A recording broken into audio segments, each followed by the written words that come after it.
2. Good morning. Good morning. How you diddling? I'm Dodgy Git. Welcome back to the show.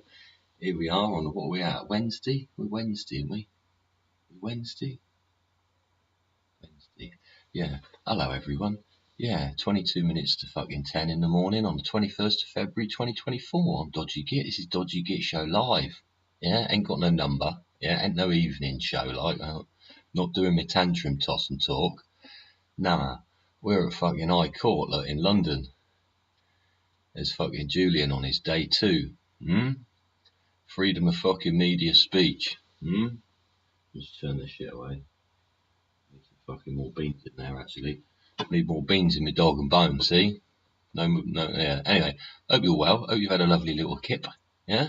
Hope you've seen some of the videos from last night and been ranting at the fucking screen this morning about some random shit. Yeah, yeah, it's all rather fucking stressful, eh? Wake up and you see that shit going on, you're like, for fuck's sake. Literally, I've got to turn it off. See, I put the fucking jazz on because it fucking does me melanin. Like, it's only so much I can fucking take before I want to throw shit. Yeah, I've just had another fucking letter from some other arsehole as well. You know those companies that don't respond to emails, or they respond to them, but they respond with a non-replyable email. Yeah, so you can't create any trail, can you? Yeah, and it's always somebody different. And then like you phone them up and they can't speak English and they're antagonistic and patronising and call you Mr. something, like Mr. First Name, and it fucking winds you up. Yeah, yeah. And the communication breaks down, doesn't it? You try as best you can and the communication fails. You try to explain what the situation is and they try to fib their way around it, or they'll make excuses, or they'll even admit they're wrong. This is the thing, they've even admitted they're wrong several times, so I've been waiting for an engineer to come out.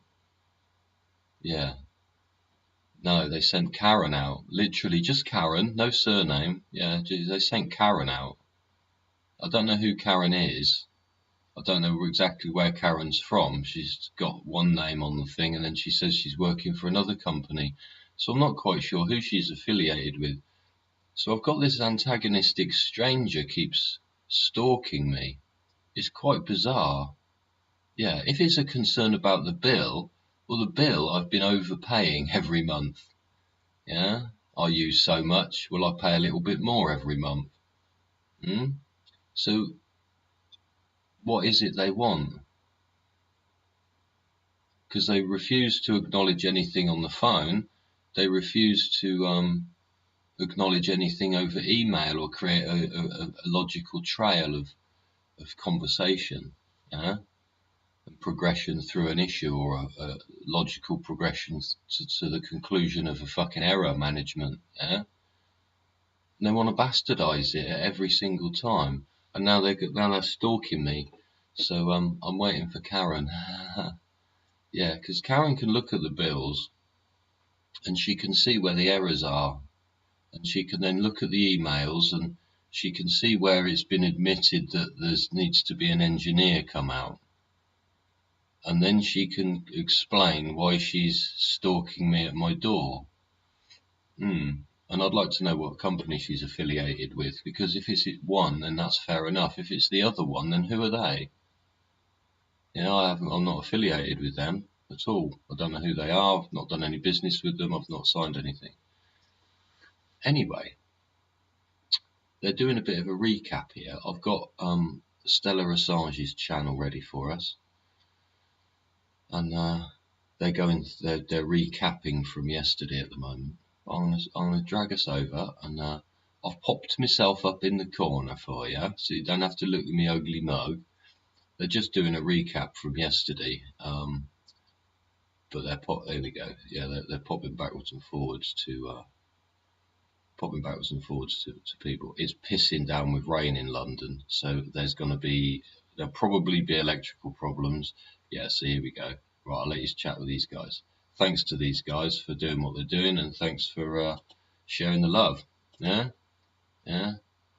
Here we go. It'll buffer a bit. Well, what's important also to mention is that Julian is the first journalist who is being charged under the 1917 Espionage Act. That is a massive overreach of the very archaic act in itself. And when, as you mentioned yesterday, Juan, that when Daniel Ellsberg was tried under that, actually as soon as it was discovered that the CIA had broken into his psychoanalysis office and gained access to his health records, that case was thrown out. Of course, as we mentioned yesterday, we now know that the CIA were actively spying on Julian, all of his private meetings, all of his legally privileged meetings. So again, it's just another testament to the lack of justice in Julian's case as to why this charge is still going ahead. In relation to the Espionage Act, of course, as we've mentioned, once Julian is, or if Julian is extradited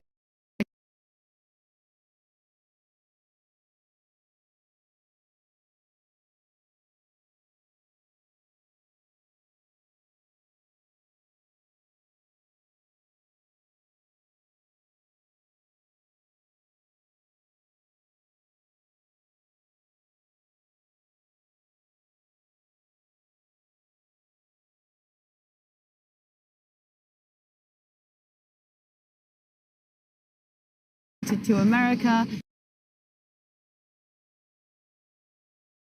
Sorry about it. Buffering. Like he is then sat within the Eastern District of... I had the chat open, so I closed that.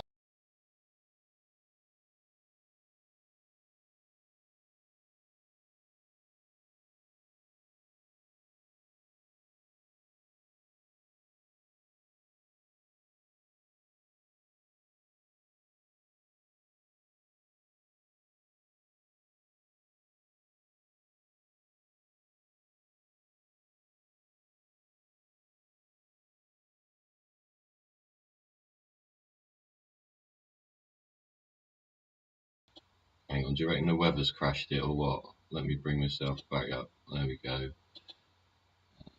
That one. Damn. Okay. Give him another little refresh. They're obviously trying to suppress whatever they can, right? Yeah, they don't like people repeating things. They don't like people spreading the fucking news or sharing the love. See, sharing the good news is fucking bad now. When did that ever become a thing, eh? Sharing the good news is a fucking bad thing. It's gonna play ball with me. It's gonna play ball with me. Let me bring myself back in the fucking room. Gonna have one of those days again. I knew it was gonna be fucking funky because the fucking weather's a bit fucking shite, isn't it? What else do I want to move? I want to move that fucking thing, don't I? Back in the room.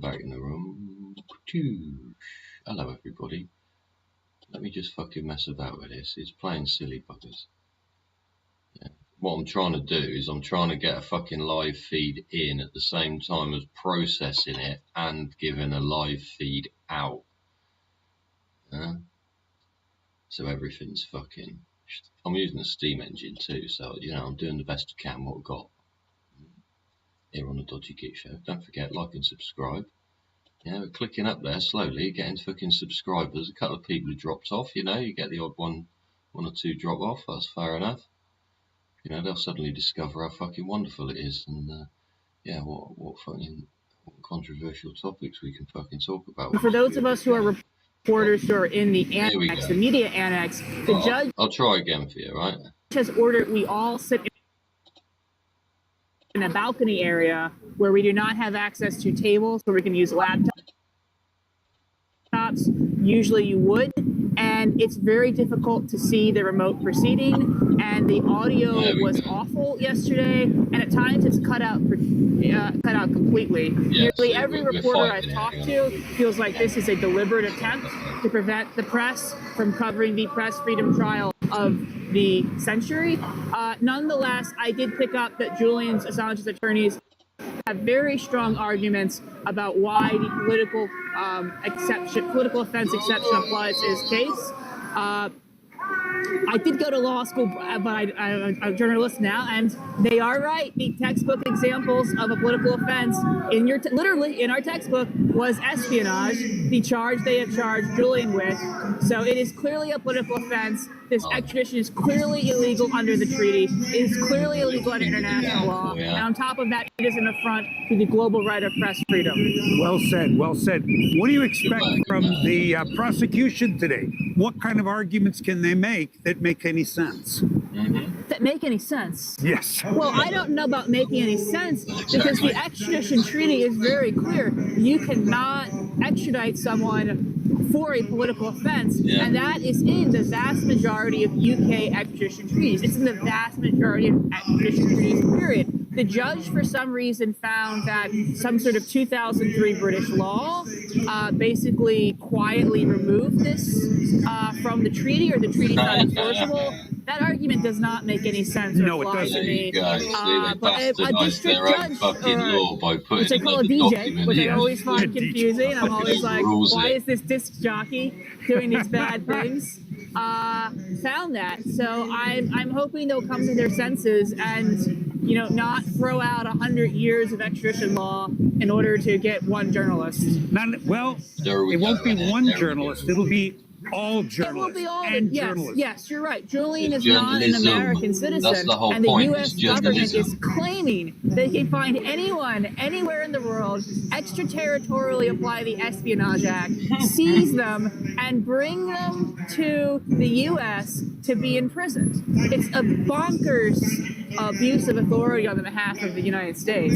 I mean, if Julian Assange was an American, this would still be very wrong. But the American government charging an American journalist with an American law, you know, as unconstitutional as that is very different than saying we're going to go around the world and find someone who doesn't even operate in our country. Yeah, this is the first time that a journalist has been held for prosecution for chased around the world, producing truthful information that harmed no one. There you go. In the U.S. And the rest of the world that happens sometimes. Yes. No, it's really troubling. It's an extremely troubling case, and it will determine both the future of the First Amendment in the U.S. and press freedom globally. There you go. Chip, I know you have to get in the courtroom, and I want to thank you very much for standing here in the rain with me. Thank you. I wore my tweed so the rain isn't bothering me. I await your excellent reportage in Jacobin. I await writing it, so that makes two of us. That makes two of us. Well, good. I'm certain you'll do a fine job. All right. All right. Well done, fella. Yeah. It's piddling down the rain now. Look at these people stood outside there making the effort, see? Everybody made their own little effort. Big day today.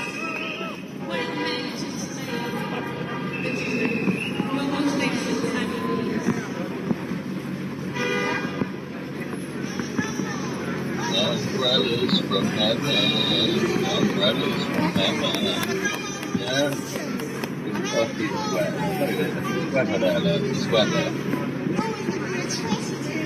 What's that? It looks like the side of a bus.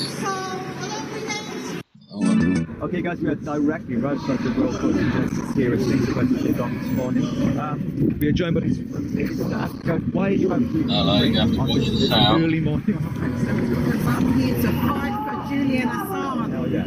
Yeah, good girls. Fighting for him to be free. 100%. Were you guys here yesterday as well? I was here yesterday. Yeah, good on you. I feel I'm so against injustice, and I cannot believe that I thought I lived in a country that had justice, and I'm beginning to realize that we actually don't. Yeah. And if you go against the narrative, you will be targeted. Yeah. And this is so unfair. There you He go. has been kept without his family, without his young children. So I'm here Fundraiser, to mate. That's support all it is. That's all the you cause are. You're a fundraiser of for freeing government. Julian They can Assange. There's no way he twist should you go to around America. or He's not an American manipulate you into the citizen. They situation. did They commit will. a crime Yeah, they will. going into Afghanistan and Iraq and all the Proactively. wars Yeah, that are make the training criminal. cheap. Children have been Tick killed, things off about it. targeted. Most of the Yeah. wars is children and the innocent that die. So, and I think that if this case doesn't make it, that's really the end, beginning of the end of us It's the all, beginning of the in end, terms of being able to speak Yeah. the truth. Yeah. Nobody should go to jail for telling the truth. There we go. 100%. Amen to that. What There are we your go. personal thoughts? Do you have a gut instinct about which way this is going to go today? Obviously, today is the final day. Are you hopeful, or are you not so confident? Well, I'm really hoping that they will just get him out of that prison. Right. That is my hope. Yeah. Because every day I pray to God about him and I say, like, God, let him come out Yes. of that prison. Yeah. Because I feel like he's in there for no reason. 100%. He's Yeah. done nothing. Yeah. He should be free. 100%. That is my opinion. If it doesn't go that way, what happens then? I think the whole world, and this is why I don't think he'll be extradited, because I think there's too much awareness now. Yeah. It's not going to be good Yeah. for That the shit UK enough government man for go one, collide, and yeah? it's also not going to be good for Americans, because I do follow their news, and they are aware, and this will make more people aware. So I don't think politically it's going to do them any favor. So I think for that reason, for their own gain, I'm very hopeful. Right. Well, we're moving along now. Gets blowing a gale, so we're going to leave you guys in peace to do your thing. Thank you so much for talking to us. Well done, girls. Thanks for making the effort. Well done. Well, thanks for joining me, ladies and gentlemen. Thanks for making the effort to support Assange. Let's turn this down a little bit.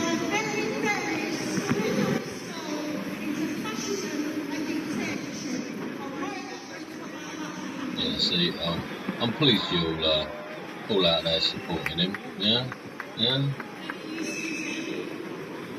Look at that, you're making a proper effort, mate, making a proper little tent of brollies, isn't you? English tent of From brollies. sunny London, here we are Hello, in front darling. of the Royal Courts of Justice, here with Sadia. Hi Sadia, how are you this Hi, morning? Sally, how you doing? Wet. Yeah. Are you wet already? Blimey. We're keeping in good Only just spirits. met We you, had a love. wonderful day yesterday campaigning.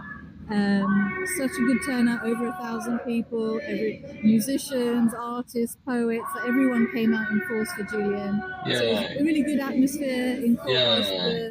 They were giving their points across to why Julian should be allowed this appeal.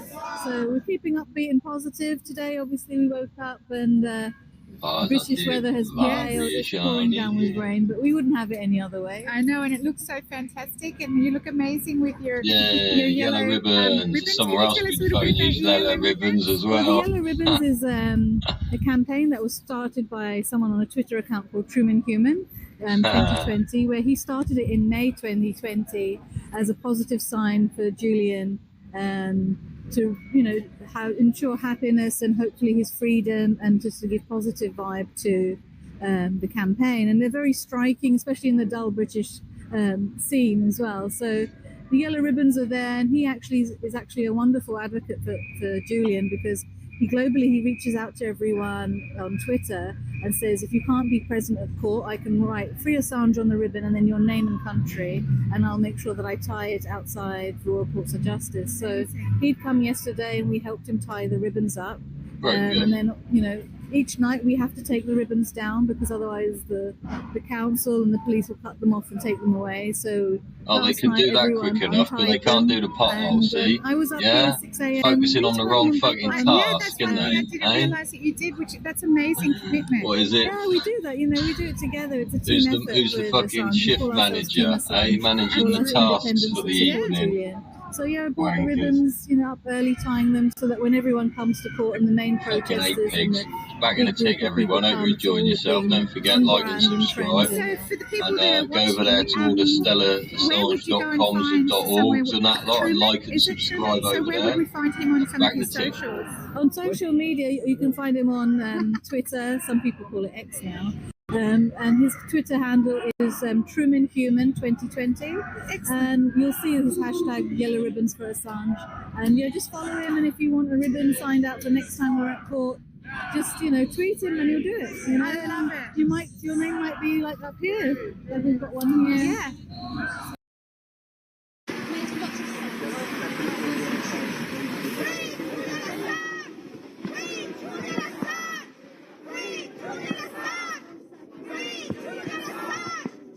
Free Julian Assange. Free Julian Assange. See, I'm there. Like.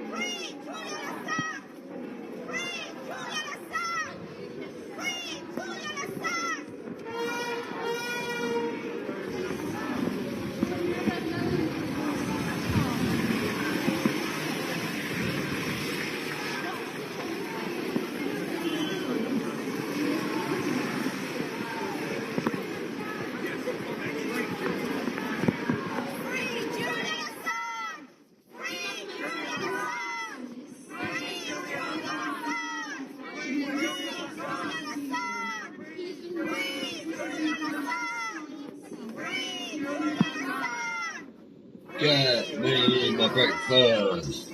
Get me my breakfast. Can you read it? Yes, the people versus the corporate state. I love it. That's the one, lady. Good on you. That's a beautiful shirt. So please introduce us to yourself to the worldwide audience and Good tell morning, us what brings lady. you How here you today. doing? Much love to you. Blessings and all I'm Valerie that. Brown. I've been involved in putting in my little bit to try to make a better world for the last 5 years. As I was just saying a while ago, I absolutely believe in the good sense of ordinary people. And I know this because I campaigned to be Mayor of London in 2021. And during that campaign, I mean, we only had one policy. What's your opinion which about was, how Khan's to give performing, power to the darling? people of London if I won. I'm not a politician and I'm not interested in being some, heavy-handed person who controls everything. Not interested. But I believe in the people, and that's where decision-making needs to take place. And speaking to people on the streets of London, I was absolutely blown away by the fact that people are so switched on. Sometimes you think that we're half dead, we're not interested, we're very apathetic, but actually it's not true. It's just that people feel helpless, so they say nothing. Hello, darling. But if you give them a chance, even my campaign poster on a stand, when people saw that, and I was saying Valerie for mayor, when they saw that, they saw somebody who looked like an ordinary person who they could speak to. And the response was amazing. I mean, of course, I did come last, but I had no media coverage whatsoever. So the media ignored me Does this woman completely look like she's a because rich the message woman? was Does radical. she look like she's got And they shitloads don't of money? want She's going to radical. pay for bulletin So they boards just and want to fucking interview posters and Khan fucking and a go few on the other fucking people. talk show As and all long this as it's shit. all safe No, well, I'll and promote within her on the my system. show, yeah? I've Because also she's an been honest on human trial, fucking being, as I right? said, for 13 weeks, 2023, from February to December. 3 trials, but 13 weeks. And each time was in front of a jury. So you are just speaking to the jury. You're speaking to people like yourself. Yeah, normal people, the jury is. That That's why we it's are all important to have a deeply jury. inside, holding the same values. Deep inside, we are the same, the same moral values.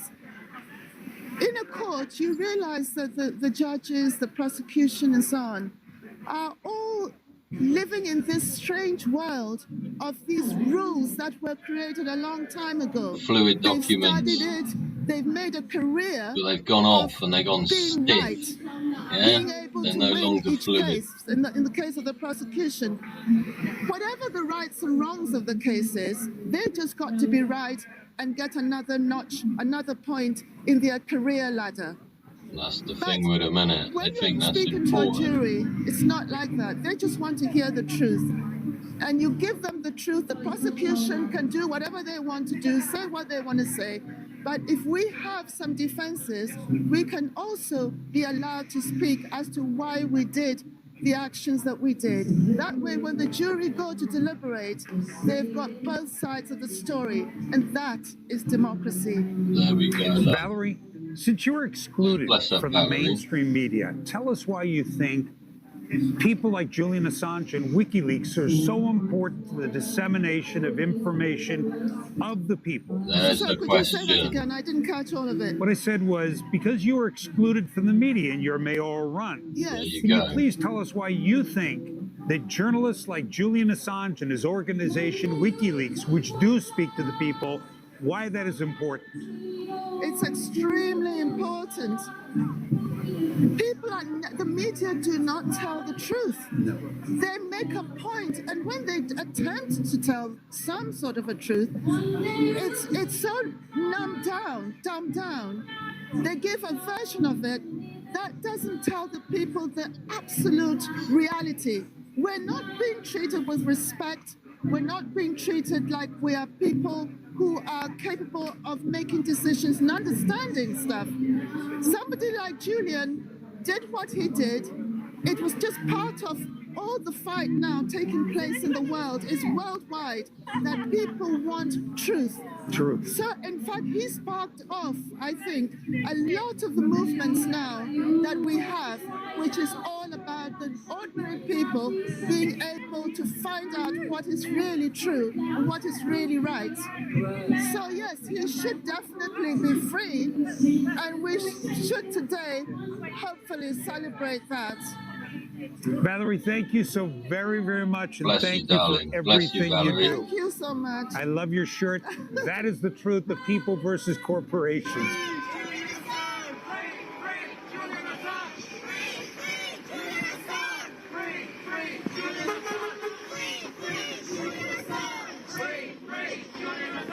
I see, it's ladies like that I think should be the fucking mayor of London. Yeah, she'd address one thing at a time and fucking sort it out, wouldn't she, eh? None of these electric buses, yeah? What a joke they are.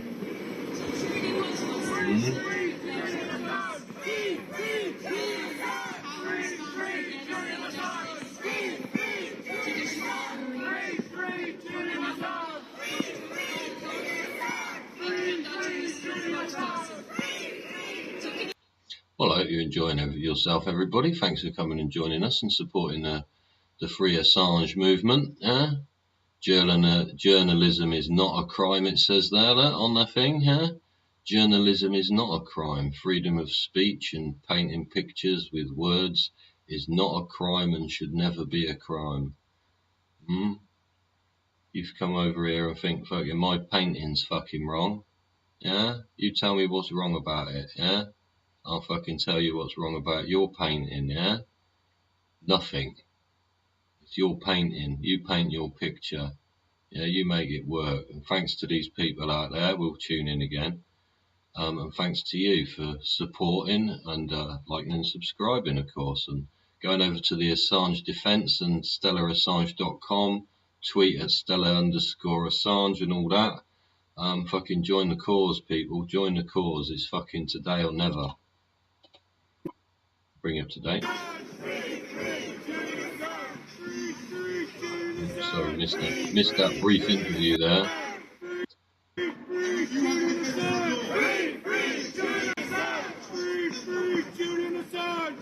Fly high.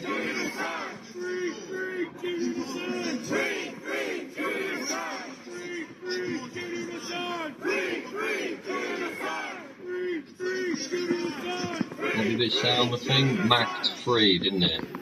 Macked free. Macked fly. Some work sets you free or something.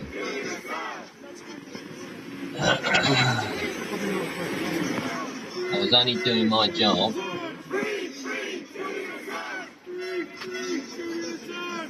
You had your breakfast, everybody. You had your breakfast. Go and have some breakfast. It's 6 minutes past 10 here in England.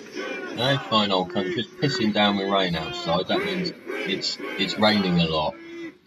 Yeah, it's pissing down with rain. Fucking terrible day. Yeah. We're having fun though, aren't we? Together here. Yeah, on the Dodgy Git Show. Yeah. Made Dodgy Git Show 172 last night. Introduction. Tell you who you are. Check that out. You're here. Oh, this chap's cool. My name is Mick Wallace. I'm an MEP from Ireland, and I'm here in the like he's an MEP, like. Hello there, fella. I like it. What did you think of the proceedings? You were in the proceedings. Were you in the proceedings yesterday? Yeah, I was in for both sessions, and look, I mean, I thought the Assange legal team were making some very strong points, and it was a little bit different from the courts I've been at, the trials I've been at before. It was probably a bit more general, but they were pointing out the fact that the US is a rogue state and is not to be trusted.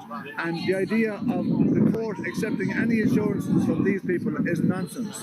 And even if they gave us assurances about Epstein, didn't they? And they put him in a maximum security prison in his own thing with his own garden. He still happened to get murdered, and they don't know why. The idea that fucking joke, man. Hey, was he murdered or not? Hey, who knows? Who knows? Get justice is totally it's fucked.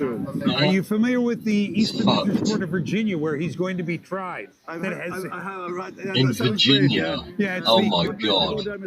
No, a 98.2 98.2% conviction rate. So much for the presumption of innocence. Yeah, and it was raised yesterday as well that if Assange went to America, they could actually charge him for something new, and he could end up facing the death penalty. Yes. There you go. Which is crazy, you know? There you Crazy. go. You're going in, so thank you very much. You're condemning a man to death for speaking the truth. Right, he's going in, or was going in when it's point of interview. So that was what, probably just under an hour ago, just over an hour ago. What they normally do, they normally have a break, don't they, about 10:30. Yeah, they do about an hour and a half. They'll sit down at 9 or whatever, 9:30. Unless, of course, they're starting. Have we had people go in yet? Yeah, there are people going in. Are there people going in?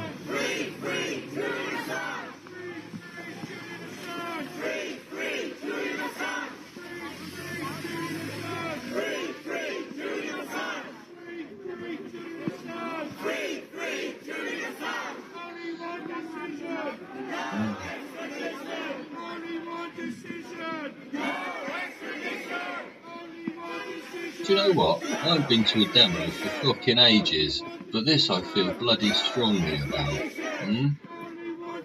I do. I've been following this for years and years and years, and this is why it's fundamentally important. There should be more people at this march than there are at a whole host of other marches. Yeah? You see all this Palestinian march and all that lot? You've seen all the Palestinian marches over the fucking last few weeks?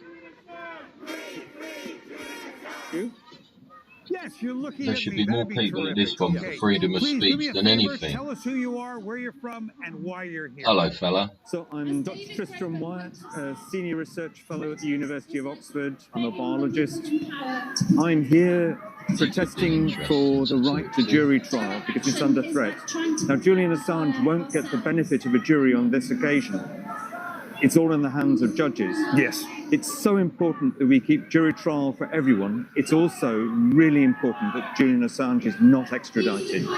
He was telling the truth, and without truth, democracy can't work. And that's why I'm here today. That's excellent. That's excellent. If you could say anything to Julian right now, what would you say to him? Huge solidarity. We've been on the outside, you've been on the inside, incarcerated in one way or another for so many years, decades. It's time for you to be released and allowed to go back to your family and back to Australia. We really think for you. We really want you out and free. From your lips to the judge's ears, my friend. Yeah. Thank you very, very much. You just think he's too dangerous. For what you're doing. You bet. Yeah, other people will go and grab him, right? This is the thing, to go, oh, we need to protect him.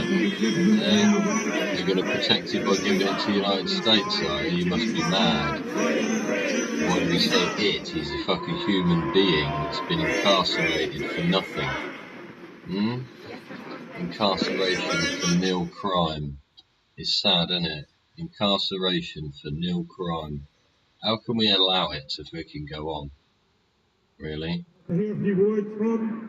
He's a journalist who has written again and again here we are, in defence of Julian Assange, has appeared on platform after platform. He writes absolutely magnificently right across the press, but especially for Middle East Eye. Please welcome writer, journalist Peter Elborn.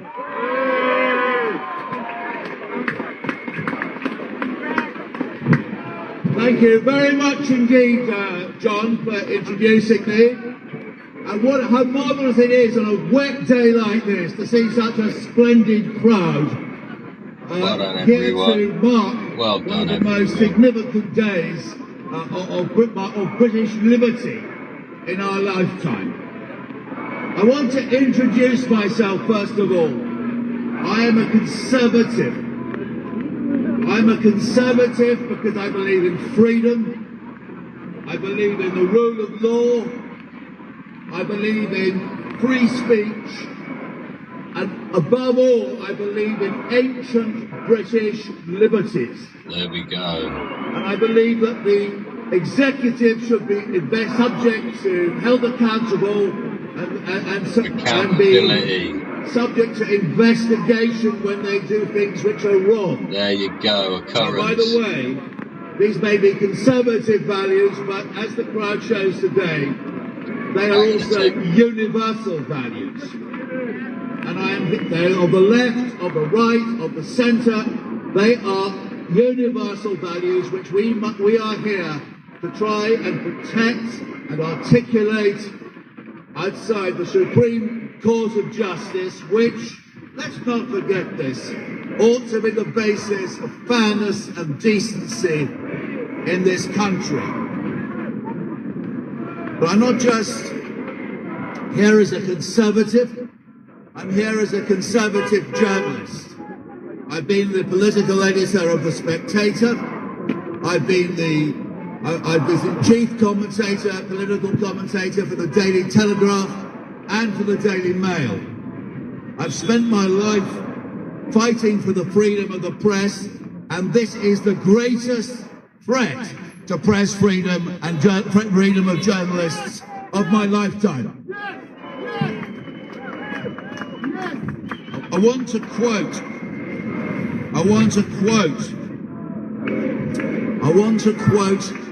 a great American journalist of the 19th century. He said, the purpose of a journalist is not to afflict the afflicted. It is to comfort to the afflicted and to afflict the comfortable. That is the massive journalistic achievement of Julian Assange, who, if the court case goes the wrong way, today may find himself on a one-way flight to a cell in the United States of America.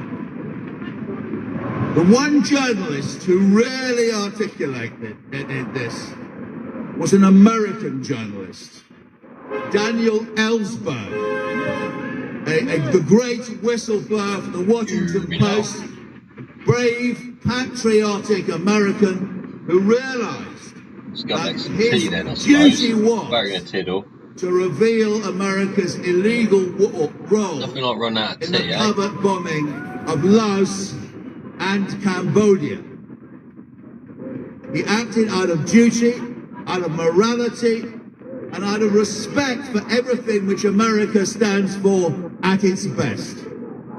Before he died at the great age of 100 last year, I think it was, Ellsberg said, and we must listen to his words, he had a great identification with Julian Assange. And so what is the British government doing? Throwing its weight behind the American desire of an illegal American government which broke the law repeatedly during the War on Terror, supporting the desire of the American establishment to punish Julian Assange for committing the crime of journalism. They are charging Assange under the Espionage Act, and that it is utterly damnable that this British government should kowtow to that American wish. It's the British government, by the way, which has followed Joe Biden, more recently, followed Joe Biden in blocking or not supporting a ceasefire in Gaza. These are people who do not know about human rights, do not understand about decency, and in Britain, statecraft is based on the idea that when the Americans say jump, we simply say how high. This is the most far-right British government in history, and their wish to send Assange to America shows that they have no understanding of what British values, freedom of speech, fair play, rule of law really stand for.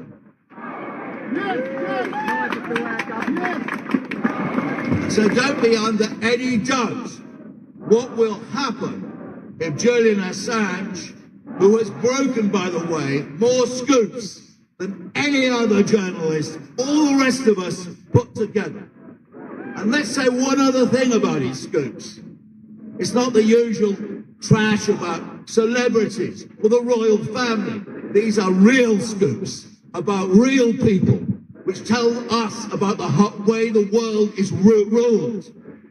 That's among the countless revelations which Julian Assange brought to the world, the number of Iraqi dead, which have been suppressed by the US.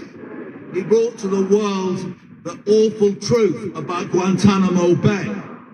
He brought to the world the video of soldiers in a US hospital laughing as they shot and killed unarmed civilians in Iraq, including a Reuters photographer and his assistant.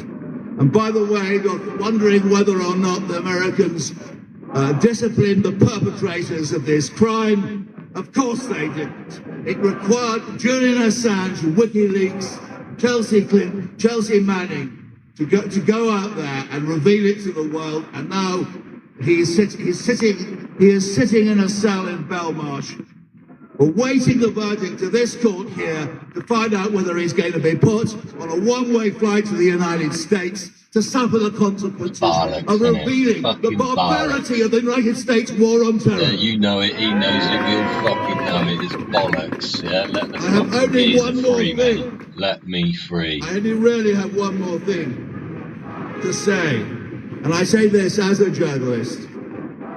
Just imagine the consequences for journalism if Julian Assange is extradited. Let me It will mean that none of us will be able to handle US classified documents, let alone publish them in future. And that's not just British journalists, it will be journalists around the world.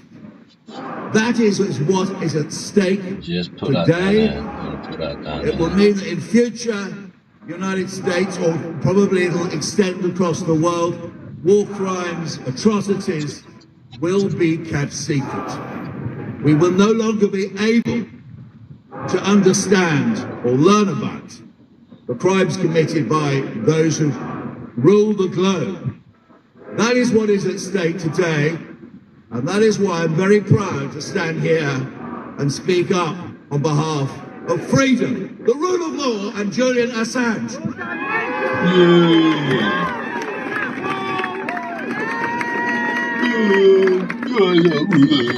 Stuff like that, innit? Back in the tick, peeps. That was Peter Orban. Thank you very much for that very clear, incisive analysis of what's at stake in the case of Julian Assange, and for your support. And thank you for all making the journey down here and standing in solidarity with Julian Assange, standing up for a free press. We, of course, will be bringing you further updates at the dinner break when the court breaks, at the end of the day when we're going to be marching down to Downing Street. But for now, let's just make sure that everybody going into the court hears very clearly what we're here for, and that there is only one decision: no extradition. No extradition, only one decision, no extradition. Okay, let's see you one more time. Wave your umbrellas if you support Julian Assange. Yeah. Thanks very much. Thanks for coming out. We'll see you next time. Cheers, dude. Well done, fella. Well done for everybody being there. Well done to the bus driver. Yeah. Ride the bike. Well done. Hey, welcome to the Dungeon Get Show, everybody. Thank you very much for joining me. Thanks very much for joining me here today on this fine but wet Wednesday in the beautiful country we call England, eh? Beautiful country. Yeah, where this High Court of Justice is going to obviously serve some justice, right? It's going to be... Hang on, let me sort this fucking volume out a bit. There we go. There we go. Yeah. Well, yeah, thanks for joining me, everybody. There's lots of white noise. I don't like that white noise. See, in London, it's always noisy. There's always a noise and then white noise. But thank you very much, everybody there that's stood in the rain, yeah, and standing in the rain, maybe holding a banner or a brolly or a bottle of water for somebody, eh? Yeah, well done for you, well done to you. And what can we say apart from to these freaking judges? Like, which judges are they, and what the fuck are they for breakfast? Are they Weetabix? Been thinking about it overnight? Yeah. Or what? Let the geezer fucking go, mate. He served his time for fucking what? Pissing you off? Yeah? So what? He pissed you off? Yeah? He's probably pissed somebody else off so much he'll fucking probably go and find him himself anyway, won't they? So you won't have to do the job yourselves, will you? You won't have blood on your hands. You extradite him to Virginia with a fucking conviction rate of 98.2% is obviously corrupt, yeah? Just by its own fucking words and resultant, it's obviously not doing its job properly and in denial of some sort of process review, right? Yeah. So then they'll charge him with some other shit, won't they? They will. They'll charge him with some other shit. And then they'll say, all right, well, that other shit, that comes with a death sentence, yeah? So you're going to have to fucking, death sentence now. So then he'll get fucking, one of those stupid injections they tried to give some dude the other day and fucked it up. They fucked that up? I don't know. It killed somebody by nitrogen, wasn't it, eh? Yeah? Suffocated them. Fucking grim. When you think about that, it's almost like, Navalny and the way Putin deals with things, whether he dealt with it or not, yeah, is a bit more of a manly way of doing it, isn't it? Right, fella, we're going to go outside sort of thing, isn't it? Yeah? None of this, I'll lay down on the table, the doctor will be in a minute. Yeah? Fucking grim. Fucking weird. Yeah? It's fucking weird. It is. It's like no one's willing to take responsibility for fucking anything or be accountable for anything at all. Same as these judges. Why haven't we got the picture of the judge under my fucking picture? Yeah, we'll have their fucking names, yeah? We'll have their addresses, how much they're worth, yeah? What fucking companies they're affiliated with, yeah? All their fucking property addresses globally, yeah, to see where they're fucking doing what and fucking who they're having visiting. All this shit, yeah? You go into a solicitor's office and look what's on the table. There'll be magazines with £20,000 fucking chest of drawers in them. Yeah? Hang on, I'll bring these guys back. There's old Corbyn, your penis. Well, we won't Don't go like to Corbyn today. I would imagine it will be deferred. A bit too left for me. Sometime weeks probably. Right. Too much empathy for the wrong half. That the back in the tick, folks. Thanks for joining. Don't forget to like and subscribe. Go over there to ASSANGEDefence.org. Extradite for political reasons from Britain is very, very dangerous to democracy here and indeed democracy anywhere around the world. And what's also interesting is the past 2 days is that at last a whole lot of British media have started to show up here. Right. Whereas in the past they've ignored the biggest story on their doorstep, possibly out of embarrassment. Right. And I think Julian being sent down, well, he's already in prison, actually is a warning shot to any journalists that want to do their job properly. But we should just remember that very good, very genuine journalists pay an ultimate price. 80 journalists have already been killed in Gaza. Right. Okay, there's thousands of other people been killed. They went there to try and report, and they were killed. Right. And that's what real journalists put themselves in danger in order that we might know the truth. Right. Beautiful. Well, I know you've got to go soon, so I'm not going to keep it too long. What can everybody watching this live stream do after today is finished, who can't be with us in person today? What can they do to help amplify this cause from now until it takes? Follow the campaign on the websites, obviously. Get hold of your MP and say, listen, it might be a case get hold of them, what, by the scruff of the neck? Ultimately, it's a political decision whether Julian goes to the USA or not. And if the case ends up at the European Court of Human Rights, support the case that will be taken there. But if you just do nothing, then you're complicit in it. We'll end up in prison for 150 years or whatever. Basically a life sentence. And every other journalist that ought to be investigating the truth will be weakened as a result of that. It will become remember that thing at Gatwick, migrants in that thing, detention centre. You heard it from Jeremy Corbyn directly. Please guys support the live stream, support the campaign, support the socials. Very good. And we'll see you in just a bit. Jeremy, thank you so much for your time. You're very welcome. Thank you. Best wishes.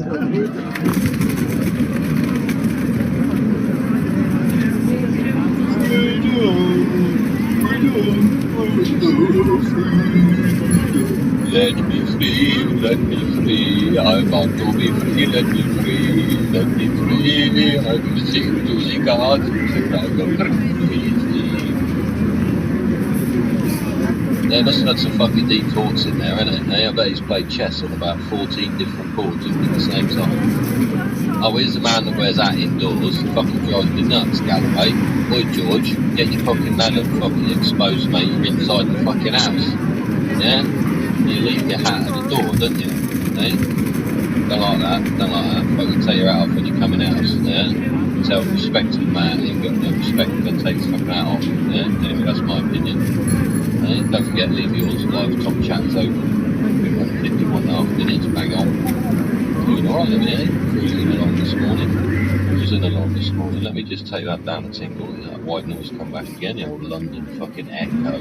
Eh? London echo. And that fucking newspaper, London echo. Eh? Hope you're enjoying yourselves anyway, ladies and gentlemen. These articles, you read these articles, put on your big TV set, see, read these articles, see all the things they expose. Hi everybody, welcome back. Hello, I'm darling. Here now on this very, very rainy Wednesday with Peter Oborne, Hello, acclaimed Pete. journalist and columnist for Middle East Eye. You alright, Pete? Peter, I wanted to start by Hang on, let me crank the old dial up again. What is at stake Minding here my goals. if the judge rules against Julian? Yeah, it's the biggest issue of free speech in 50 years, really, since Daniel Ellsberg leaked the Pentagon Papers, which told the hideous truth about illegal US bombing in Cambodia and Laos. And this is as momentous as that.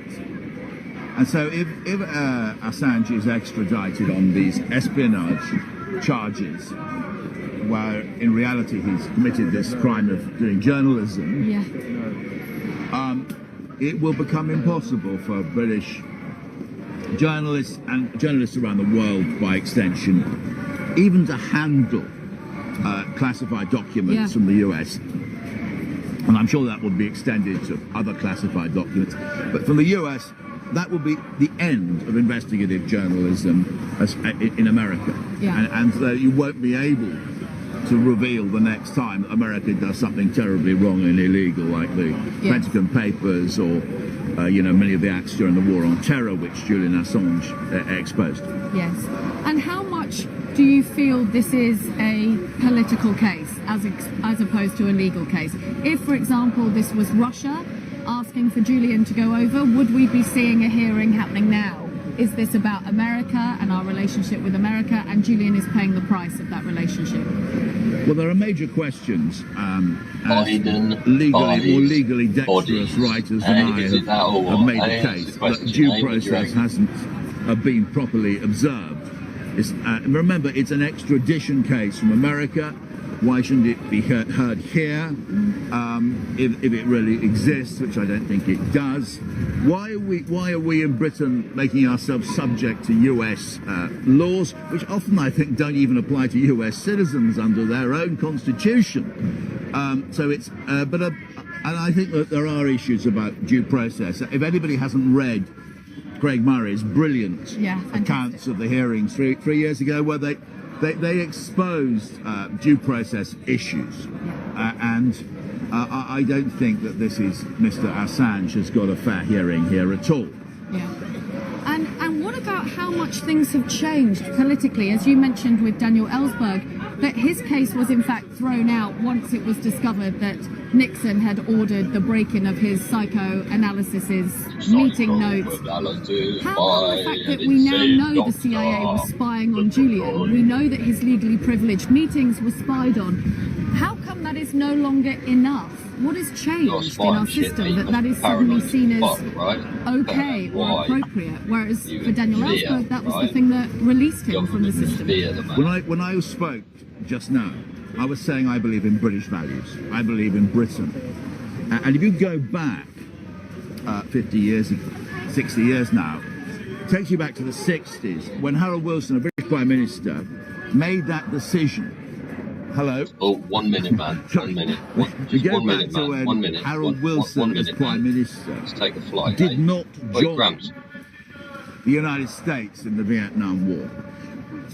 You see, what has changed, I think, is that today there is a dogma, you saw it with Tony Blair and Iraq, that we are so pathetic as a country, we don't stand for anything. Our only way, really, of exercising influence is to hang on the coattails of the United States. We're seeing that with David Cameron and Blinken today, you know, Britain's refusal to call for a ceasefire. We saw it with Blair and Bush.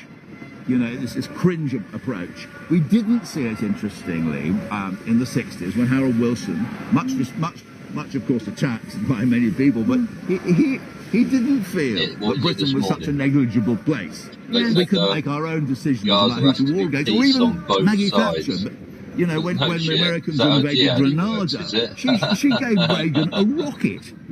But now it's the Americans say jump and we say how high, and it's tragic, actually. It's shaming, and of course it shows the moral nullity. You got buying a body bedo. Yeah, buying a body bedo and fucking half-faced Hillary and Hanks. I'm not on the left. I greatly admire and then we got fucking Trump now on fucking 11 to 10, mate. I find myself more and more in accordance with what the left is saying and doing, because I feel we stand for something as Britain. Yeah. And we do not stand for American values in every case. Some American values are splendid, but here America is barking up, saying something terrible. Yeah, so we're essentially, just like in America, we're waiting again for a politician of principle to come and fix some of the gaping holes in our systems, I think. Well, I think the structure of British government has collapsed. Yes. Oh, yes. I mean, we do need some politicians of principle, and they do exist. Yeah. But at the moment, we are governed by a collection of moral and intellectual nullities, and I think we need to find a way back to have somebody who understands a system which understands that there are values which are British, can't sort a fucking waiter to take a fucking dangerous hot pot of tea and cups out to a fucking table of customers. There's something fucking insanely wrong with the country, American exceptionalism is not the way forward. America has become, as the War on Terror showed, a rogue state. In the summertime and Britain should not go down that route too and follow America as a rogue state. Fantastic. Thank you, Peter Oborn, for joining us today. Thank you. Anyway, that's me, We're here with one of my favorite comrades from Washington, Seattle. And they're doing a good Seattle job for Assange, Amber King. Amber King, tell us why you've made the long trip here. Yes. Couldn't figure out a better way to spend a few days being here with these amazing activists and people, Assange activists around the globe, are some of the most amazing, inventive, creative, kind-hearted, and loving people that I've ever met. Definitely my people, and this is such an important case, and being the fact that it's the last attempt for appeal. It's really important for, I think, Americans to be here and show solidarity and record for the media. So that's why I'm here today. Well, you've done so much hard work in the past, and you've been involved with this for a long, long time. What drew you to the cause of Julian Assange? Well, I think a lot of it actually was from my family history. My family came to England on boats trying to escape corruption and looking for freedom of speech and press and religion hundreds and hundreds of years ago. And when we didn't find it in London, we hopped back on that same ship and sailed to Boston. So it's kind of been a deep-seated feeling of you know, freedom-loving people around the globe. And despite our was it your granddad that threw the cigar butt into terrible the foreign Titanic's policy coal bunker at home and before abroad, leaving, right? the people of America very much enjoy their freedom of speech. They fight for it every day in ways.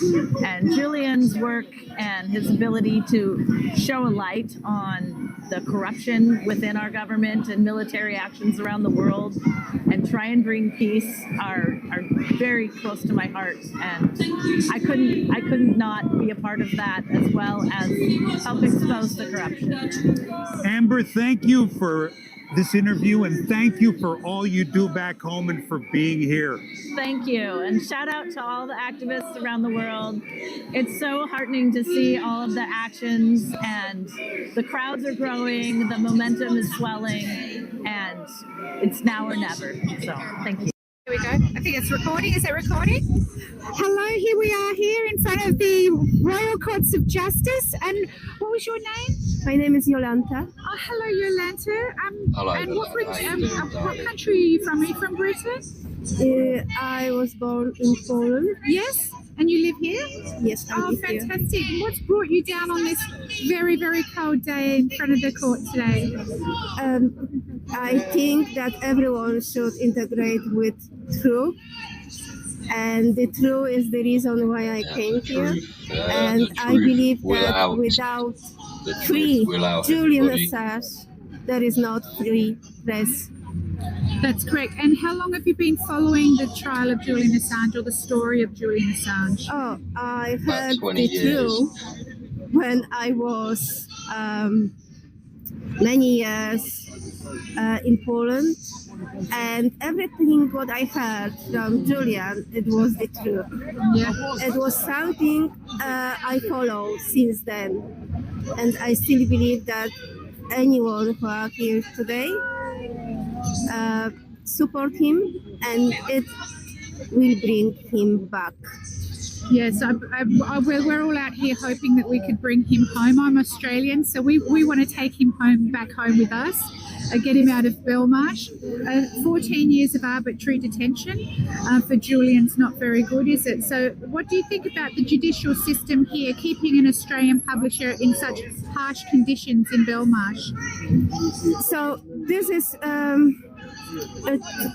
I don't want anyone to take this wrong, but I believe that we should not be like pills for symptoms. We should follow the roots. We should follow the disease where it is, and this is why we are here.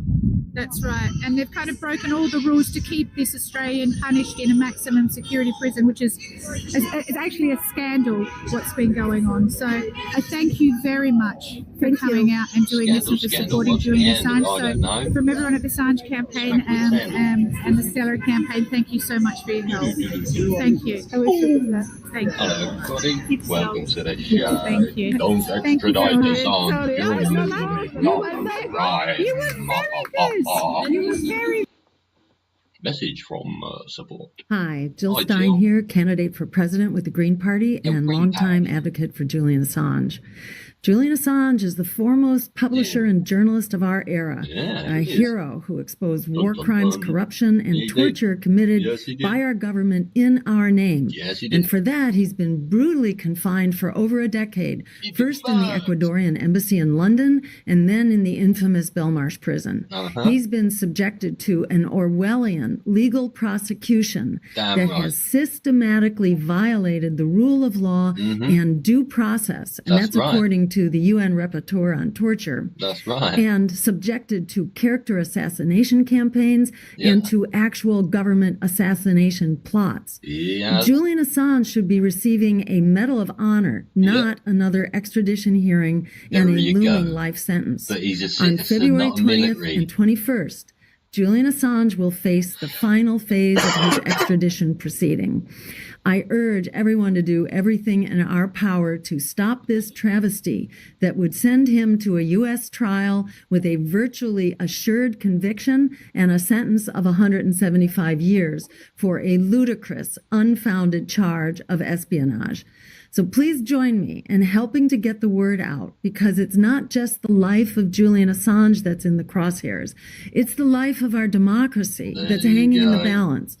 Because the extradition of Julian Assange is an attack on press freedom, and a free press is the missing critical counterweight to government corruption and escalating militarism that's gone off the rails. The U.S. is now spending half of our congressional budget on the endless war machine wreaking havoc across the globe, from the genocidal war on Gaza to the disasters in Iraq and Afghanistan to 250 U.S. military missions into other countries in the past 30 years alone. And that's according to the Congressional Research Service. All the while, tens of millions of Americans are struggling without secure housing, health care, education, food, and more. So go to AssangeDefense.org and check out what you can do. And that includes calling your representatives to Congress and telling them to support H.R. 934 to drop all charges against Julian Assange, end this extradition, and let Julian go home to his family. We need a free press if there's to be any hope for democracy, humanity, peace, and the planet. So let's stand up for Julian Assange and fight for his freedom to defend our own. Thank you. God bless you, darling. Hello, guys. Okay, we're coming at you live on Instagram, the official Stella Assange Instagram feed at Stella Assange on Instagram. That's it. You get on there, everyone. Head over to Stella's Instagram account right now. That's it. You do that. Yeah, see, do that up there. Do that thing. Where are we? Up here. Do that. That thing. We're going to do a little something off the cuff here. We're going to do the presenter, interviewing the presenter. So I'm with the wonderful co-presenter, Jodie Sad. Jodie, you've been here now since first thing yesterday. Yes. You've been in amongst the crowd, speaking to people, interviewing the speakers. What's your take on what's happened so far?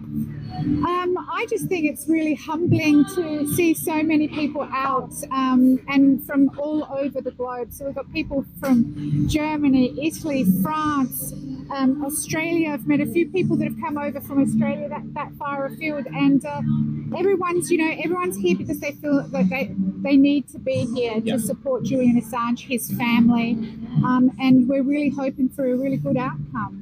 Well, it's amazing. So many people have been here first thing this morning. You can see it's hammering down with rain and wind here. So, but yet nobody is staying home. In fact, I think the numbers are growing today as well. It's a real good, strong sense of solidarity and hope as well, I think. I think so, yeah. I think people, of course, are a bit untrusting of the justice system, given everything that's going on with Julian. Irrelevant and people are songs very in the concerned background. about his health, because as we know, he hasn't been able to come to the court or live stream in, which is very concerning. So yeah, I think people are just here to just make that stand and show the governments that we really want them to do more to bring Julian Assange home and bring this all to an end, because we're talking about, an Australian citizen, a publisher who published truthful information, being an arbitrary detention for 14 years. So everyone jump on your Facebook, your Insta, follow us on the live stream, share it everywhere. Let's show the globe that we want to bring Julian Assange home, because that's what it's really about. It's free speech, free press, and to free Julian Assange. And look out over his fucking homeland again. Please, if you're not already following Stella Assange on the Instagram channel, get over to Stella Assange. It's Stella_Assange on Twitter. And if you're not actually subscribing to the YouTube channel, get to Stella Assange's YouTube channel and subscribe and watch 24 Hour Live. Right now, we're going to be here all day. All day. That's it, you go. You join all that. Yes. Love up, love.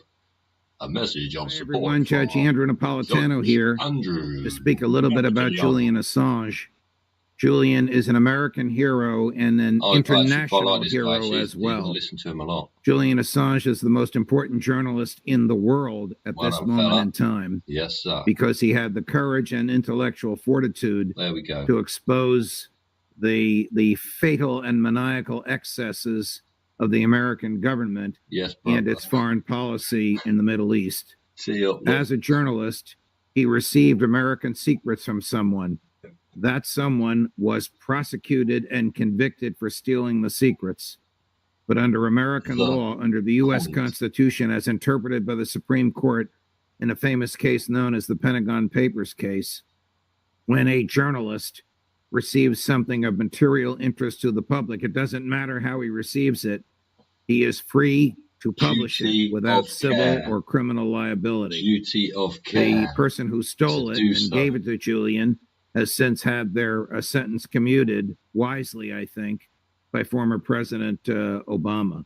But Julian Assange languishes in a hellhole in a London prison because the American government, under the presidency of Donald Trump, decided to indict him for espionage and expose him to 175 years in jail. This is a profound injustice. He should not be tried for anything. You all know that. But now I add a word to the British judges and justices who will hear his final appeal before the end of this month. I am a former life-tenured judge in the United States of America. And I can tell you, Your Honors, most respectfully, that Julian Assange cannot get a fair trial in the United States on these charges.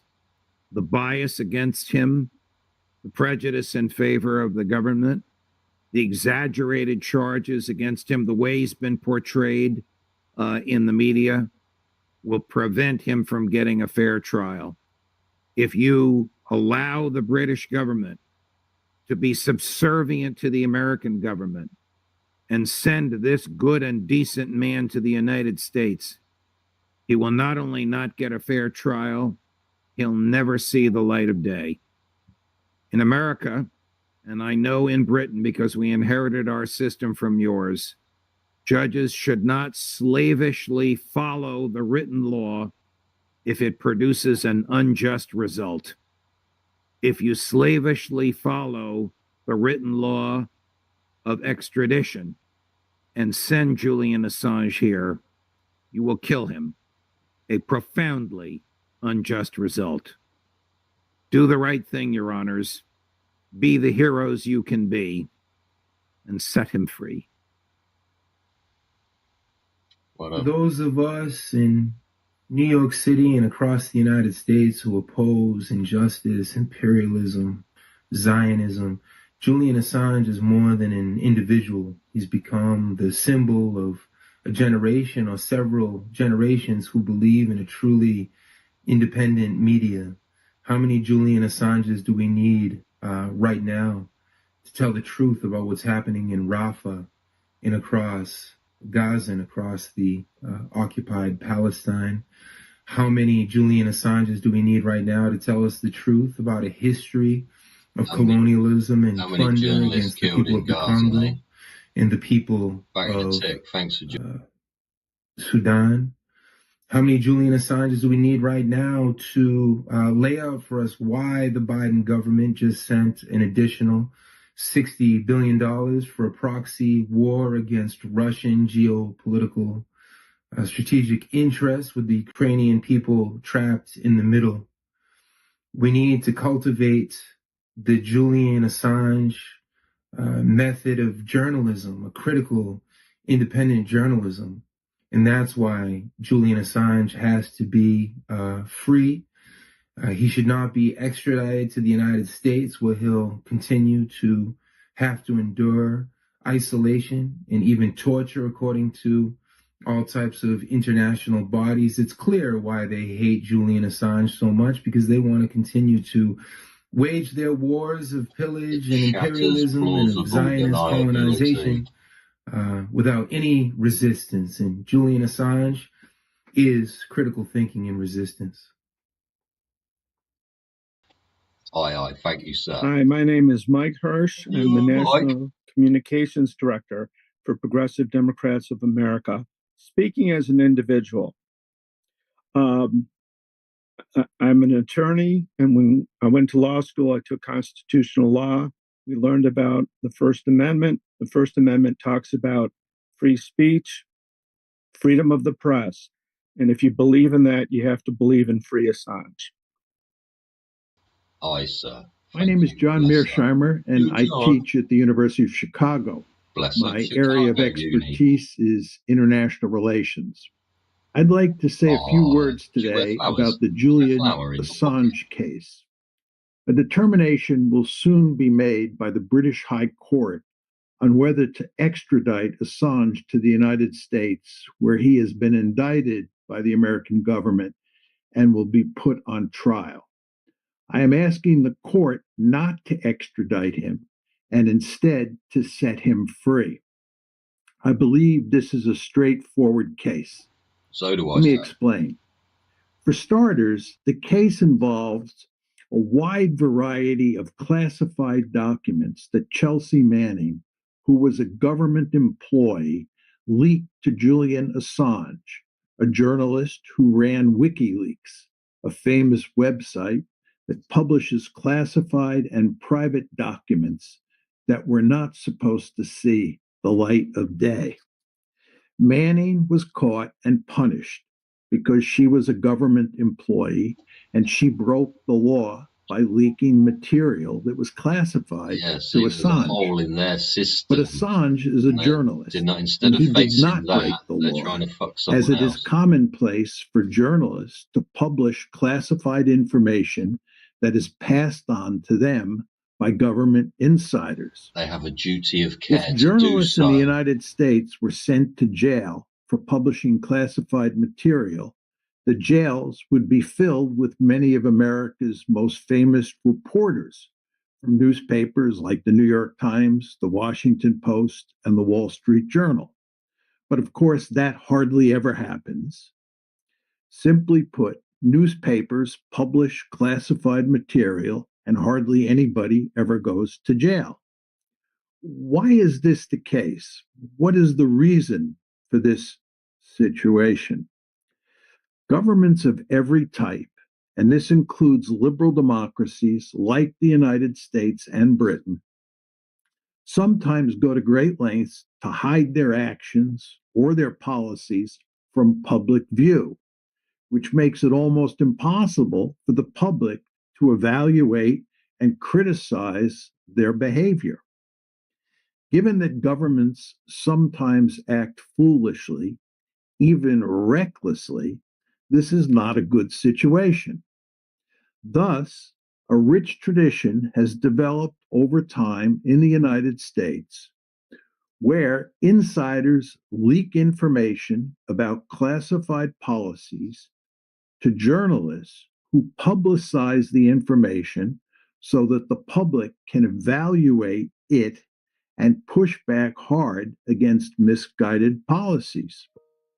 The most famous case that illustrates this phenomenon involves the famous Pentagon Papers, which were a multi-volume study of the American decision to enter the war in Vietnam in the 1964-65 period, and then escalated in subsequent years. Daniel Ellsberg, who was an insider and had access to classified material, leaked the papers in 1971 to the New York Times, which subsequently published them. The story in those documents was starkly at odds with what the Johnson administration had been telling the American people about U.S. policy in Vietnam. By most accounts at the time, and certainly since then, both Ellsberg and the New York Times performed an important public service. They exposed a bankrupt policy that underpinned a war that the U.S. could not win. Ellsberg did not go to jail, despite leaking classified information, although it did appear at the time that he might be sent to jail. Certainly, nobody at the New York Times went to jail because, again, journalists don't go to jail for publishing classified information in the United States. See, details. It is very important you want to know details? To remember that in the case of Julian Assange, he is not the equivalent of Ellsberg because he was not an insider who leaked the information. Chelsea Manning was the insider. Assange was the equivalent of the New York Times, and thus he should not be extradited so he can be put on trial in the United States. Unsurprisingly, government leaders do not like leaks unless they do the leaking, which they frequently do. Thus, they are powerfully inclined to punish those who do leak, and they even try on occasion to punish the journalists who publish the leaked material, as is the case with Assange. It is fair game for governments to go after leakers, but it is not acceptable for governments to go after journalists. Indeed, it would directly undermine freedom of the press, which is essential for monitoring governments and holding them accountable when they pursue misguided policies. In fact, one of the main reasons that the U.S. government is so determined to put Assange behind bars is that he has exposed malfeasance by U.S. policymakers. In my opinion, that is all for the good and essential for making a liberal democracy like the United States work as efficiently and wisely as possible. 2 final points. First, it is important to emphasize that nobody was hurt because of the documents that Assange published. Nobody's life was put in danger because of what he posted on WikiLeaks, and certainly nobody was killed. For sure, the misguided actions of many U.S. policymakers were exposed because of what Assange did. But that, in my opinion, is all for the good. Second, Assange has already paid a huge price for his actions. He has effectively been in prison for years.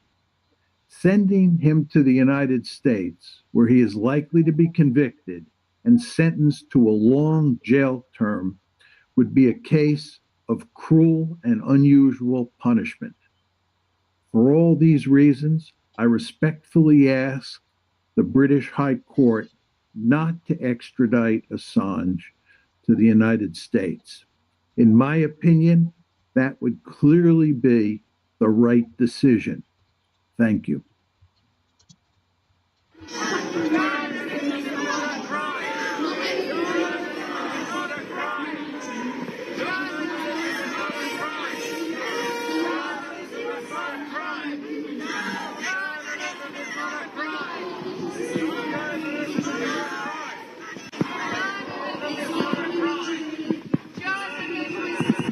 Whistle posse blow, whistle posse blow.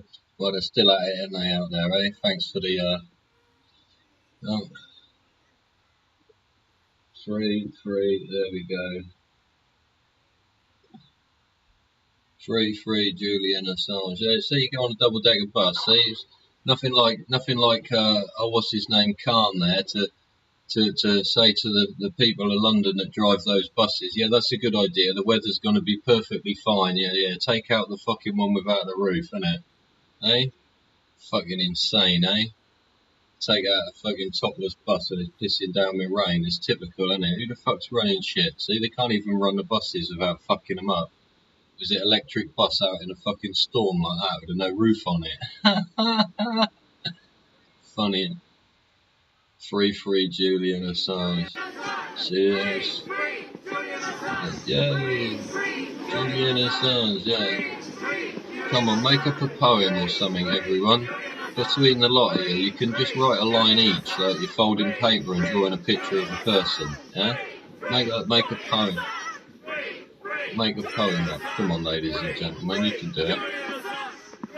3 Julian Assange. It's Assange. Does orange? Orange don't rhyme with any. Assange. What else rhymes with it? Julian. What rhymes with Julian? Hooligan. Tell us who you are and what brings you here. Oh, hello. We got another one up there. Look. I'm a hello, supporter darling. of Just Stop Oil. And I'm here today because there's a case in front of the Royal Courts of Justice. Wearing a gilet? Oh, I don't know. The last defence that activists are able to use to be taken away from them. So people who are taking action to defend life on Earth end up in court and they have no defence available to them. It means they're shut down. They can't explain their actions to the jury. It sounds a bit like what Julian is going to face in the United States, where there is no public defense available. Yeah, it's very, very similar. And I think what we're seeing today at the High Court, there's 3 cases here in the UK. There's Julian, there's looking at a net zero strategy, and then there's the Home Secretary taking defences away. And these are all cases about people being told the truth and being able to tell the truth about what our governments are doing and who they're protecting. So yeah, it really is a really important day today for our freedoms and our ability but oil, to darling, tell the truth fucking to makes people. the world go And it seems round. that the government It's as does simple as everything in its that. power to silence those who would speak truth. Yeah, it's very clear who's being protected today, Yes. right? It's not the ordinary people, it's those people in power, and it's a desperate attempt to hang on to power as the system's unraveling. I think it proves the fact that speaking truth to power is a fool's game. Truth to power. Because they never listen to us, but when you speak truth to the people, power trembles at that. That's the one. Yeah, that's a really interesting way of putting it. But I also think that it's also a demonstration that there are incredibly brave people in this world who are prepared to do what's right because it's right. And I think that's also what we're seeing today. Incredibly important. I guess it's through our own voices, rather than the voices of elected officials, that change will come. Yeah, I know my MP's useless. How's yours? Yeah, you ever got a reply from them that you can't reply to? Yeah, it's the old, we don't want to create a conversation. Yeah, they don't want to talk, so it's going to have to be done a different way around, isn't we've it? asked for policy change, we've done all of that stuff, and it is together, through our collective power, that we're going to make that change happen. That's right. It seems that one thing the government does You write is to try the to MP, divide us they on reply to you to issues your that have email nothing to address do with with their anything, email address. but when we come together, our None of voices this can do be not strong. reply shit. Yeah, it's bollocks. I do agree. Thank you very, very much. Yeah, Unrecorded phone calls, isn't it, eh? Oh no, we've recorded it for training, and you haven't. You recorded it for court. Yeah, and if we need to have it in court, you have to get the judge to drag it out, and then you would have lost it, right? Because you didn't record it in the first place, you just threatened it. You don't use it for training, because if you did, the training is real, right? When you talk to people on the phone, they know what they're talking about. When they wrote letters to you, they'd use the same fucking shaped fucking letters rather than 2 different alphabets in the same fucking thing. Things like that, you know. Is that an A or an A? Oh, it's both. Oh, okay. Quite funny.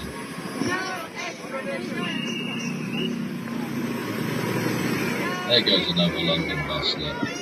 Beep beep, and a man on a bicycle.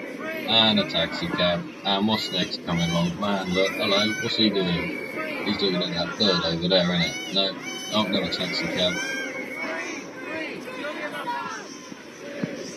Do you reckon the umbrella salesman's having a good day, eh? See, use your noggin, innit, eh? Go London with a big pile of umbrellas on a day it's going to piss down with rain. You just stand outside the fucking train station and sell them all, innit? No, the train station's shut. Tell us a bit more about yourself and what it is you're involved in. Oh, hello, I'm darling. Fiona Edwards, and I'm from the No Cold War International Campaign, which is an international peace movement against the new threats to peace in the world, which is from the United States, the new Cold War against That's China. a handbag basically. umbrella, isn't it? Amazing. What brings you here today, then, in particular? Well, I think people like journalists like Julian have just done an absolutely historically important job in exposing US war crimes. And obviously the war on terror has ended after 20 years of death and destruction, but it's not the case that we're now in a peaceful world. What's actually happening is the US is escalating war. You see that in the proxy war in Ukraine against Russia, against the military buildup against China, and Israel's genocidal war in Gaza too.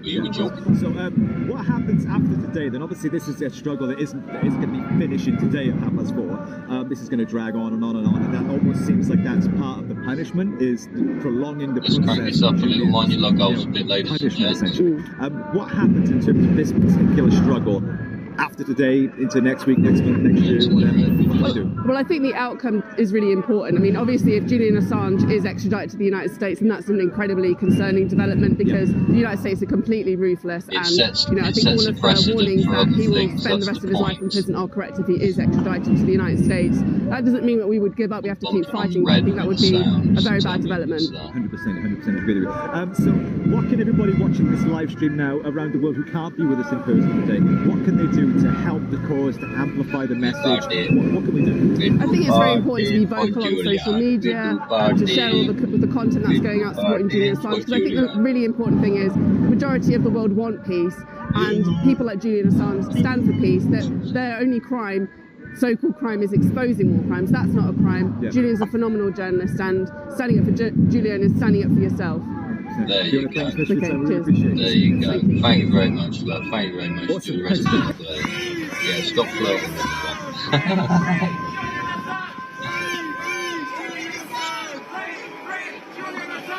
Here we have the London bus. If you'd like to purchase a London bus, please see our local provider.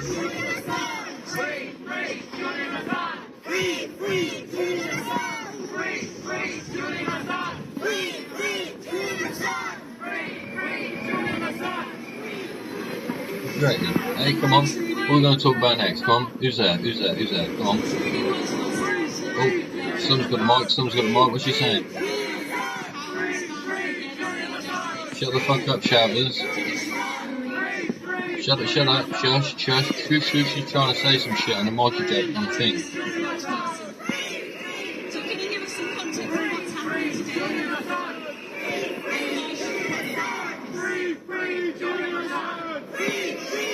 What's the woman saying on the microphone over there? She's got an Hello guys. Oh, there we go. Okay, thanks very much. The official Stella Assange Instagram feed at Oh, we did that. Yeah, we did that earlier. We was pointing over here. We say, can't this one up here.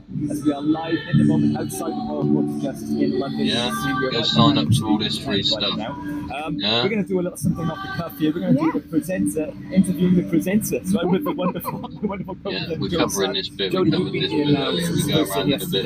Yes. 10 past 11. What we're gonna have. What's your take on what's happened so far? I just think it's really humbling to see so many people out and from all over the globe. So we've got people from Germany, Italy, France, Australia. I've met a few people that have come over from Australia that far afield, and everyone's here because they feel that they need to be here to support Julian Assange, his family, and we're really hoping for a really good outcome. Well, it's amazing. So many people have been here. Thanks for joining me, ladies and gentlemen.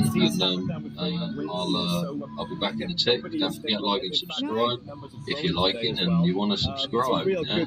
I go live randomly, so go live randomly. So you need to subscribe to get the ding of the bell, don't you? Everything that's going on with Julian, and people are very concerned about his health because, as we know, he hasn't been able to come to the court or live stream in, which is very concerning.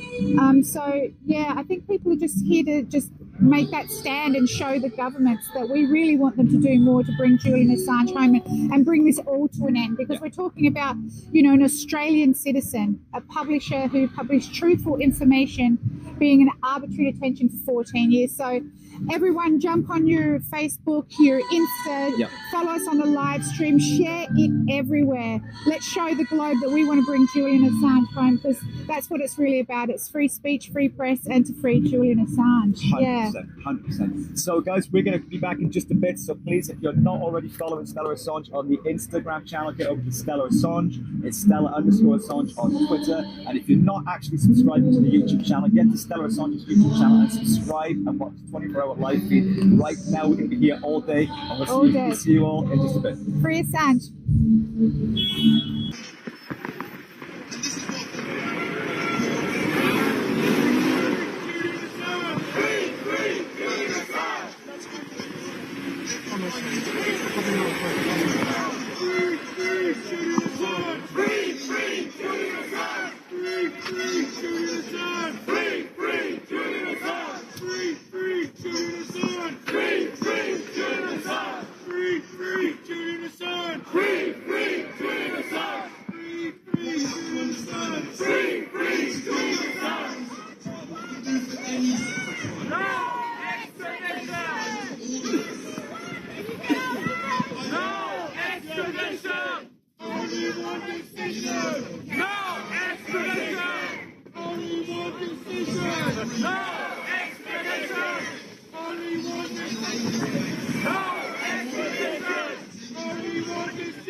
Direct there from the High Court in London. We are waiting the result of a 2-day hearing, an extradition hearing of Julian Assange. Will he be extradited to the United States? They want him over there, and he literally caught between two pieces of legislation or law or fucking whatever fluid documents you want to discuss. But basically, if they do one thing, then they set a precedent, yeah? If they do the other thing, they'll set a precedent. And the precedent should be set in that case, which is freedom of fucking speech. He was doing his fucking job. He was doing his duty of care to his society, yeah? If you see someone in distress in the street, you go and help them, yeah? Let's see how distressed these two chaps are and have a little chinwag with them. Thanks to them. London at the Royal Court of Justice, and we are here with Matteo Moro. Hello, dude. What from you doing? Free ASSANGE Italia. Very active group in defense of Assange in Italy. And they have been held many protests and activities as well. Yeah. So we're kind of active in Italy for the cause of Julian Assange for a couple of years, and we are here to make pressure on the Italian government to release the honorary citizenship of Julian Assange to many Italian cities here in our country.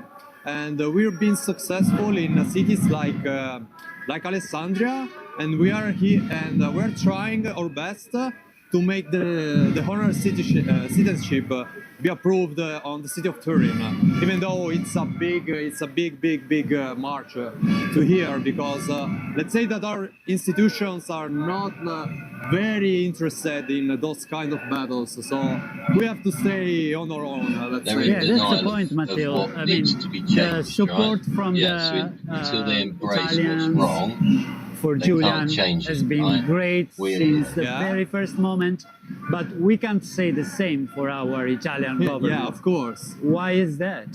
I believe because our government is not really interested in those kind of political battles, let's say like that, because it feels like that the Julian battle is not only a battle for our rights, but it's also becoming a political battle all around the world.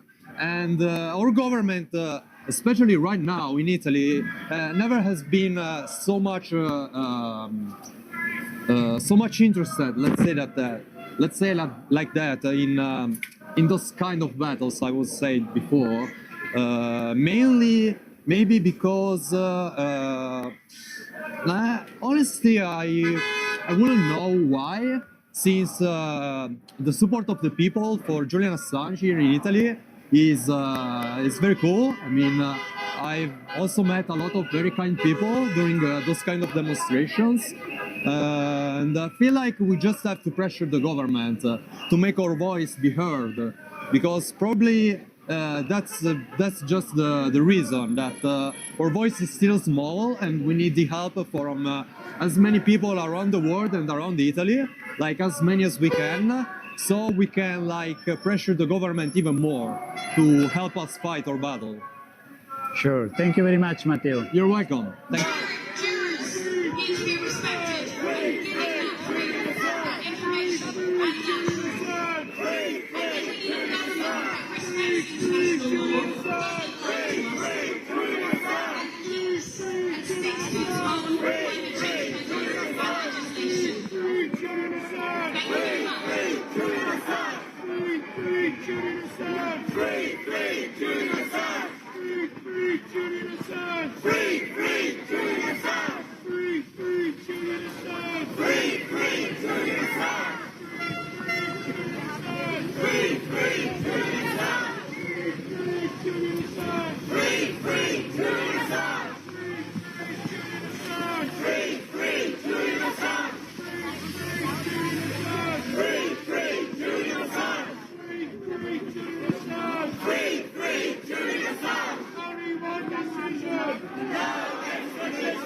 Only one decision. No extradition. Only one decision. No extradition. Free Julian Assange. Free Julian Assange. Free Julian Assange. Free Julian Assange. Free Julian Assange. Free Julian Assange. Free Julian Assange. Free Julian Assange. Free Julian Assange. Free Julian Assange. Free Julian Assange.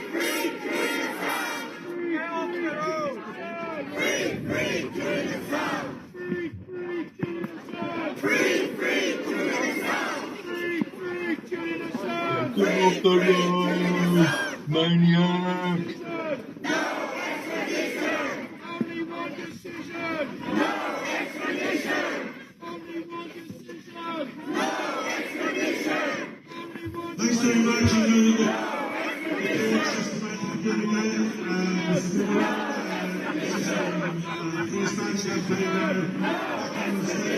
Thank you very much for coming out today. Campaign. No extradition. Second time free Julian Assange. What the American government to raise Brooklyn yesterday. Now, got a very important speaker here.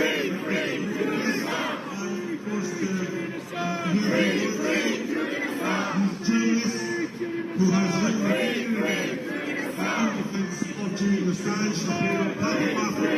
in front of the Courts of Justice here in London, and I'm here with Ricardo from Marburg and Gabriel, also from Marburg. Fantastic. What brings you guys here today? Well, the case of Julian Assange, which ridiculously enough, everything seems to have been said about, really. So it's obvious what's right and wrong here. It's not a complicated question for a court of law. It's plain and simple. It's obvious what's happening here. The UN Special Rapporteur for Torture has pointed it all out, and now that's what we're here for today. This is an existential matter that concerns all of us. Has been said, and now it's time to act.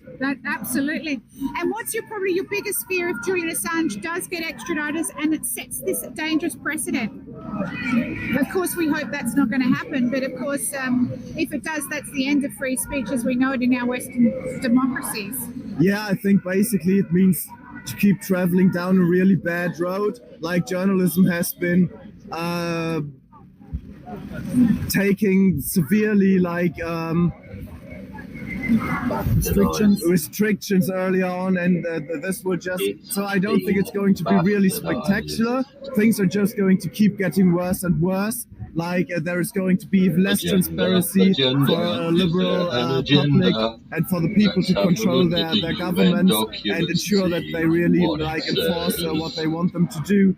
And obviously conspiracies, crimes of war, all of these things are going to increase even more because they work and because the people whose job it would be to make that transparent have been, it's just getting more and more.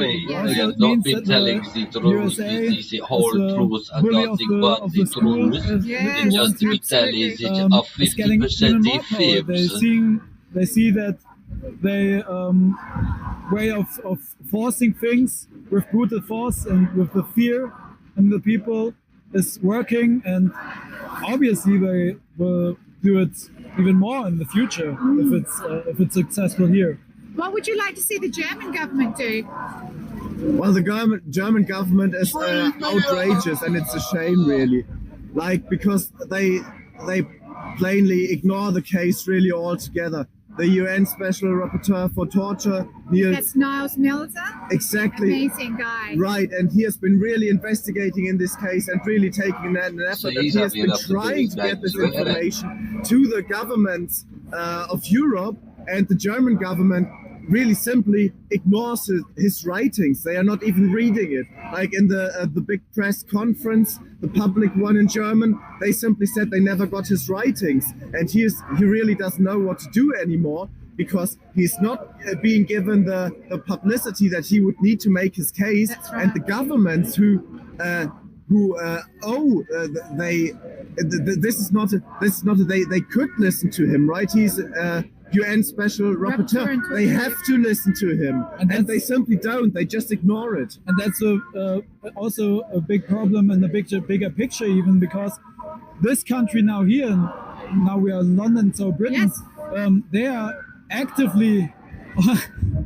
It's their government doing it, and it's their country taking place. But it's the government that is active. It's only possible because all the other governments are passive. Yeah, and absolutely. Australia. The biggest problem with our government is they're not even saying passively. They're passive actively by ignoring everything and silencing the media also. So everything. We are students from Marburg, so in Germany, and no one in academia knows about Julian Assange. Nearly no one. And those people who are on top of the hierarchy in academia, they are not talking about it. And if they're talking about it, they actively try to silence it also. Yeah, this is so ridiculous. If I may, quickly on that, like as I've been trying to say earlier, that I would say there have been two big media campaigns, like of the mainstream media. The first one was a grotesque character assassination campaign. It was really like beyond words. It was so foul. And like after that, when it turned out that all of these things were brutal character assassination lies, when the UN Special Rapporteur said, as being a jurist himself, that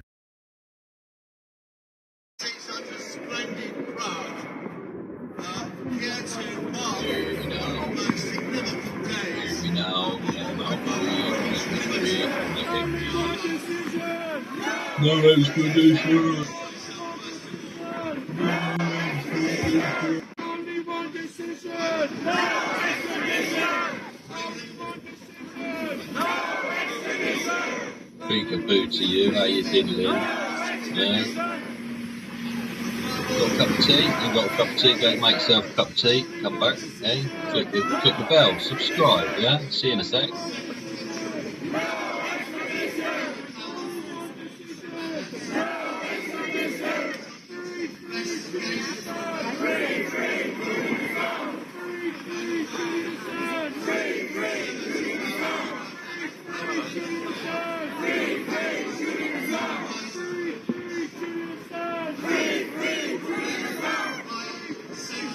How much does it cost to cover a taxi like that? And why do they do it? Is it very green? Because it's just plastic advertising, right?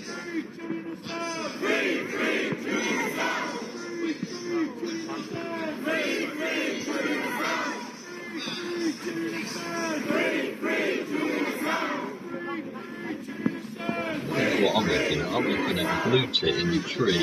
He keeps going round, just wiping his chops on the branches. He's looking for bugs, I think. Going around eating all the little bugs on the tree. Really nice, actually.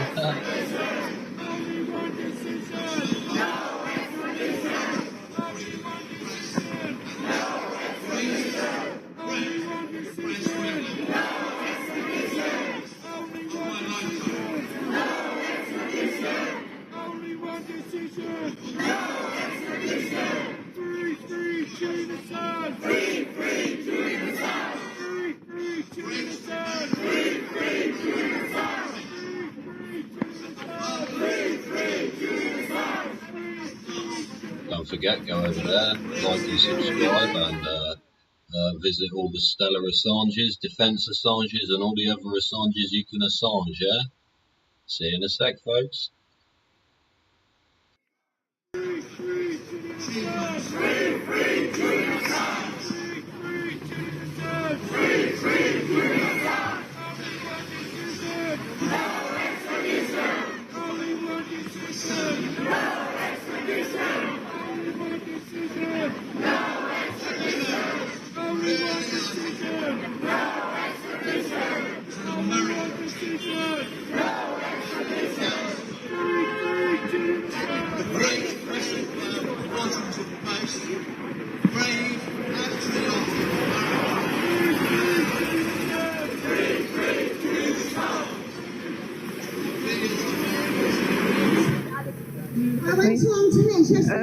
Bon, moi, je suis Marie-France Depré, je viens de Belgique. On est venu seulement aujourd'hui, enfin, moi je suis venue seulement aujourd'hui parce que hier en Belgique, on a fait une manifestation de soutien aussi à Bruxelles. C'est important de souligner qu'il y a eu des manifestations de soutien un peu partout dans le monde, aussi bien en Europe, en Australie, aux États-Unis et en Amérique latine. She's coming from Belgium and she came only today because yesterday there was a gathering in Brussels as well at the same time. Oh, sorry, at the same time as here, and it's great and important to mention that there were gatherings all over the world, in Europe, but in the United States, in Australia, etc. Et par contre, je voulais absolument venir aujourd'hui et rejoindre certains autres du comité Free Assange Belgium qui sont ici depuis hier, parce que c'est très important d'être ici présent au moment d'une audience importante, cruciale, pour montrer le soutien important, le soutien populaire important. J'espère qu'on pourra montrer un soutien de plus en plus grand, parce que c'est un cas qui nous concerne tous, parce que nous voulons tous soutenir Julian Assange. So for Marie-France, it was really important to be here today, especially to show that the support is coming from all around the world. And it is very important to show to Julian, but to everyone, that there are supporters all around the world. And she hopes that it will have an impact. Versailles, actually. Up the road from Versailles a little bit, just tucked peuple away. est concerné par Julian Assange parce que c'est important pour nous d'avoir une information et que nous comprenons que Julian Assange n'a rien à faire en prison parce qu'il a révélé des crimes de guerre que nous devions connaître mais qu'on voulait nous cacher. Tu vois? So it's really important for the people, the common people, to support this fight, because we need to have good information, and the revelation for which Julian is prosecuted, we needed to know this information because it was about us as well. Et donc c'est vraiment important qu'on montre qu'il y a beaucoup de populations qui soutiennent Julian Assange. Ici, il y a des gens d'un peu partout. J'ai vu des gens d'Italie, j'ai vu des gens de France, j'ai vu des gens d'Allemagne. Et je suis sûre qu'il y a plein de gens de partout. Et c'est important que ceux qui sont à l'intérieur, la Cour, comprennent que le peuple est du côté de Julian Assange et que nous serons de plus en plus nombreux à être de son côté parce que nous avons besoin de journalistes comme Julian Assange pour pouvoir continuer tous les combats que nous avons à mener dans la vie, pour pouvoir exister réellement en tant que citoyens. It's important to let the judges know that the people, the real people, are here because they understand that it is important for us to have a good information and that we need journalists like Julian Assange to receive this important information. So, thank you very much.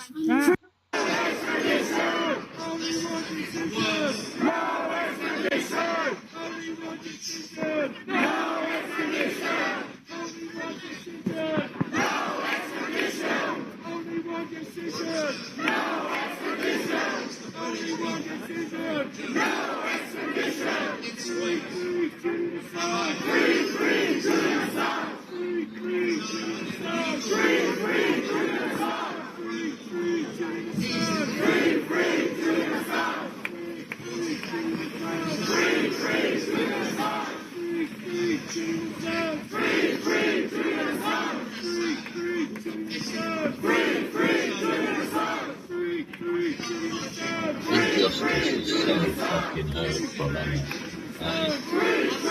injustice does so much damage over such a long time, doesn't it?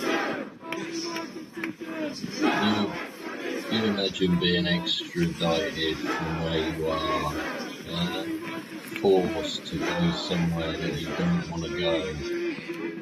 For doing nothing wrong, for not committing any crime. You imagine how that feels, just for a minute. You imagine being picked up from your home and so, yeah.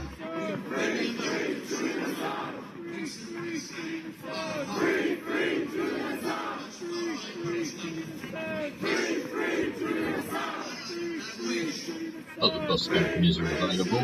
You know, you can hire a coach anywhere, can't you? There's another taxi cab. My goodness me. It is the injustice of it. It's gross.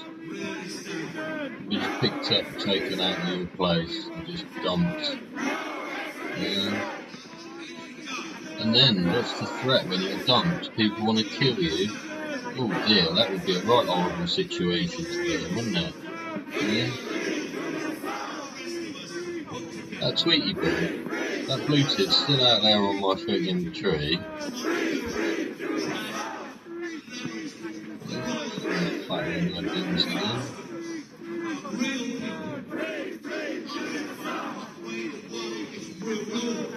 Yeah, you imagine, yeah? You ain't done a crime. You ain't done a crime, they go and put you on that thing. Make up some shit. Yeah?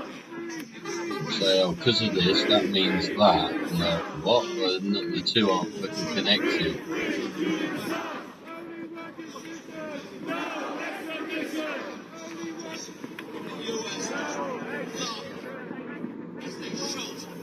Alright, if you're interested in what's going on live at the International Court of Justice, the World Court, let's turn this down a bit. We're getting a lot of white noise again, aren't we? Okay.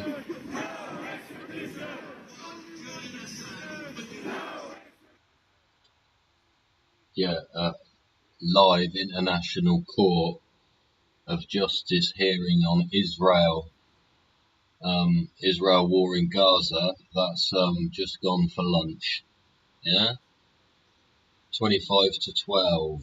So these people will be coming out soon. They'll be wrapping up and they'll be coming out for lunch, I presume. I think yesterday they come out just past 12, didn't they? And then they went in just past 1. Something they were 50 minutes at lunch yesterday. So see how we get on, eh? Thanks for joining me. Thanks for joining me here live and direct.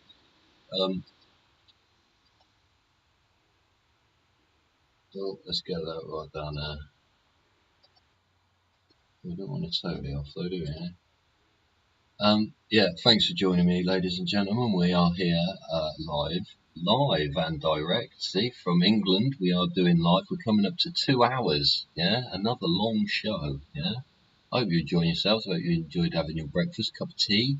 Yeah, bit of what they call that, brunch, innit? Have a bit of brunch. Have a bit of brunch. And then carry on watching the show, yeah? See when they come out for their din-dins. They'll come out for their din-dins and go off to some expensive restaurant and keep the receipt, yeah? Put that through the old expenses, yeah? Obviously, they're not paying for it, are they? Yeah? And, yeah, I hope you enjoyed yourself. If you haven't already, don't forget, ding the bell. Oh, there's an old London bustler. Oh, beep, beep. London Transport. Dun, dun, dun. Very good. I like them old things. Still using them, see? Nothing wrong with them old things. Just need to keep them going. Nice pile of spare parts, yeah? You don't just order one in when you need one. Yeah, you order fucking as many as you need to keep the thing going for as long as you want to keep it going, which is, in that case, infinite. So buy a box. Yeah, buy a whole box full. Pay postage on one box full instead of one thing at a time. Imagine buying wheel nuts for London buses one at a time. Be ridiculous, wouldn't it? Hey, how many buses you got? How many wheel nuts you need? Fuck. Be a joke buying them one at a time, wouldn't it? It would be buying them one at a time. It'd be fucking stupid. You pay full fucking cost. You can't do a deal on it, and you're paying for all the postage every single time. It's complete madness. Beep beep. Hello, beep beep. Julian. Oh, a few people shifting about now. Has the rain stopped? Has the rain gone by? So it's going to clear up about 2 o'clock, didn't they? Eh? Yeah, red sunshine come out saying it's going to happen. English weather, you see. What happens is it clears up, yeah, and then it rains. Clears up and rains. Can you not hear them? Can you hear them now? I'll turn that down so low you can't hear properly. Welcome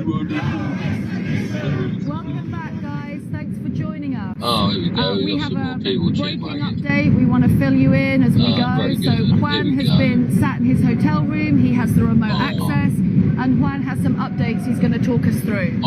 So the morning started, Chloe, like yesterday. Technical problems to the point that nobody could hear. Now, thankfully, we have seen a change on that, and we were actually able to hear Claire Dobbins, the prosecutor, arguing in the second half of this morning. What the prosecution intended to argue is that this is not a political prosecution, but rather one based in law. Their evidence is that the indictment was started under the Trump administration and the Biden administration continue it. So it could not possibly be an indictment based in law. She then tended to divert the attention away from the 17 charges of espionage, which are clearly a political charge. There's no way to consider them anything else than a political charge, and they base their attention on the one charge, which is a computer abuse and fraud act. This is they aim to try to argue that Julian helped hack government systems. We know that this is incorrect, and they try to reference the second superseding indictment, which contains evidence from a source that an FBI source that we know is a fraudster who has stepped back and said that the indictment actually was not based in what he said. So he said he lied to the FBI, and that's the evidence that we're seeing from Claire Dobbins. Then they argued that the prosecution is only focusing on documents that harmed people. We know that this is incorrect because the charges are for receiving classified documents, having classified documents, and publishing classified documents, and that includes all the documents, not alleged people harmed by these documents. We also know in 2013 CIA outlet who had a WikiLeaks task force investigating WikiLeaks and documents that were published in 2010 and trying to find people who were harmed. Brigadier General Robert Carr testified under oath in the Chelsea Manning hearing that nobody was harmed as a result of the publications of WikiLeaks. The government, the prosecutors here have not gone into details of any people that might have been harmed, and they argue that this information will only come to light, or they'll talk about it once Julian is extradited, and if he is extradited. This is what I have for you guys this morning, and we'll continue to listen in and bring you updates as soon as we can. Fantastic. So Juan, you're going to go back to your room now, do more remote listening, and we'll be back when the court breaks for lunch with more statements, more interviews, and we'll try and get as many people out here as we can. Thank you. Thank you, ladies and gentlemen. Here we go, back live. Who's banging and clackering? Tradition. Oh, here we go, that again. You've got to think of something else. It's like a bit mind-numbing, isn't it? It's like white noise. It's like a set piece of how to fuck your head up. Just keep screaming shit at people. Just make up a poem or something, innit?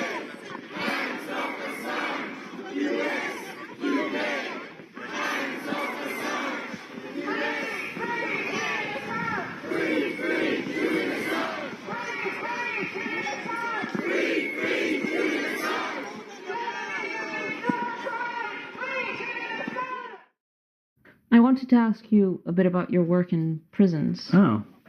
How did it start? It started different. So I'd come back from overseas and lost my job at the New York Times for denouncing the war in Iraq, given a formal written reprimand, told I couldn't speak about it. This is classic. We had another reporter, John Burns, who was cheering on the war in Iraq. They didn't give him a reprimand. So it wasn't... He was also involved in the New York Times dealings with Julian. Was he? Oh, yeah. See, these people getting told off, getting told off for doing what they're supposed to be doing, right? So Burns was cheerleading the war, and I was denouncing it. So it wasn't a matter of speaking out about the war. It was just speaking out of the war and saying the wrong thing. Okay, so well, live and direct I was finally told I couldn't speak publicly, and I left show. Yeah. And I kind of found, I wrote my first book, War, the Force That Gives Us Meaning, which I didn't expect anyone to read. It was kind of about the culture of war, and it wasn't autobiographical, and it wasn't even sequential, but it was about the culture of war, what it's like, and I've covered, at least a half dozen conflicts in depth. And I was teaching at Princeton, and I was living in Princeton. I was teaching at the university, and a friend of mine who was the head of the history department of the College of New Jersey you fucking crochet or whatever you going do. into the prison and teaching college courses to people who had their high school equivalency, what we call the GED. Now, it didn't have academic validity, and she bought the books, and that's how I started, because of her. And then I loved it. I mean, and then in 2013, Rutgers started a college degree program. So, and I started teaching. If you're a young man, a lady out there, you're thinking of a career. These are serious. Yeah, don't do what's expected of you. Do what have you turned want to their do. cells into libraries, who never had a chance, and that space in a prison classroom is really sacred, because you're given agency. It's the only time in the day you're given agency. You're treated with respect. I mean, really, sacred is the only way to describe it. And so, I've been teaching since 2010, and now I think I've tried to count. I've seen about 600 students, and a lot of my students are getting out. I helped my students write a play, which was my book. Our class was about that process. And it was, rich. And your mother's a theater director. That's rich. Brother's an actor. My wife is an actor. And when I started, it was kind of clueless. I was teaching drama. I was teaching August Wilson, all these great playwrights, Baldwin and others. But I realized from the first day they hadn't seen any theater, because they don't have money to go see theater. Right. Unlike in the old days in Europe, where they used to subsidize. Even when I lived in Zagreb, I could buy a ticket for $10 to go see great opera, and they were all state employees. Germany, so whatever you say about communism, they supported the arts and great education. I mean, you can get through Charles University, and so on the train. So I said, okay, well, why don't you just try and? I wanted to write in dramatic dialogue, because that's how emotions and information, everything is conveyed. And it turns out that one of my students had knew who I was and had recruited the best writers in the prison. So I start reading through this stuff, and I'm going, wow. I mean, I had 4 or 5 really powerfully written. And so I said to my wife, I think I'm going to try and help them write a play. Not that I know anything about writing a play. And then it just unraveled. I mean, because in a prison, you don't even tell your cellmate anything about yourself, because when you express vulnerability, then the predators come for you. And guys would get up and they started writing these scenes of their lives. And some of them couldn't read them, or they'd stand up and their hands were shaking and they were crying. It was really powerful. And because it inadvertently and organically became, their grief, their loss, all of that was expressed in a group of 28. And then eventually, so you got problems. When I first asked, I said, who wants parts? Who wants a part? Only 7 people wanted parts of the 28. But as we started writing all 28, so I had to write 28. I was editing it. They were writing it. But I had to write 28 parts. I mean, it was like a Fabian tract, and then we had a reading, and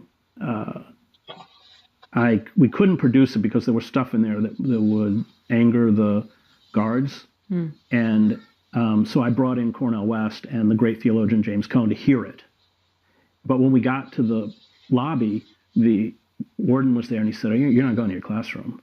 And they hauled us into the chapel, and there was a phalanx of guards, all white at the back. And then they brought my class in.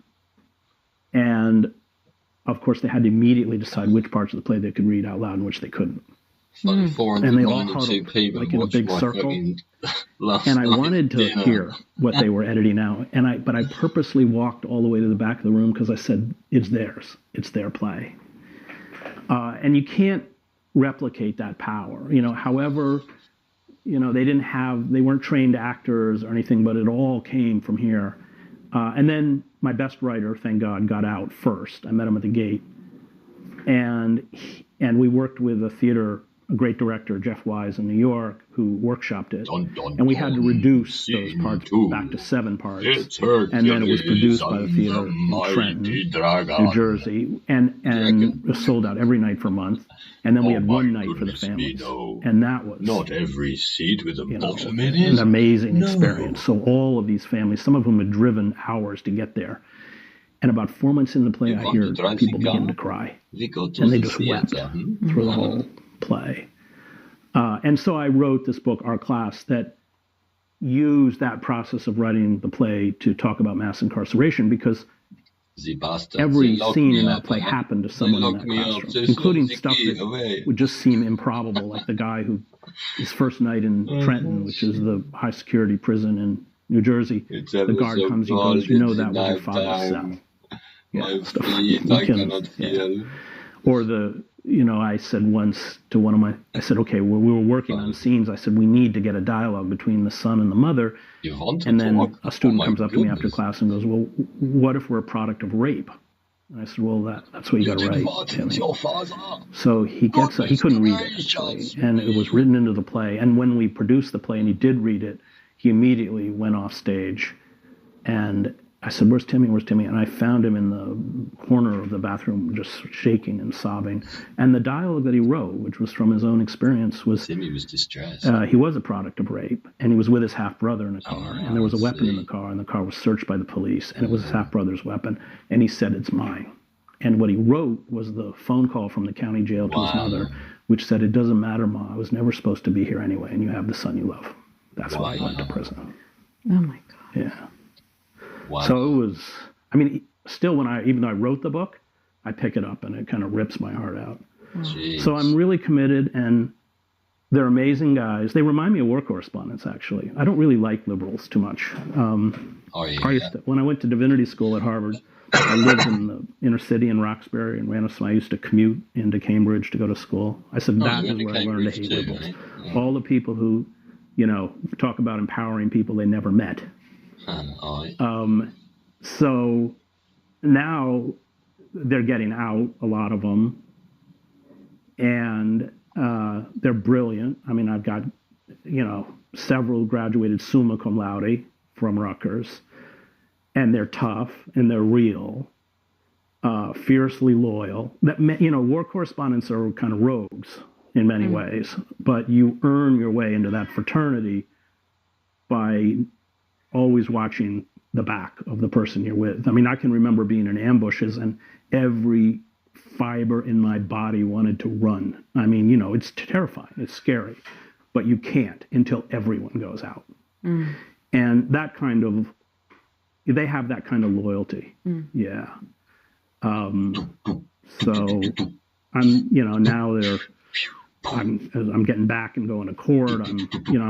As they get out, because it's so hard to get work, and you just get involved in their lives, and I know their mothers and their kids, and so. So was this a specific prison with a management that thought this was a good idea, or? No, that's interesting. So the prison rights advocates organized to pass a law in New Jersey that said that if secondary education was provided, the prisons had to create a space for it. And so Rutgers, they raise several $1 million a year, but it's actually an entity within Rutgers, but it's not Rutgers. So at the beginning, the guards treated us really poorly because they were baiting us. They would treat us, just horrific stuff. Like when, the guards bring in the drugs, then there are overdoses, then the Special Investigation Division comes in and tries to find out who.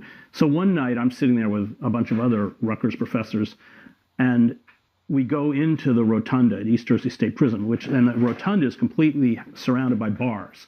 And suddenly these guards come to us. Now we're all teachers, up against the bars, up against the bars. We all have to stand on the bars.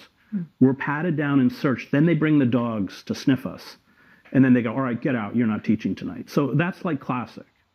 And of course, what happens is most professors don't come back. That's what they want. Very hard to retain professors.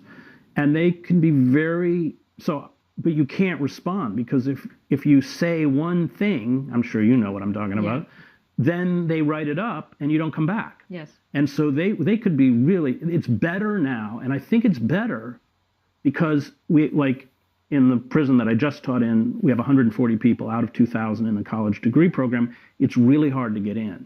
And if you have a lot of charges, i.e. if your disciplinary record is not good, you can't get in.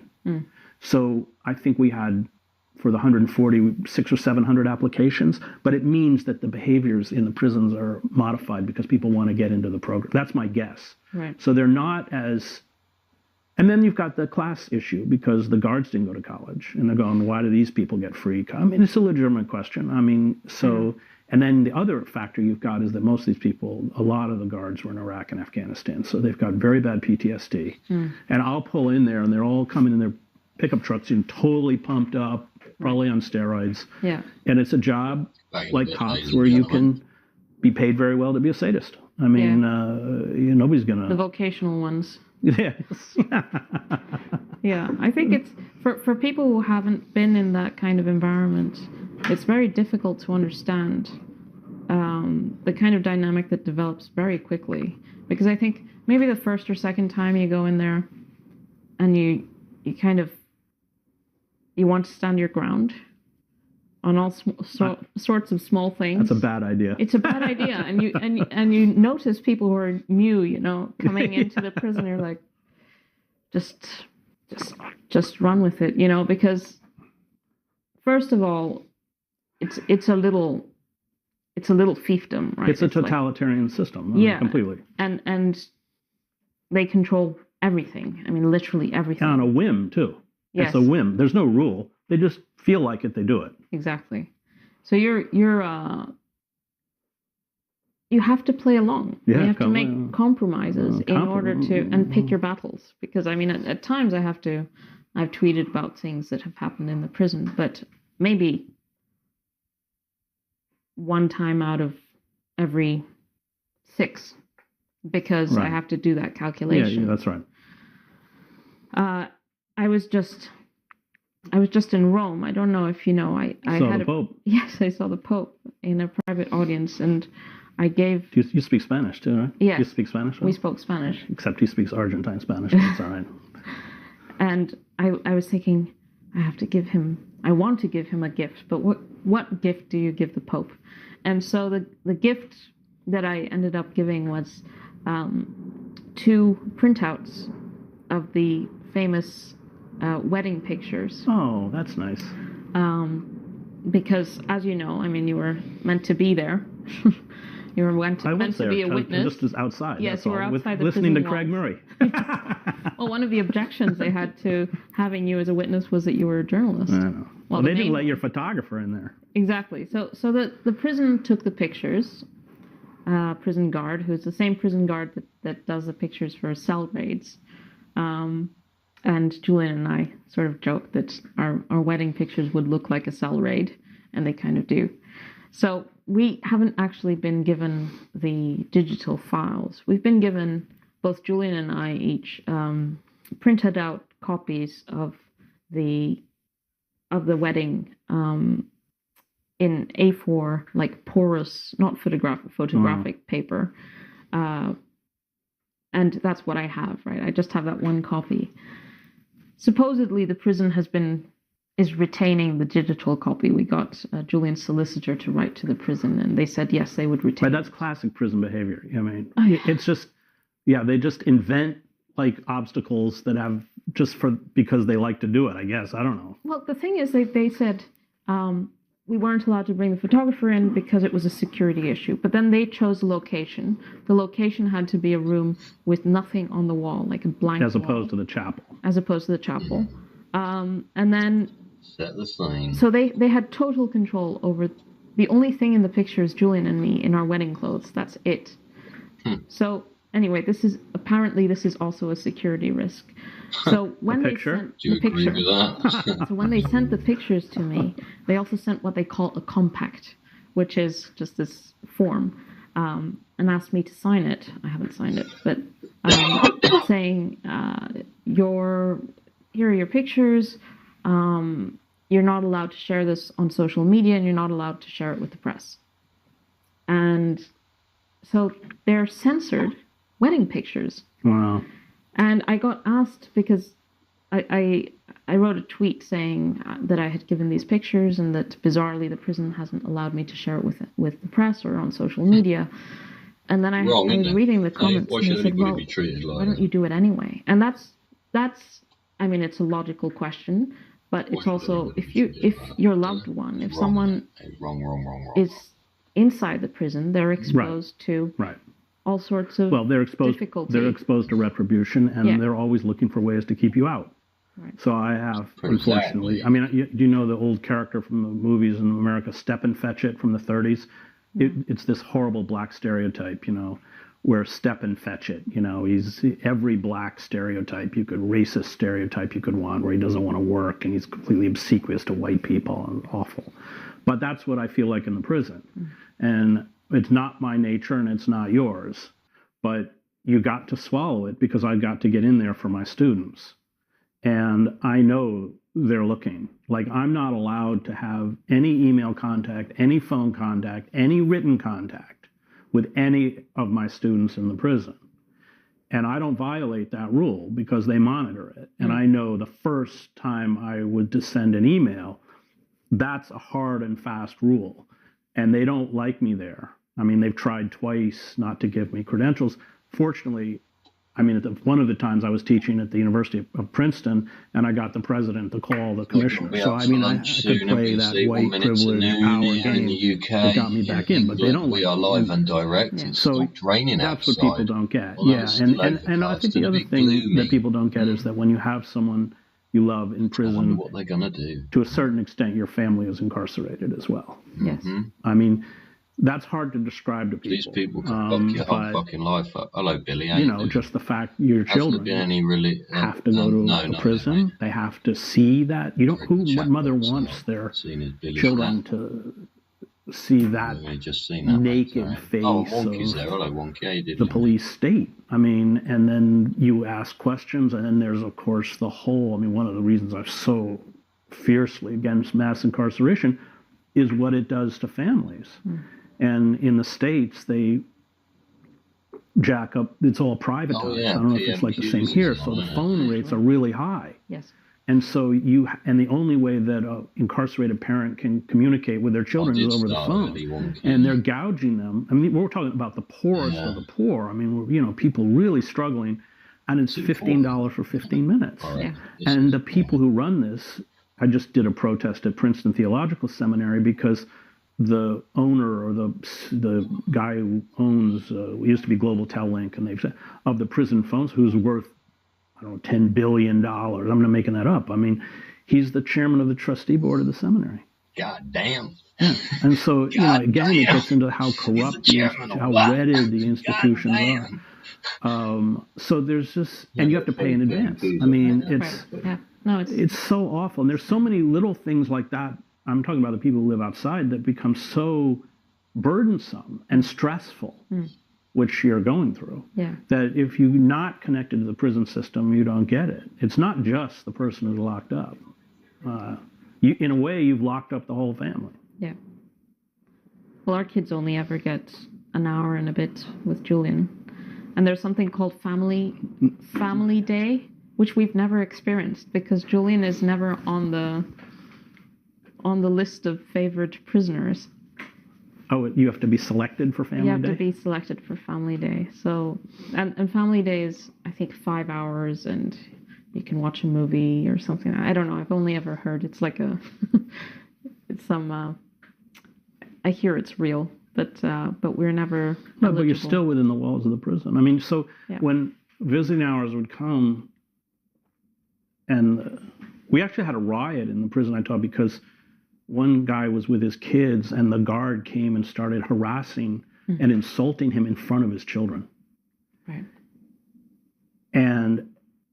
And he got up and he said out loud to the other prisoners, "This guy is disrespecting me in front of my kids." There was a riot. Everyone started fighting. But what they do in that prison is that, you know, they stop the visit and you got to move immediately. And they put all of the prisoners on one side and they put all of the families, including the children, on the other. And then they pull a curtain like this. And then it's strip searched. All the men are strip searched. And that, in and of itself, and that's why, and then they will also harass the families who come to visit. So you can wait for hours. There's no bathroom. If you wait, you're often outside in the rain. There's no protection from the rain. Right. Then the guards, so a lot of my students tell their mothers don't come because they are so upset and they're powerless at seeing their mothers disrespected by the guards. I mean, that's very common. They say, just don't come, don't. And then if people who have long sentences, the first thing they do is they get the paralegals to write out the divorce papers. I mean, it's just, you know, I say, if you don't walk out of that prison system angry, you don't have a heart. And people say, what keeps you going? I said, well, how can I walk out of that classroom when I walk out? They don't. Yeah. But and Julian's detention conditions are probably even worse. I mean, they are worse, I think, than my students. I mean, let's be clear. I mean, you know, what you're doing is torturing, solitary confinement. I had a student, he had a cell phone sold to him by a guard. They catch it and they throw him in solitary for a year. I mean, he graduated summa cum laude. He's out now. He's working as a community organizer. But if you go back to that year, he's never gotten over that trauma. Yeah. Yeah. And we know from just, you know, studies, 6 days in solitary confinement will start to really mess your head up. So these are systems designed to torture, which is, of course, what they're doing to Julian. But it's not just Julian. I think Julian probably gets it worse than they do. In the supermax prisons, though, they won't put the college degree program in the supermax prison in the state of New Jersey because, in the words of the warden, it's a waste of time because they're all going to die in here anyway. That's a quote. So I was just buying the books and going in and teaching a course like I had done before, the college program. And I taught, you know, these things like teaching Shakespeare in prison. Then all these academics write books about how it changed their lives. Well, I've taught Shakespeare in prison, and it's good for them, but it didn't change their life. I think they couldn't wait to finish. But I did. I taught Lear, a close read of Lear. Well, it was a whole course, line by line. And I wish I'd taped it because I'd have them do summaries, you know, of like, so yeah, Lear, he's got like his posse and like his two bitches, and you know, it was hilarious, you know, it was hilarious. But we got to Gloucester's suicide, and it turns out a third of my class had tried to kill themselves. A third. And that's supermax. I mean, there's no rec time, they can't lift weights, they will go 4 or 5 days without getting out to the yard. It's and the mood in that prison or that classroom is unlike any other. I teach mostly in maximum security prisons, supermax. It's unlike any. And of course, Julian's held under these, you know, same kind of conditions. I mean, he eats in a cell, right? He eats in his cell. Yeah. And these things become kind of, it's very disturbing how this, I think as you're exposed to it and as time goes by, you see, I saw this in myself. I kind of had this moment of objectivity at one point when we were getting our, what's it called, the bureaucratic step you have to do before getting married. You get the registrar to come, and so the registrar came to the prison, had to have us both present, and so on. So this was in a different room to where we usually meet, which is this big hall. It was where the legal meetings take place, and there's small rooms with a table and some chairs. And I came out of this meeting feeling so fortunate for having spent an hour and a half with Julian in a different space. There, everybody, and it's fucking dull. And it's so slothish, and it's about 2 days old. Disturbing how you kind of assimilate the restrictions. And normal was in the visits hall and just being with Julian in this different hopefully room. These people will be out for lunch soon, and we get back to the show, won't we, really fortunate. She's ever such a strong woman, though, ain't you? Bless you, Stella. Yeah. It reduces... Bless you for doing what you've done and standing up for what you have. And well, I mean, look, it's a form of it's bondage. It's a form of slavery, really. Yeah. And it reduces you to rejoicing in these... That's it. In the, rejoice in your in the broader context, insignificant privileges that the master grants you. Yes. There you go, ma'am. There you go. Have you tried to get into, or have you been in ADX Florence? No. It's really hard to get in. Okay. So this is a prison that Julian will likely be taken to if he's... Yeah, I mean, so I've been in Marion to visit Daniel Hale, and he's in the MCU, which replicates... Rip him off. If Julian's extradited, the conditions he'll be held under. And yeah, I mean, it's like when I was visiting with Daniel, so I couldn't, it was behind plexiglass. Now let's remember, this is a guy who never committed a violent crime in his life, like Julian, ever, and so it was me and him talking, and the guards were recording, and I could hear in the other room, because they turned the volume up, I could hear our conversation, being recorded, that they were playing. Tom is so fucking boring. And that, of course, is, Britz's really pretty repugnant figure. But back in a minute, just making he did recognize the savagery of the American prison system, to her credit. Yes. And it is savage, having been in it. And it's really savage. Yeah. So... Has any documentary crew followed you into the prison? They can't. They won't allow it. There's no electronics in the prison. You can't do that. Well, not in Belmarsh either. But then you have some TV programs about Belmarsh that make Belmarsh look good. Or what my students hate is these shows like Real Prison or whatever it's called, where they're all animals. So you can get TV, but they're not going to film 2 hours of us discussing James Baldwin. That make really good TV, and that's what all my experience in prison is. Yeah. And so I love this. I love those students, and they come to my house now, and they're just amazing human beings. And I spent a lot of time trying to get them jobs, and which is hard. But they're really remarkable. I mean, to end up where they have ended up. I mean, very few of us could have gone through what they went through and ended up where they end up. Right. They are really remarkable people.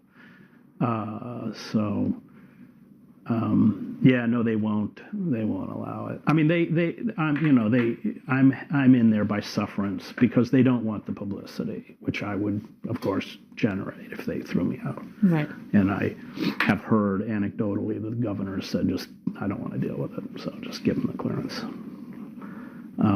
But they're amazing human beings. I mean, and August Wilson writes about it. So does Solzhenitsyn. The finest people. I'm sure Julian says that. Some of the finest people he's met are in prison. And there was that. Remember, there was in the prison that act of solidarity on the part of the prisoners on Julian's behalf. I can't remember the details. It was. Yes, I mean, Julian, when he was arrested, he spent a few weeks in the general population, and then he was taken to the health care wing. Well, Hell Wing. Hell Wing. They call it. Yeah. It's a misnomer. And he was there for 6 months, and this was the hardest period because the prison had the reasoning from the prison was that he was a severe suicide risk. They had found him that he had hidden a razor in his cell, and he was kept in this health wing for 6 months. And you can just imagine in a prison like Belmarsh, where you have about 750 prisoners, the health wing is maybe a dozen probably about a dozen prisoners. You have the acutely suicidal, the prisoners who are dying, and then people who are having some kind of mental health episode, and that's who you find there. So, and they're kept in isolation from each other. So when he would be let into the yard, that's who he would find, and he was extremely, isolated during that period. And he also couldn't make many phone calls. So it was the prisoners who worked as cleaners in that section who observed Julian's state and put in a petition to the governor to ask for him to be moved into the general population. And it was the cleaners that said, "Oh, look, this is too much, mate. What the fuck are you doing?" You imagine terrible what the man's period in been the through, health eh? wing. She's It's never, strong, well, isn't she, eh? It's been bad Just say with again, God bless COVID and her, eh? so on. For 6 months, I couldn't visit him. There were periods where he was, in solitary, with this health reasoning.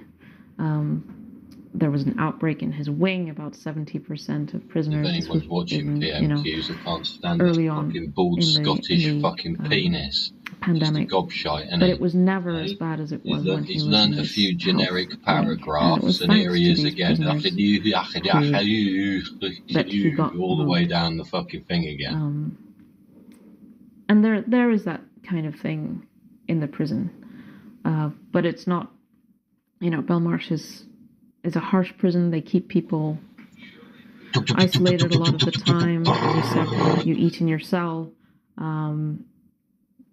Sometimes you have association within the wing. Go through that which is an hour where you can move in the corridor and speak to other prisoners. But they prefer it not to be that way, because from the perspective of an underfunded prison management, the more you have prisoners interacting, the more risk you have of some incident. And so the incentives are just to keep people inside their cells.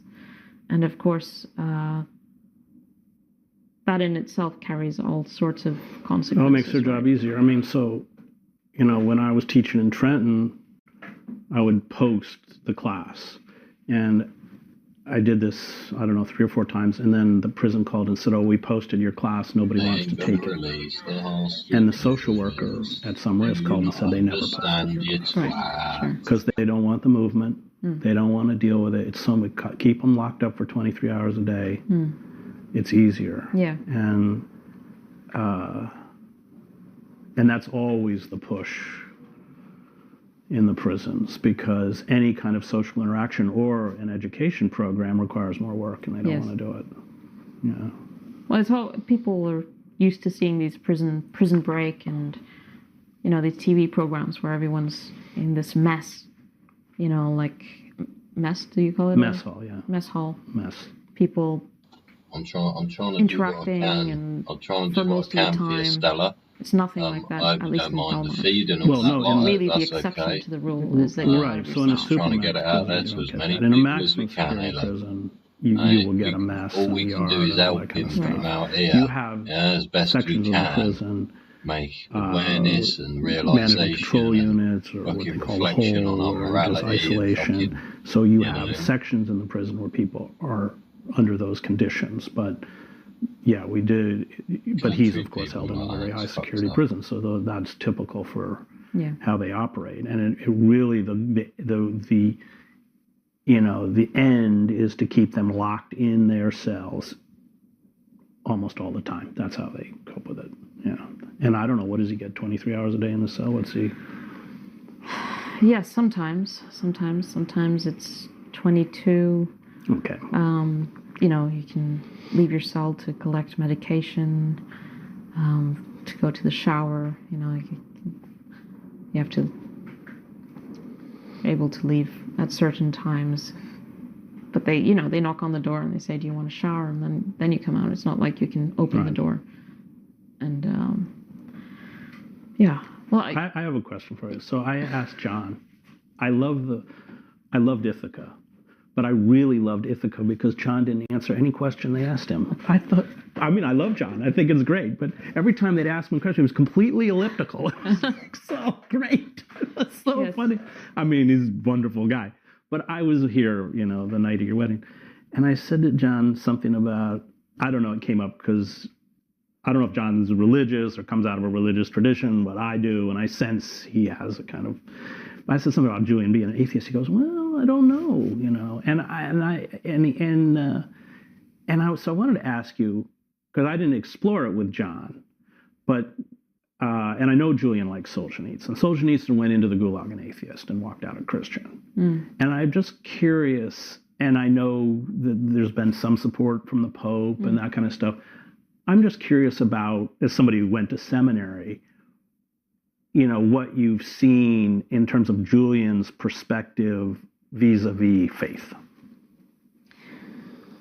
Well, I don't think I can put words in his mouth. I can talk a bit about the process I think that we've both experienced through this. Tell us, love. You tell us all. And I've seen people, what's happened, exactly you know, how it's react happened, rather exactly what you've found and viscerally what may need amending. It's exactly the for example, when I information we said want. that there We was embrace the feedback. the Catholic chaplain in the prison had blessed our wedding and this kind of thing. And people project a lot of things. Okay, I want to throw in story because I remember you told me, and I thought it was great. This, for me, elevated this Catholic chaplain. Was it like you're not allowed to hug, but he kept saying, "Now you can kiss the bride. Now you can hold the bride." I think we had both the registrar and the chaplain were actually everyone in the room, even the guards, were, I think, quite moved and enthused by the whole situation we're facilitating. So, yeah, I heard John make some comment about how prolonged this kiss was.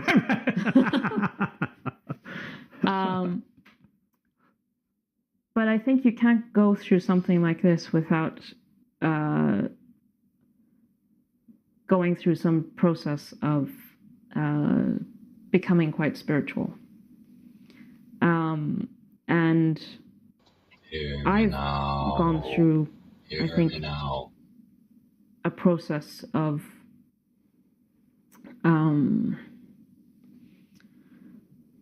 understanding the importance of community and human connection. And I think it's something that I'm constantly striving to understand, and this kind of trying to make sense of what is happening and how you're supposed to, how you can go forward, you know, when you have this complete cruelty being well, let's call it what it is. It's evil. Well, it's evil. It's evil. These people and coming out for their din-din soon, or you what? have to, hey, what's going on? You know, you have to go through a process. You have to process it, and you have to go through a process to learn how to manage your emotions and your and understand humanity and how some things are completely. It's also made me think a lot about, you know, justice and how and the justice system, which is just like something that floats on top of reality, and then sometimes it activates, sometimes it's denied. But then there's this bigger sense of justice that people have a natural sense of, and then there are some people who are outside of that. And what I can say is that, you know, inside the prison, the structure of the chaplaincy provides a place for humanity, for connection, for in this brutal environment. And so in whatever way I don't know how Julian would describe it, but I know that he's found support within that structure. And so have I. Well, because it's stripped down to an existential battle. And every time you walk into that prison with your kids, it's the forces of life confronting, in a very palpable sense, the forces of death. I certainly experienced that in war. So palpable that I could feel it. And these are non-rational, not irrational, but non-rational forces that go into, I think artists, you come out of an artistic family, deal with it. I think religious thinkers, the best ones, deal with it. But those forces go into making a complete life, and yet we can't measure them. Done it again. And because of where Julian is, and because of where you are, and because of what you bring, which is really life, sustenance, eros, love, and you bring it into a space where everything is conspiring to crush love and compassion and empathy, that is an existential experience that I think, and I see it in my students in the prison, forces them to begin to ask questions that in a protected environment or, an environment outside of that starkness, you don't ask. And that's why I love Solzhenitsyn. I taught the Gulag Archipelago in the prison last fall, all 3 volumes, and I'm a Nazi. I would quiz them to make sure they did the reading. But that is the Gulag Archipelago. It is about his spiritual journey. Yeah. And like Julian, he went into prison with this notoriety and power. He was a captain in the Red Army. He was a brilliant university graduate, and he talks about wearing his officer's coat for the longest time because he couldn't shed himself of that status. And then the last volume is about rebellion and resistance. So I'm not surprised. That, given how, working in a prison and knowing what you confront, it is stripped down to the most basic level of human existence. And those of us who fight for life, when we're in war, or when we're in Belmarsh, we see the face of death. We do. And that there are forces, powerful forces, that are trying to kill Julian. Yeah. They're trying to kill him. And you're Joan of Arc.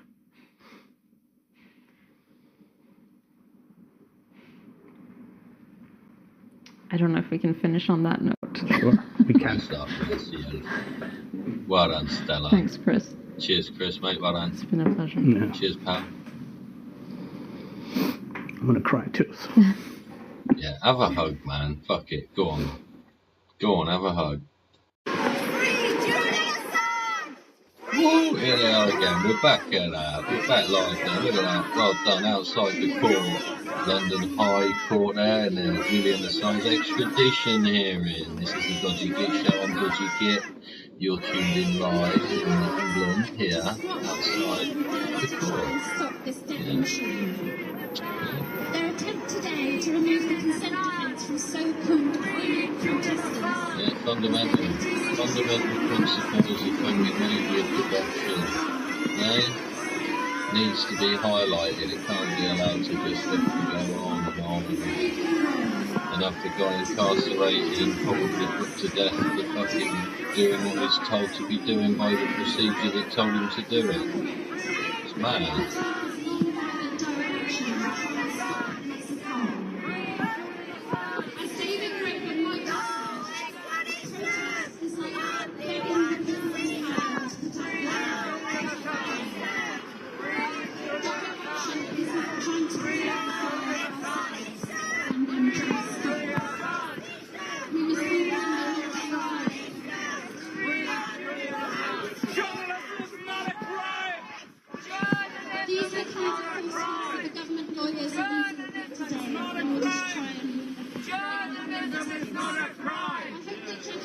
Journalism is not a crime, you see. Journalism is not a crime, is it? Is journalism a crime? I should be able to report anything I see, yeah? Anything I see, I'll pick it up and I'll show it. Couldn't I? What's wrong with that? Is there something wrong with that? Oh, it's got this thing on it. It says, well, you fucking put it there. I'll fucking use it. Photojournalist. Fuck's sake. And I'm here actually, on one hand, I'm working for the Assange campaign. Alright. Photographing the speakers who literally come from all over the world to be here. Photographing and obviously speakers. I'm doing a sort of rolling photos for them. So that they can send them out all over the world, especially to Sweden and Australia and places like this, to show everyone what's going on here. That's the first reason I'm here. Good man. Second reason I'm here is because I kind of understand the importance of what WikiLeaks have done. Because when I'm not in places like London photographing angry people holding bits of cardboard, I've worked in Lebanon and Afghanistan and places like this, and I've actually seen the reality of what a lot of our money gets spent on and the reality of what the arms industry produce. And for a lot of people that's very distant. And what WikiLeaks have done, particularly with the collateral murder video, but also with those war logs, is they've really exposed what people's money is being spent on, how it's being spent, and the sort of reality compared to the sort of myths that, you know, certain news organisations would have us believe about these situations. That's right, sir. Well said. I think in particular, I mean, I've worked extensively in Afghanistan, and you read the Afghan war logs, and you know, it's obvious that, you know, there seemed to be a point when the media were saying, okay, it started going wrong, but the reality is it never went right. It was an absolute disaster from the word go. And none of them will admit it. Instead of admitting it, seeing where you went wrong, focusing it out, don't want to know. Trillions of dollars, and God knows how many innocent lives, and for what? 20 years and trillions of dollars to replace the Taliban with a better organised version of the Taliban. I mean, what was the point? But, you know, there is so much information that the likes of WikiLeaks and whistleblowers have, you know, provided to us and to journalists to properly analyse that situation, to see what's going on. Important, one thing we've noticed is that, you know, since Julian first went into hiding in the Ecuadorian embassy, and even before that there was this real push by the media to make it all about him. Shut your whistle up. To make it all about Julian the person. And when you make it all about one person, now obviously it is about him because his life is on the line here. You know, I don't think he will survive if he ends up in a high security American prison, but the thing is what they did was they made it all about the person because you can demonise a person. You can constantly drip feed people. That guy blowing a whistle right next to someone having an interview, that's clever, isn't it? And for that person to lose sympathy. What this really is about anyone who talks about stuff that they consider to be classified. Yeah, and those two like antis. Can end up being like, you know, spirited away. Rendered. Or rendered, you know, whatever you want to call Spirited it. Away, hell of a wicked film that is, I mean, that's a terrifying concept. Hell of a film. I got a question for you, guy. Have you ever worked as an embedded journalist? Have you worked as an embedded journalist? What would you say to embedded journalists that live within the bubble of the military-industrial complex? Okay, so, I mean, I know a lot of my fellow journalists who were embedded with the British Army in Camp Bastion and Helmand and stuff like that.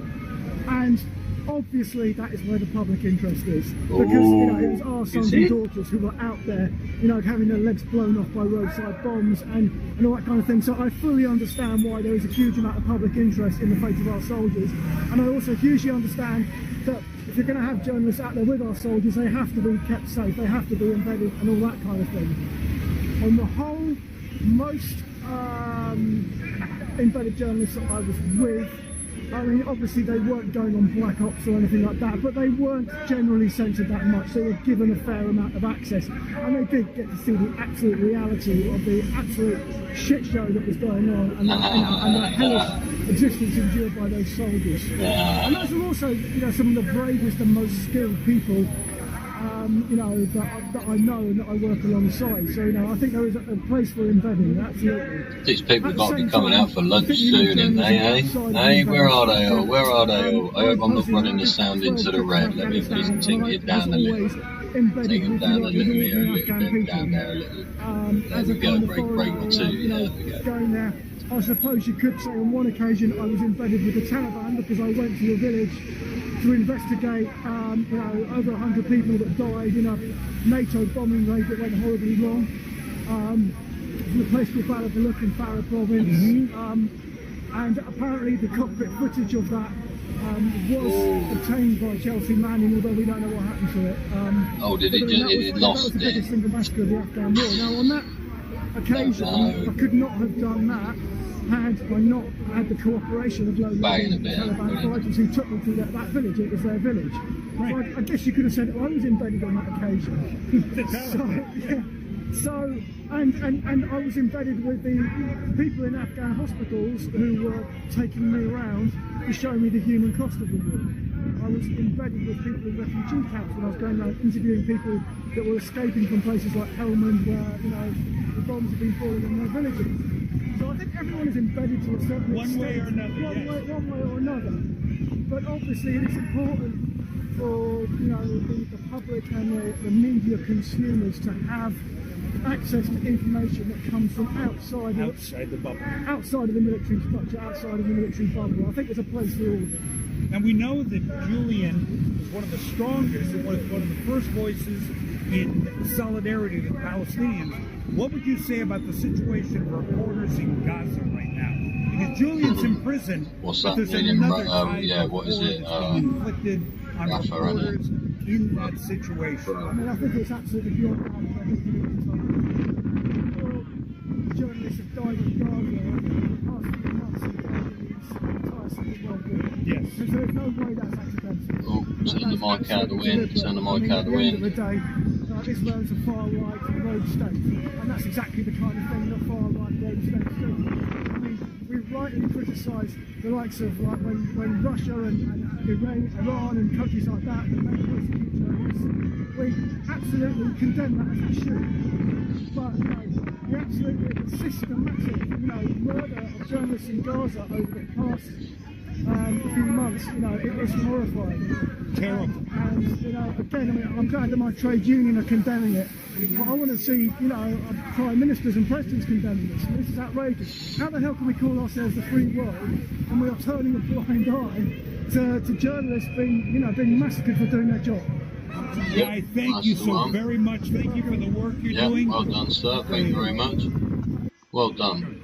Hi, I'm Tracy Worcester. I'm Hello, a friend Tracy. of Julian and Stella Assange and the godmother of their youngest child. Now today, we're hearing the American side of the discussion, the hearing.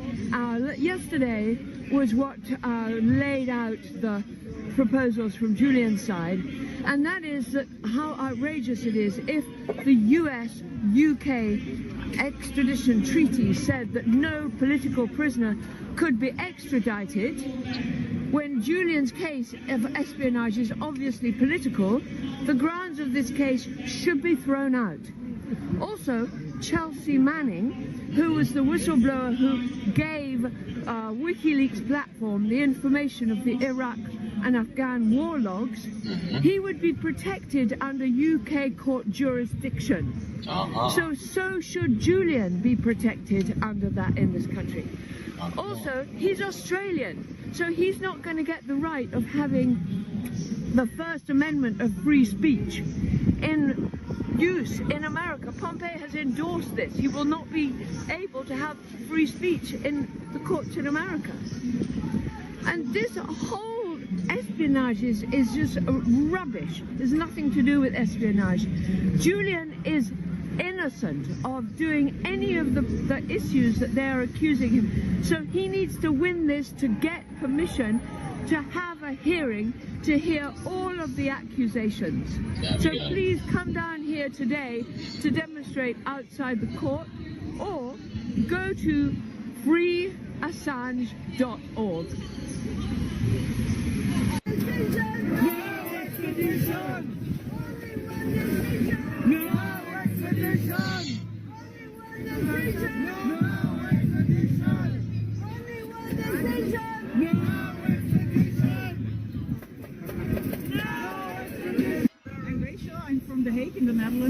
I'm here to support Julian Assange. I think in the first place it's Mike's in the wind again. Defend our right to know what our governments are doing in our names. And if we don't know that, then we cannot make a fair judgment. And yeah, that's the end of democracy, in fact. You cannot choose the right person to represent you if you do not know what these people are doing representing. So that's it. That's why I'm here. Information is the secret to everything. And so your sign here says people don't like wars and they have to be lied into them. That means they can be truth into peace. I believe that's true. I hope that's our only hope. That is our only hope. Yes. The truth, know the truth, and the truth shall set you free. Thank you so very much for your activism, and thank you for standing here in the rain. I'm happy to do so. It's important to know. And say hello to the Hague for me. I will. Thank you. Success. Popped up to Glasgow a few days to see my mum, who has been supporting Julian for a long time, and so I got her T-shirt.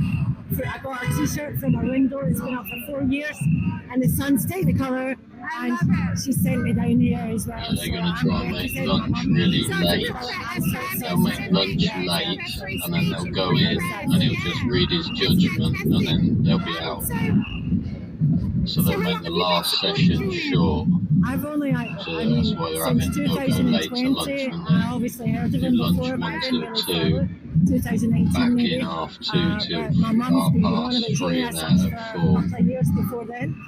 Sometimes it takes them a long time to actually read the judgment as well. It'd be a few pages long. It's amazing. It's amazing, even in the rain, to have so many people from so many countries. You know, there's probably more people from Europe and other countries than there are from England. Just half, I would say. Yeah. It's just an amazing vibe, and everybody just wants his release, obviously. And yeah, to freedom of the press and all the stuff we've been listening to. All the way, yeah. And what would you say, if you could say anything to Julian, what would be your message for him today? Just to stay alive and keep hope that, you know, that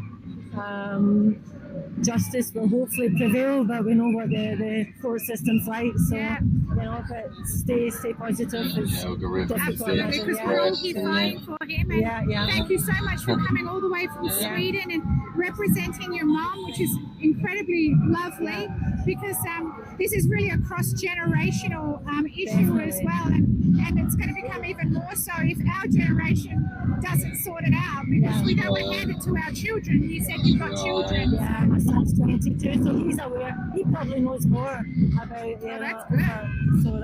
Because a lot of young people don't know even who Julian Assange is. I know. And that's a bit of a travesty, really. Yeah. So, you know, we really need to get this fixed for the young people, so they don't have to fight against, you know, not knowing the truth and what our governments are doing in our name, and they don't have to live with all these endless wars. Yeah. When I arrived from Glasgow 2 days ago, because I went via Glasgow from Switzerland, and I was giving leaflets out. I didn't know anybody. I talked to so many people from, you know, at Trafalgar Square. I had all the leaflets for today's event, and I've had really good, interesting conversations, and I approached a lot of young people, some 18, 25, and some of them were aware, some not. So it's good to get, you know, in the conversation. I said, you know, this is your future. I mean, I've had a good life. Yeah. This is about freedom of speech and everything for your future. And they don't see, a lot of people don't pay any attention to what's going on, and you know, but it was interesting. Yeah, I think it's getting better, but I agree with you. I think it is kind of getting better. But thank you so much for being down here. It's such a pleasure to talk to you. I met you yesterday. Yeah. Such a pleasure. And so you want to say a big hello to your mum, to the camera? Yeah, hi mum. This is for Koki in Glasgow.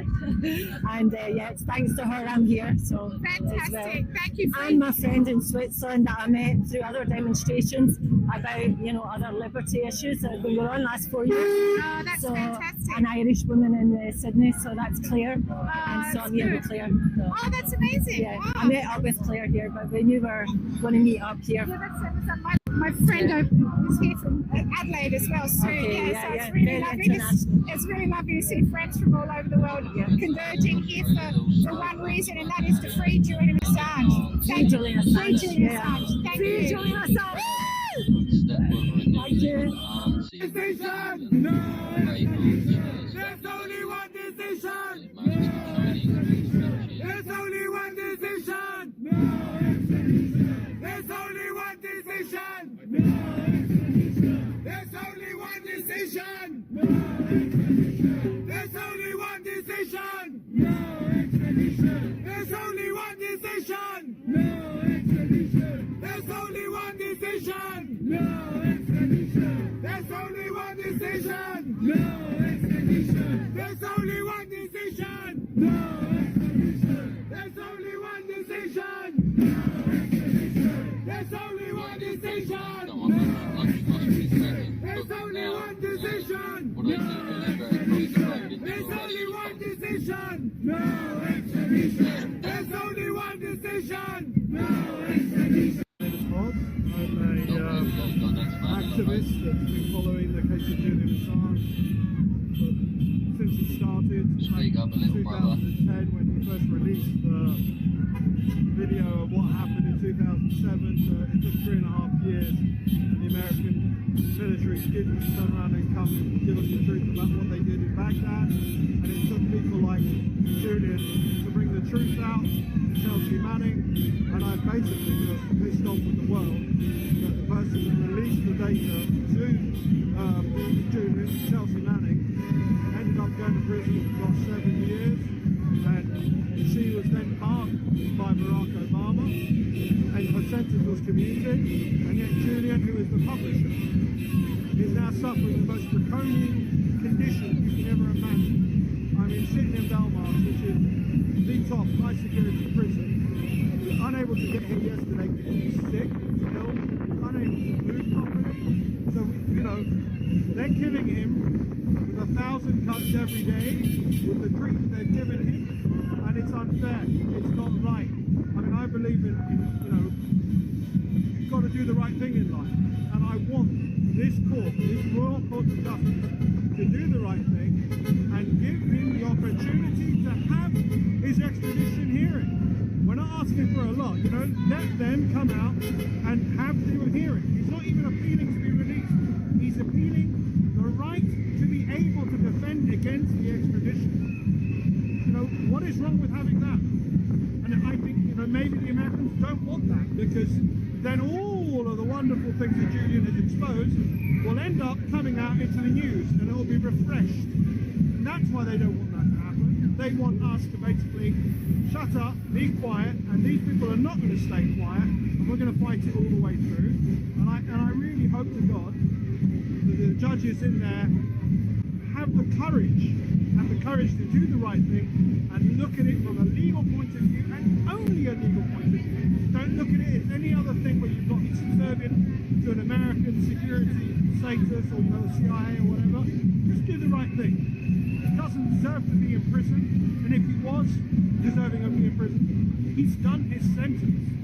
How much longer does he have to be in prison for? Why 175 years in a max security prison in America? What for? If Chelsea Manning got 7 years and had it commuted, Julian has done 14 years or 12 years worth of running from the law. 6 years in the embassy where he wasn't allowed to go out. 5 years in Belmarsh. That's 11 years, guys. Don't you believe that perhaps the American powers are trying to send a message to journalists like Julian, courageous journalists? What will happen to you? Show the truth to the people of the world. That's exactly what's happening. But they're unequivocal that they're trying to silence independent voices, people that tell truth to power, and Julian has told truth to power. And the point is this: if you look at the mainstream media, they have turned around and said one story and had to backtrack. They've told one story and had to backtrack. WikiLeaks has never published anything, ever, that they had to backtrack on. Never. That is pure journalism, the finest levels of journalism, but they don't like that. They don't like the truth coming out. They don't like the fact that it never changes. And the problem is, he has spoken, and they don't like it. And he was willing to shut up for 5 minutes, he was willing to, you know, take their side for 5 minutes, he wouldn't have this problem. But he's got the integrity and the soul of a righteous human being, unlike people who are the journalists of today, who I'm sorry to say, oh, come on, I'm a bit of an arsehole, for God's sake. You'll admit it. Yeah, but at least not me. Told to give out propaganda. There is no journalism anymore. If you do, obviously there's other people like Matt Kennard, Craig Murray, and other people who I love to bits, Chris Hedges, who speak truth to power, but every single one of those people, guess what? They've been sacked from their position. They have been removed from their position. They're not allowed to stay on the mainstream media. Matt was kicked out of the New York Times or something, wherever he was working, or Washington Post. And then, as we know, Craig Murray was the ambassador of the United Kingdom. You can't be the ambassador and tell the truth. You've got to say what we tell you to do. And Chris Hedges, well, he's worked before at the New York Times or whatever else, and he's no longer, you know, persona non grata. He's a persona non grata, not welcome to come and give the news, not welcome to air his views and his opinions anymore, because they don't suit the agenda of the mainstream media anymore. And that's where we are. You know, they want to shut people down. But thank God for Elon Musk and Twitter, where we have some freedom of speech. All the other platforms are all, you know, shadow ban. And I put my posts up on Facebook. No views, 2 views, 3 views. Same video on Twitter, 5,000. Algorithm designed to shut you up. My friend, thank you very, very much. Hello, and who am I speaking with here? What was your name? My name is Camila. And I'm Michael. And Michael, and where are you guys from? Amsterdam. Amsterdam, so you travelled over here today? Yes. Oh, amazing. Yes, we do it all the time. You do? We even stand in front of Belmarsh. Oh, that's... But they won't even accept a birthday card. No, it's terrible, isn't it? You know? So, it said, go down the road, post it at the post office. And he probably gets it a year later. Yeah, or not at all. Not at all. It's crazy, isn't it? Yeah. Well, thank you so much for coming down. What do you think about the vibe here today? It's fantastic. I really feel it's even stronger people. than yesterday. And I'm so happy to see it, because I was afraid that the rain might put people off. And when I arrived in the morning, I was already shocked, because there seemed to be just as many people as yesterday. And now it's getting even more full, and it's still raining. So I'm so happy.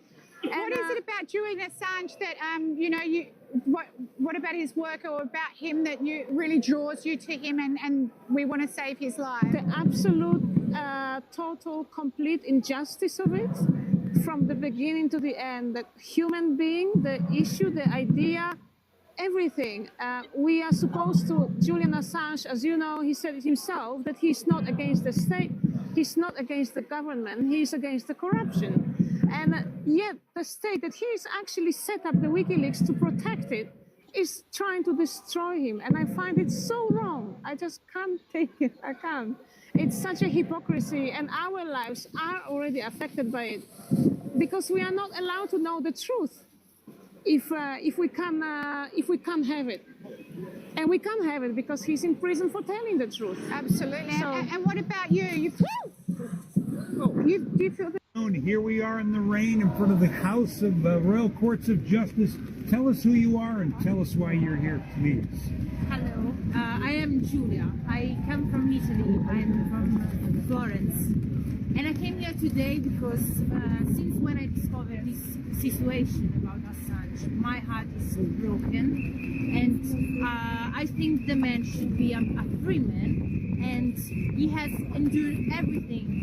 We as a society think it's the good thing to do, and yet he's in Belmarsh prison now. So I'm here to manifest, and I hope that... Oh no, don't tell me you're going to manifest shit. Yeah, make it happen, right? It's that key word, isn't it? It's like, I use that word, so that means I'm in the cool club this week, yeah? Oh, fuck. One last question. There are many journalists here, but many mainstream journalists are not. What would you say to the journalists who are not here? I'd say change your faculty. I couldn't say it better myself. Thank you. Thank you. Thank you. So if there's anything that you could say to Julian right now, what would that be? We are always with you. We are always with you. He's in our thoughts every day, and my friends and my family call me crazy, and I absolutely don't mind. I feel flattered by that. If they think that doing things for his freedom is crazy, be it. I'm very happy with it. But we will not stop until he's free. There we go.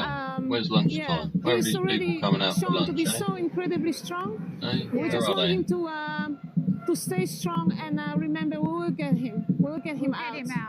I mean, the whole world is up in protesting and about Navalny. His treatment is just as bad, if not worse.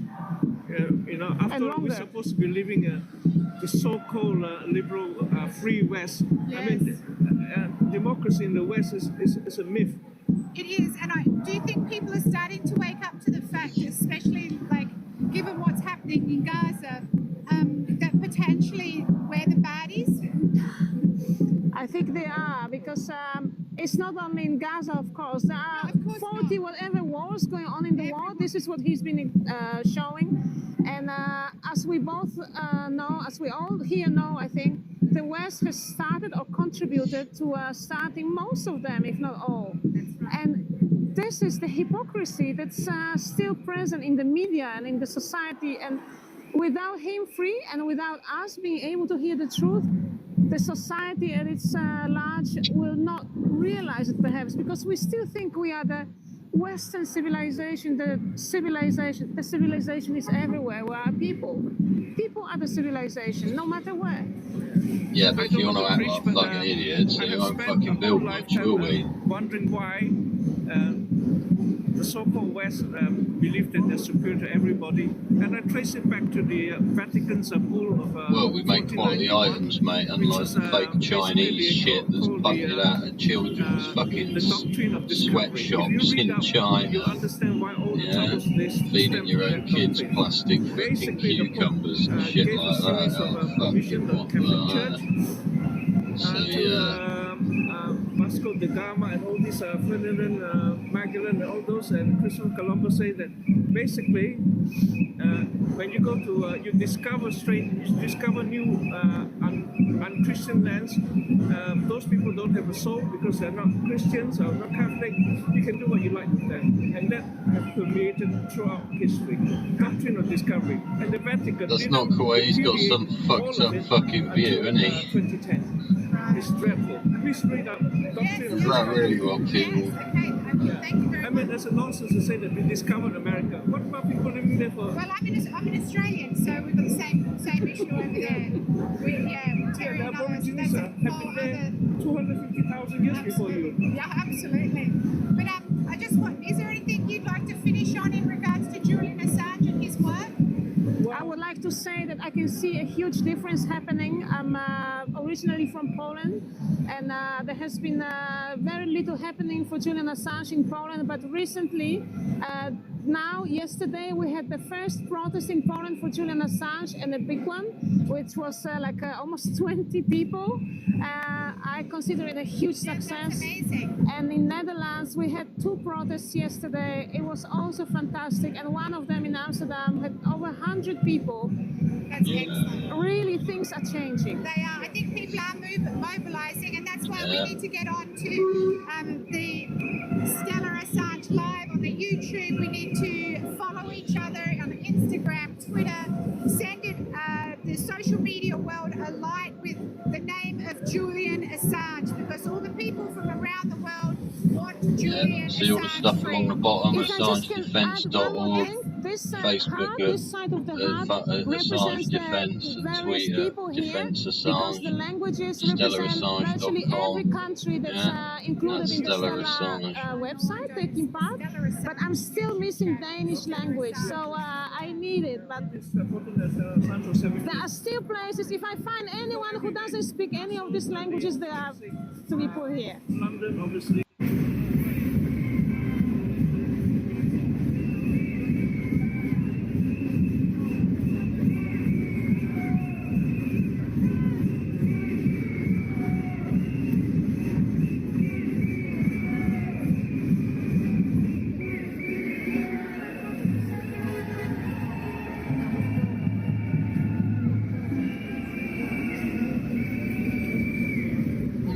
folks there, aren't there? Not letting it out though, are they? And what was your name? My name is Ali Damavandi. Hello, I'm Dale. Iranian for a long time. I'm in exile in London.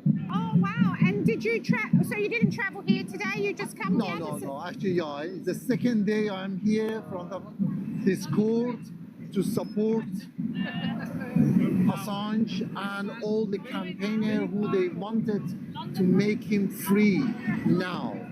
Because he is the sign of democracy, sign of human rights, sign of truth. Is a sign of no one can actually hide the truth. And for me, when I come from the Middle East and we saw the horrible invasion in Iraq and Afghanistan and all this crisis in there, and now unfortunately in Gaza, in Palestine, I know how important he is and he was to make it true come out. How the people, the civilian in Baghdad and in all Iran, without any reason, they were killed, journalists killed, and he showed all this many secrets that many people they don't know. Unfortunately, there we go. That's what it's all about. He was passed on information, and his duty via process was to process the information, which he did, and then other people did other things with it, and then he's got fucked for it. Well, they're trying to fuck him for it, not even giving the right to an appeal against something. Why should he be extradited anywhere? When I am as a person who fights for almost 4 decades against Iranian regime and again for freedom. And I know he is my comrades. And I feel it. And I feel many people, they came from Germany, Poland, actually Austria, Italy, and I know them. For example, my brother now is inside. He was recording some of this, actually report. Unfortunately, we cannot see it because it's all the media, especially BBC, they didn't say anything about this court, and it's a shame. It is, but it's wonderful. The crowds are really wonderful here in their building. Yes. So there's a lot of support for Julian Assange all around the world. What would you like to say to your government? If there was one thing that you could say to your government, what would that be, especially today? Especially, I ask UK government and US government, hand off Assange. We want Assange be free. He is not criminal. He is a hero. Who make him in prison and make him in that last 10 years in big trouble with lie, with criminal act, has to be in a court, not Assange. Assange is our hero, and universal hero who stand for belief, stand to with truth. I love him, and I hope he come out and we can hug him. That would be wonderful. Thank you so much for your support. It means a lot to everybody. Thank you.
And what was your name? Hello, I'm Catherine Evans and I'm from Liverpool. Oh, fantastic. So you've made it down here from Liverpool. Did you come down yesterday? No, we came down the day before, so we've been here for the 2 full days. I've come down with 4 people from Liverpool. Oh, that's fantastic. And why is this case so important to you, and what do you guys get up to in Liverpool? Well, I attended the screening of Ithaca, the film with John Shipton and Gabrielle. Came to Liverpool and did a questions and answers, and I was so taken, I was so moved by their passion and dedication to free their son and for everything that Stella was doing, and I just felt this man needs to be at home with his wife and his children. And I talked to the other people who were in the cinema that evening, and we decided we would set up a group and we would do our bit to help bring him home. And what's your group called? Our group is called Free Julian Assange Liverpool, and you can find us on Twitter. I love it, absolutely. Well, I'm from Adelaide for Assange, and it just feels like it's a big family get-together with everybody here connecting all the groups.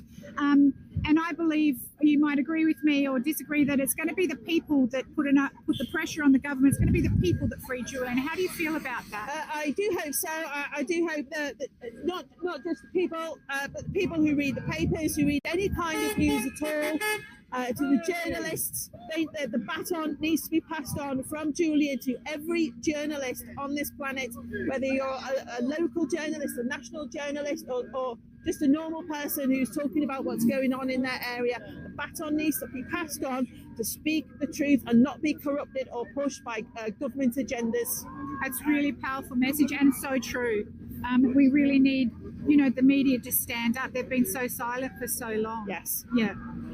So is there anything that you'd like to say to Julian right now? If you could give him a message, what would that be? What would you say? Keep strong, Julian. We're with you, Julian. We think of you every single day. We think of you, and we want you home as much as you do. Yeah, nice, ladies. Thank you so much for coming out.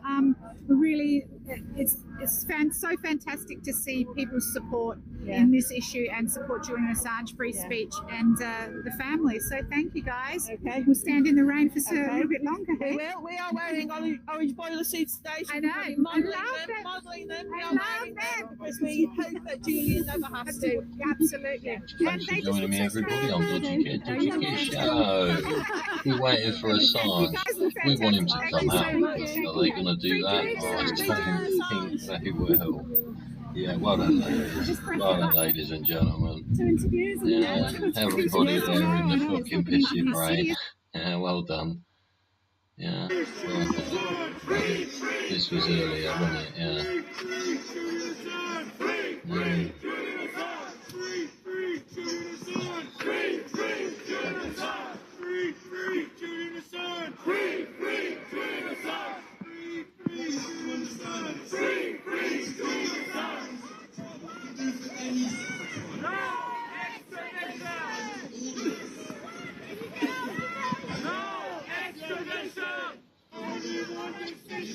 I hope you're enjoying yourselves, everybody. Hey, have you pulled up a footstool and a cup of tea? We're approaching 3.5 hours of the Dodgy Git Show live from here in the UK and England.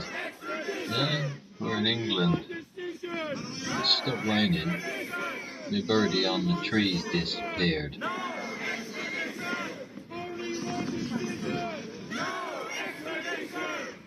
Just trying to spread the word, isn't it? Get the word out there, right?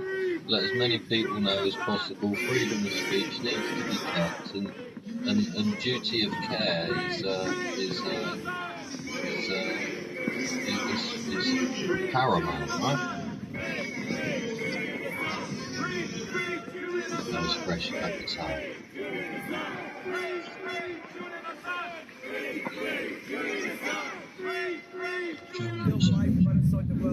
Oh, we got next geezer. Bet you go to the gym, didn't you? You're a gym. My name is Andreas Mickey and I'm an independent candidate for Mayor of London. Oh, hello, the independent mayor candidate for Mayor of London. So many reasons. I mean, the main reason being is just free speech. You know, if we live in a time now where journalists aren't able to report things, then I mean, they're not, are they really at the moment? Things have been going downhill terribly for years, but this is like a massive message, sort of the establishment is sending out to all journalists right now. So yeah. And obviously, it's from what we heard yesterday, it doesn't sound as if this is taken seriously. This seems like it was not technical problems and stupidity going on. So I mean, obviously we're not going to get a result by the end of the day. It's going to drag on for a lot longer.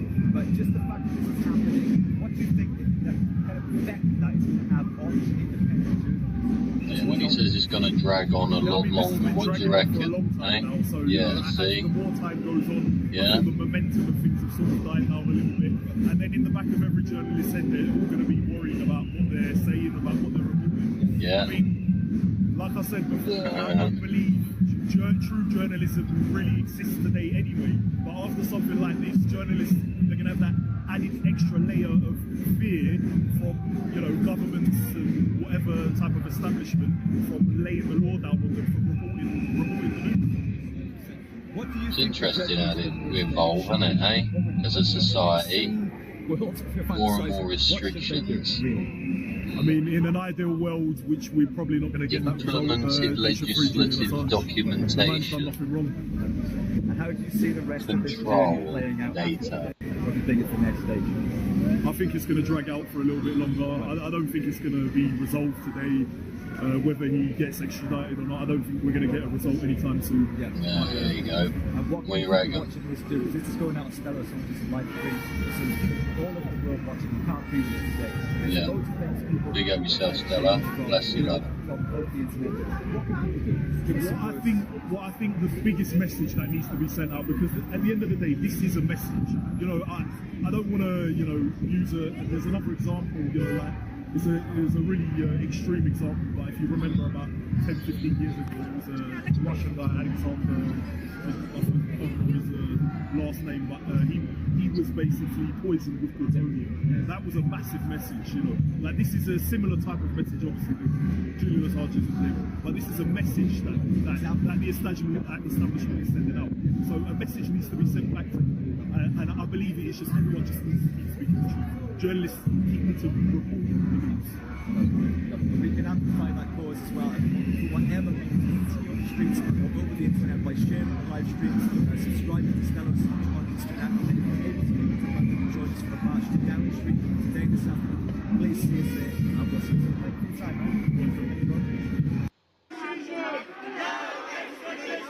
Only one decision! No extradition! Only one decision! No extradition! Only one decision! No extradition! Only one decision! No extradition! Only one decision! No extradition! Come on, ladies and gentlemen, don't forget like and subscribe, share amongst your friends, share on other platforms, yeah? Don't forget to go to StellaAssange.com, yeah? Tweet and TikTok at Stella Assange, tweet X and all the rest of it at AssangeAndDefense.org, yeah? You got Facebook and Instagram at Assange Defense, and tweet at Defense Assange.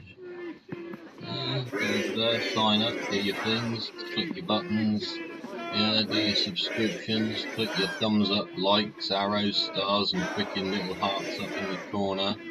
Yeah, click all the hearts on the video and all that, they enjoy that, don't they, eh? Click, click, click, click, click, click, click. Oh, where we go? Where's your man? Where's your man? Where's your man? Who's gonna say? Who's gonna say?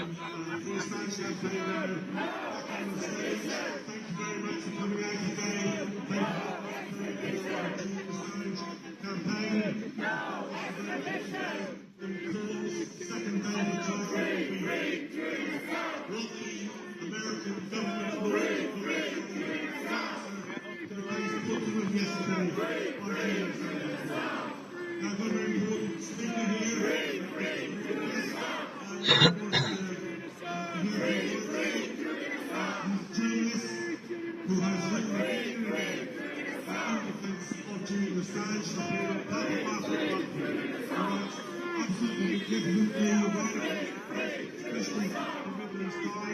Please welcome Julian Assange. Why are they so late out for lunch, eh? You reckon they're going out the back door or something for lunch? Why are they so late for lunch?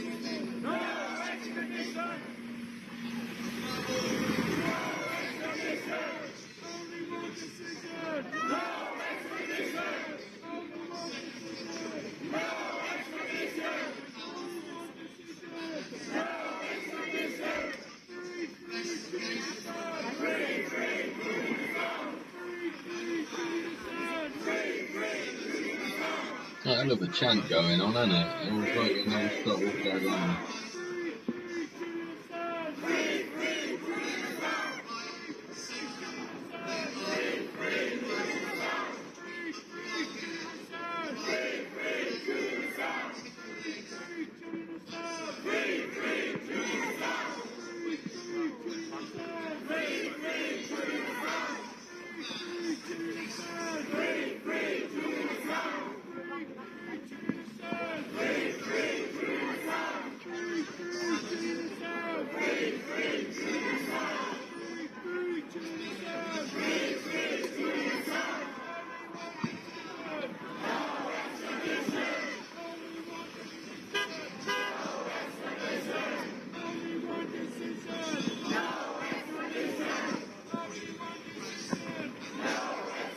Ooh, what's them letters there, eh? See, got to pause it for later on, see, and do the old zoomy zoom. Yeah? Watch it on the big telly screen, you gotta read it, you know. Okay?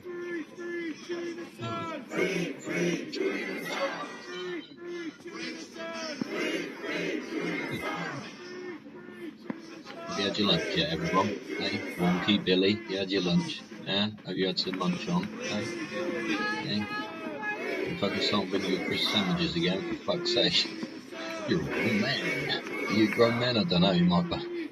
Billy's got a picture of a man, I presume you're a man, you've got a picture of a man and your name's a man, but it could be a girl, man, but it looks like you're a man, man, wonky man, wonky man, he's obviously a man, right? This is a woman disguised as a man. Yeah, see? Wonky Man, Secret Spider-Man, Peter Parker.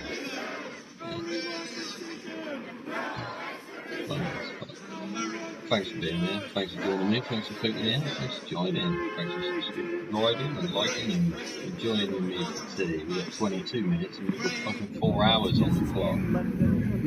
Hello girls, how you doing?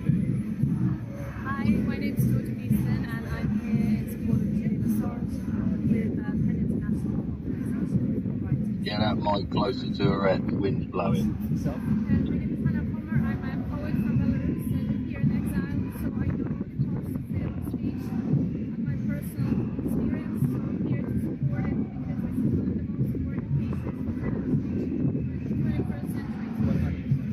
I hear you, love. Bit blowy, isn't it, eh? Bit blowy. Put the mic like within 6 inches and have a go.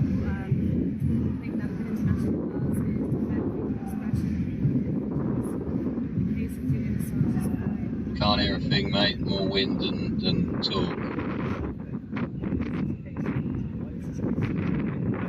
Can't hear a thing, buddy.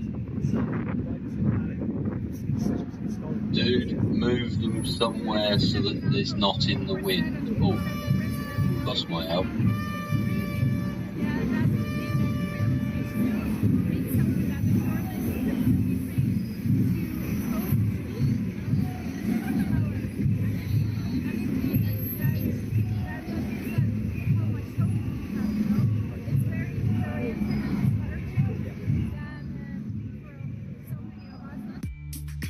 That didn't quite work, did it? Oh, right, it's a dude in Adelaide saying the same thing. Look. Registration in front of any box office to demand the release of Julian Assange. Thank you. Good on you, Buster. The reason that I'm here today is hello, darling. My grandchildren's freedom of speech. All right. I feel very strongly that this poor man has been persecuted. He should not be in jail. He should not be treated the way he is. I'm disgusted with our government, both sides, Liberal and Labor, and to think that they have let this man rot in jail, basically, for this long, being an Australian citizen, and all his biggest crime was he spoke the truth. Hi, I'm Tricia. Hello, Tricia. There is no way I cannot be here to support this very courageous man who's standing up for all of our rights. I am tuning in there from Adelaide. What time of the day is it now? I don't know where you are. Especially the young ones. Middle of the night, is it? Is it? Middle of the night? Late o'clock? I don't know. I wanted to tune in to the Dodgy Gid Show. Berlin's kicking off, look. Die Assange den Prozess machen wollen und seine Überstellung verlangen. Oh, Überstellung verlangen, oh, okay. Spion. Seine Plattform WikiLeaks, ein nichtstaatlicher, feindlicher Geheimdienst. Hello, people from London and all over the world. I'm standing here in Hamburg, in Germany. In Hamburg. And we are doing a 6-hour vigil in front of the British consulate. Yeah, well done. Greetings to all who do today this stuff for free Julian Assange.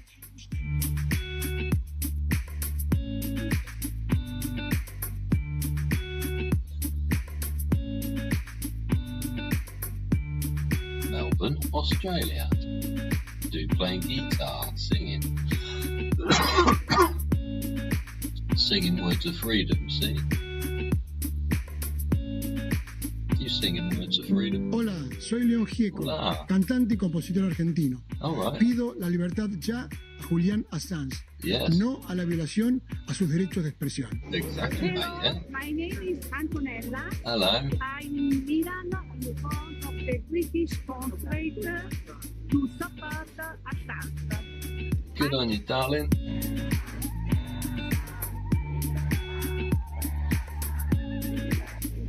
My name is Adrian. Oh, Adrian, you there? Of the British consulate Yeah. to support Assange and Julian. Alright. Good on you, fella.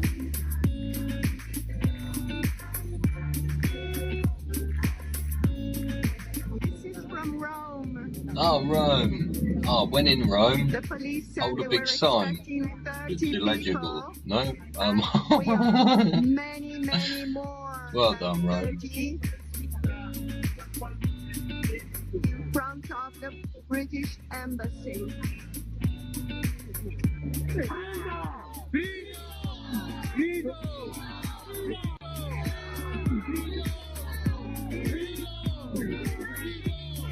Dove's got a shit on their cars. Dove's a cool man. Oh, Barcelona. No, hang on, that's Italy. Barcelona in Italy. I didn't know it was Barcelona in Italy. Not in Spain. Berlin in Deutschland. Hey, you're wiggling a limb. Wiggle a limb. Wiggle a limb for freedom. Leg out the cell. Yeah, see? Let him out the cage, man. Let him stand on a chair.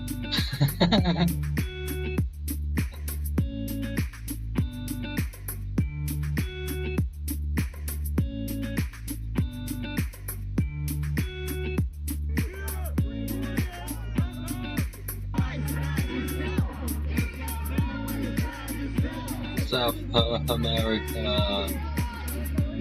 È del Brasile, eh?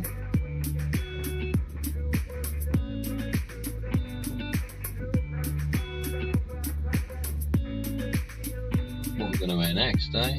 Please like. comment, share, and subscribe at Stellar Assange Defense. We're off to a meeting hall for Assange defenders who've been set up to give us shelter from the storm. Oh, I love it. Sounds amazing. I'm following your lead.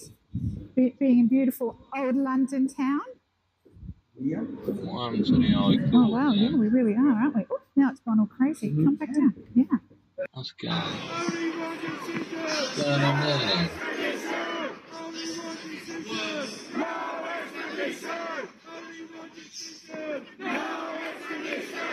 They got to be coming out for lunch, and they got to be 25 past friggin' 1 almost. Yeah, this is late. Ah, the pigs are moving in, right?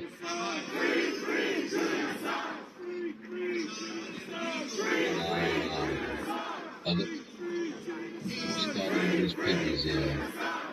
They're shuffleopithecusing about, and they got the... Yeah, see, they're coming out for lunch. They'll come out for lunch 25 past 1. They'll probably be told to get back for 2:15. Then they'll sit down by 2:30 and he'll read for an hour and a half and conclude, and then at 4:30 they'll leave. That's what I reckon. Stay tuned, yeah?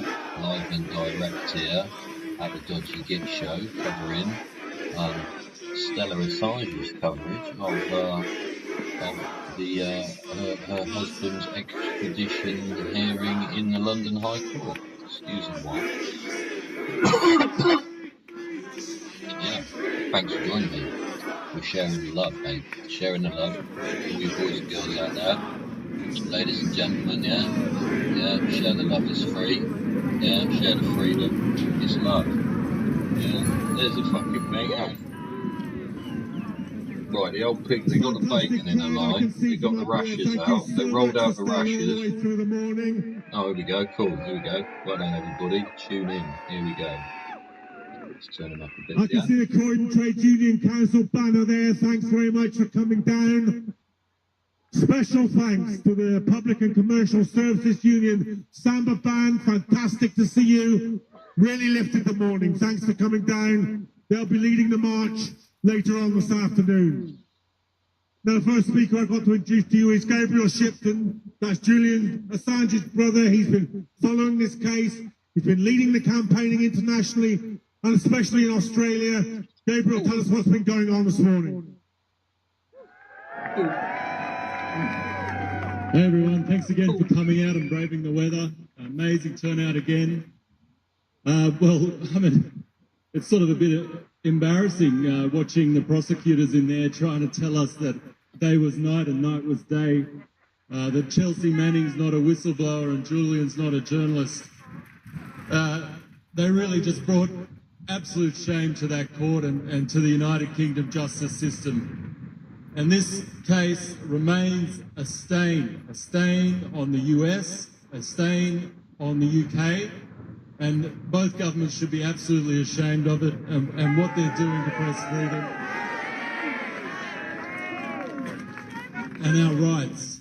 Because what was going on in there is the prosecutors telling us that journalism is a threat to democracy.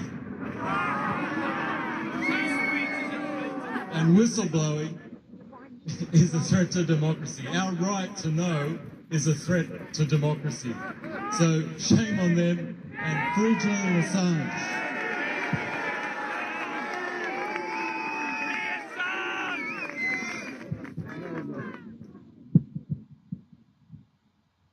Thanks very much, Gabriel.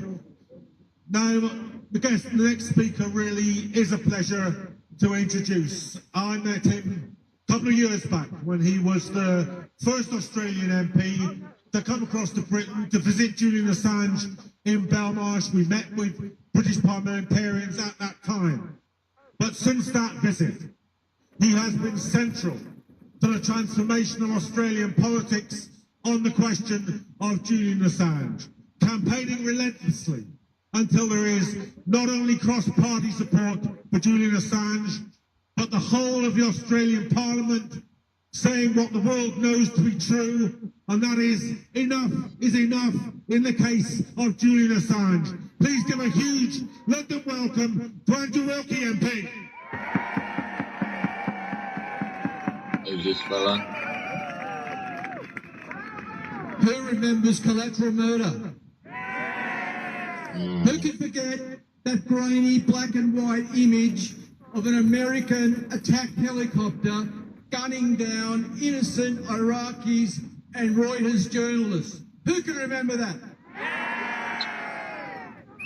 And we have this. Everyone's getting that rocket launch at that time, The wasn't man it? who told the truth, who provided hard evidence of US war crimes, he's the one in front of a court. It should have been the pilot of that helicopter.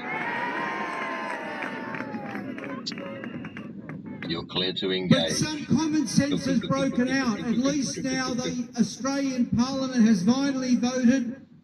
The Australian Prime Minister has finally stood up and given a clear, strong signal to the Americans that enough is enough. Regardless of what you think of Julian, this matter must be brought to an end. The extradition must be dropped. The charges must be dropped. He must be busted out of Belmarsh. He must be allowed to be reunited with his family. Because Julian Assange is the hero here, not the villain.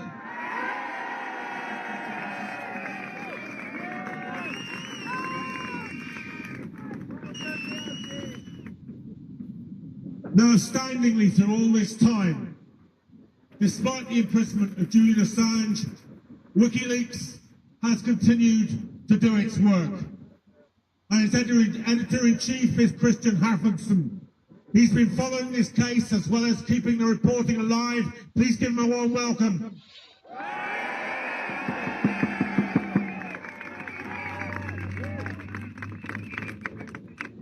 It was absolutely amazing to be in the courtroom this morning. I was not in the actual courtroom yesterday, but in a side room where I couldn't hear anything. Now I was in the actual courtroom and I still couldn't hear anything. So at least you're getting a bit closer. You can see the reaction from the two judges and you see the backhead of the lawyer representing the US government. So what was he putting forth there? Absolutely nothing new. It was as we were offered to lunch on a leftover smorgasbord from last month. We've heard it all before, and it's all been refuted, not just in the courtrooms, but with new evidence that was totally disregarded. So they had nothing new to offer, but the old arguments that have been refuted. But what was interesting this morning is that the judges were paying attention and they were asking questions. Is it really true that Julian will not get a First Amendment protection when he is extradited? Etc., etc. At least we have the attention. Thanks to you, probably. They know that they need to scrutinize this and the arguments put forth. And the arguments were thin. Of course, we shouldn't be here, because it's been disputed everything that the Americans have been putting forth in this case. The day will continue. We will, of course, fight on. There is a glimpse of hope in the courts here. Let's not abandon that. Let's stay on that. Let's stay on the shift, on the watch. Thank you for coming here. Thank you for supporting Julian Assange. Let's free him. Let's free Assange now.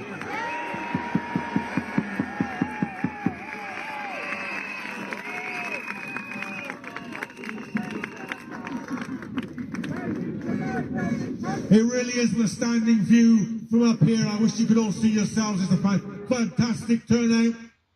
I actually think that the crowd today is bigger than we were yesterday. I hope you're all ready to march this afternoon at the end of the court hearing.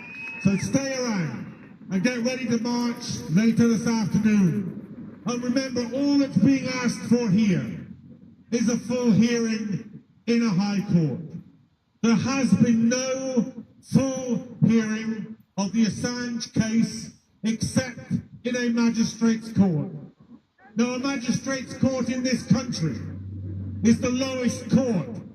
It's the court that you go to if you have a parking ticket, if you have a speeding fine. That's the level of case that is normally heard in a magistrate's court. They do not and should not be the final judges of the most important civil liberties case of the 21st century. I'm leading the campaign to make sure that that is not the case, that it is not left to the judgment of a single lowly magistrate. Has been Julian Assange's wife, Stella Assange.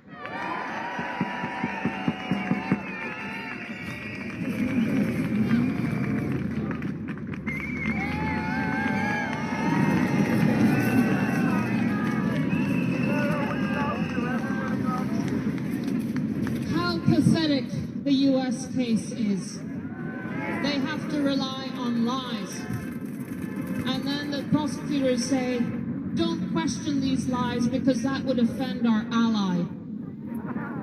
14 years on, all they can do is repeat the lies from the very first Pentagon press conference talking points sheet.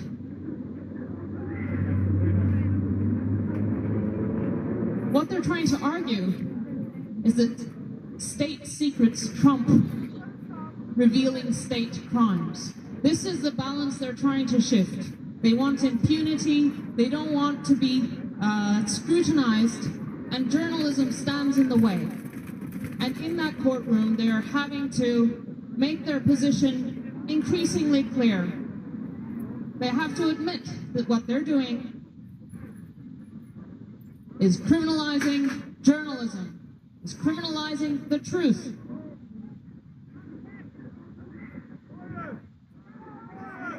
They're liars, they're criminals, and they're persecuting the journalists who expose them.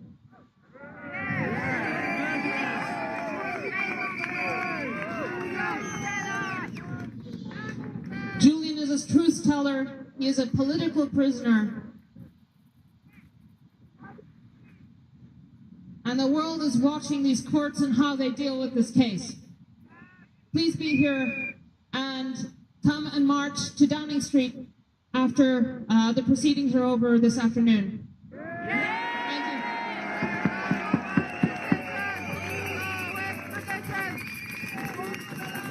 you. Wow, that was Stella. Free Julian Assange! Free Julian Assange! Free Julian Assange! Free Julian Assange! Free Julian Assange! Okay, have you got any other speakers? Free Julian Assange! Are there other And there is speakers? now no better person to tell you about why that should be the case than Julian Assange's father, John Shipton. Oh wow. His brother, his wife and his dad.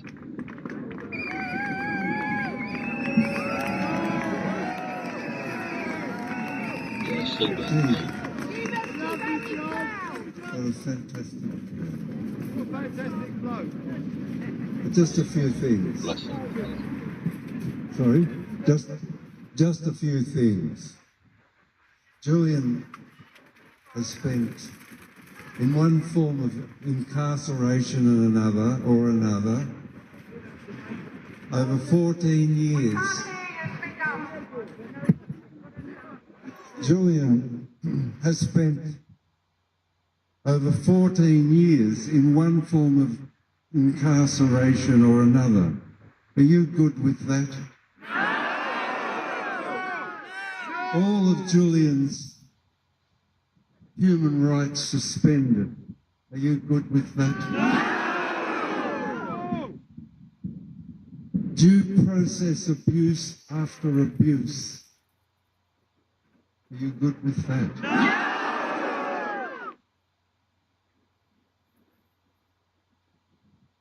Over 25 court cases in one form or another for an innocent man. No charges laid. Are you good with that? I just want to thank you all for coming and thank you for your strength and understanding, as I do, that all genius ascends from the people, ascends from us upward. And it is us, in the manifestation of the Australian Parliament, declaring that Julian Assange must be brought home, has shown our courage manifested in the parliamentary declaration. Oh, there they are, causing alarm and Is that distress not again. magnificent? See you this afternoon for the march. Bless her, dude. 14 years of fun put inside a government role.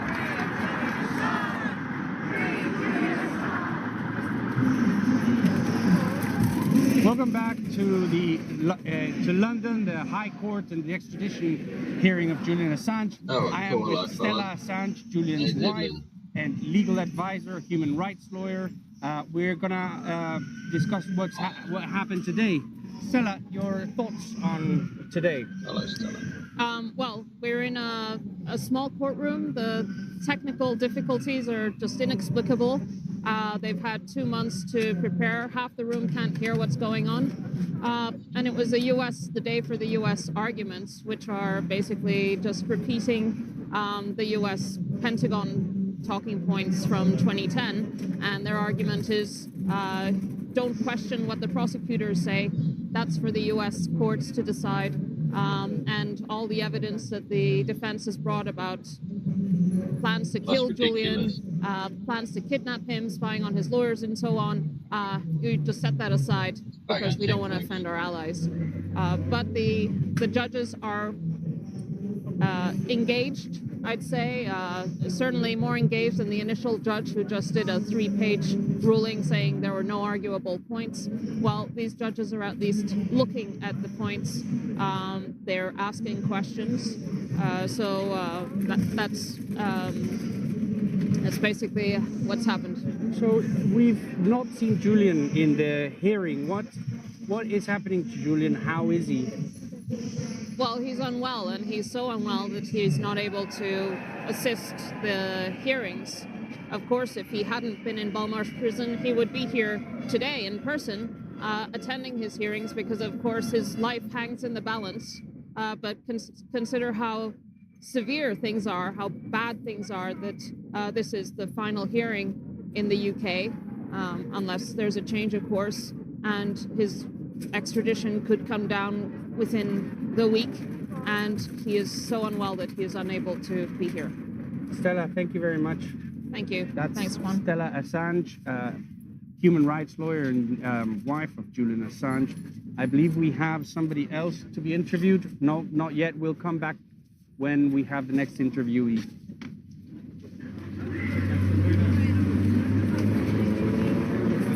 Okay, folks, so this afternoon, as we've said repeatedly, there's the march. Please stay around from that.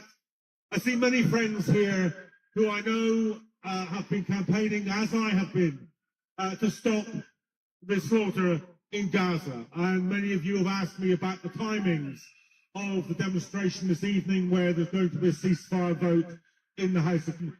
Moving backwards and forwards all day, but the latest intelligence that I have about that is that the vote will be around 7 o'clock this evening, and the protest will start shortly after we've ended our protest down in Richmond Terrace opposite Downing Street. So if those of you who want to join both, please stay here, march with us, and you should be down in time to join the Palestine protest as well.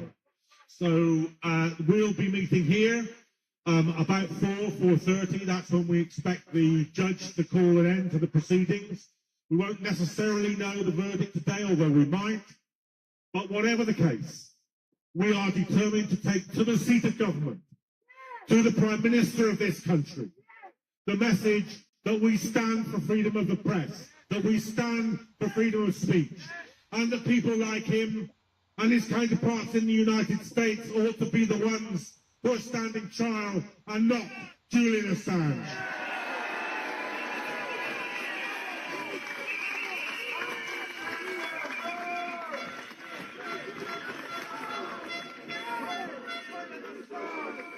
Hey!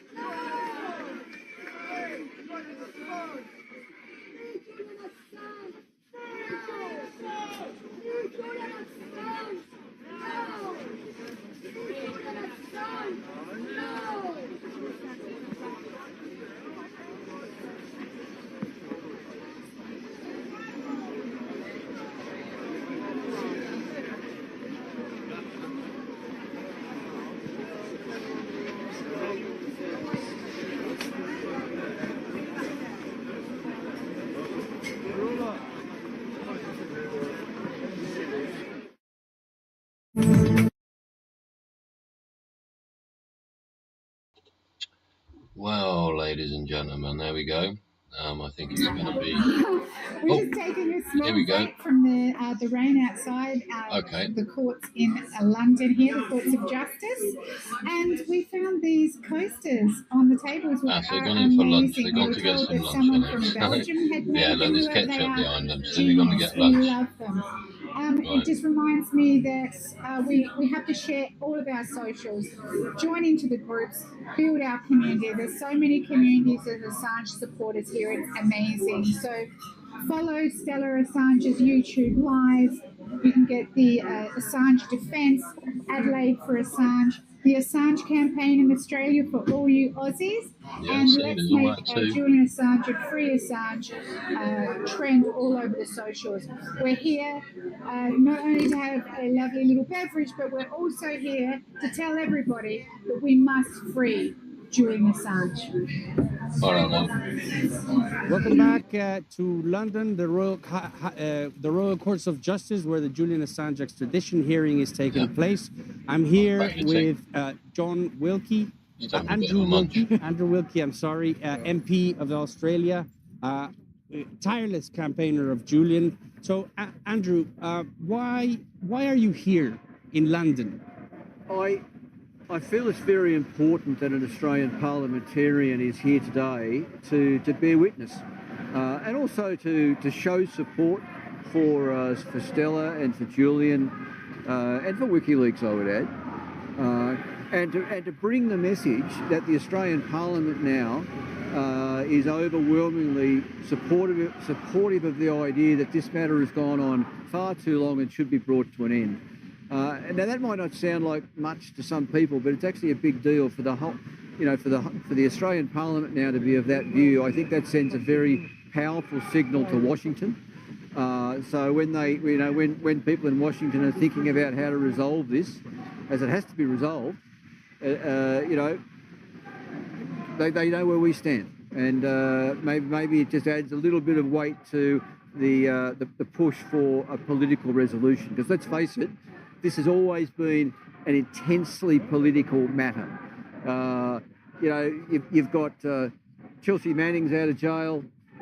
Not a single newspaper editor or publisher who published that material back around 2010, not one of them has been charged.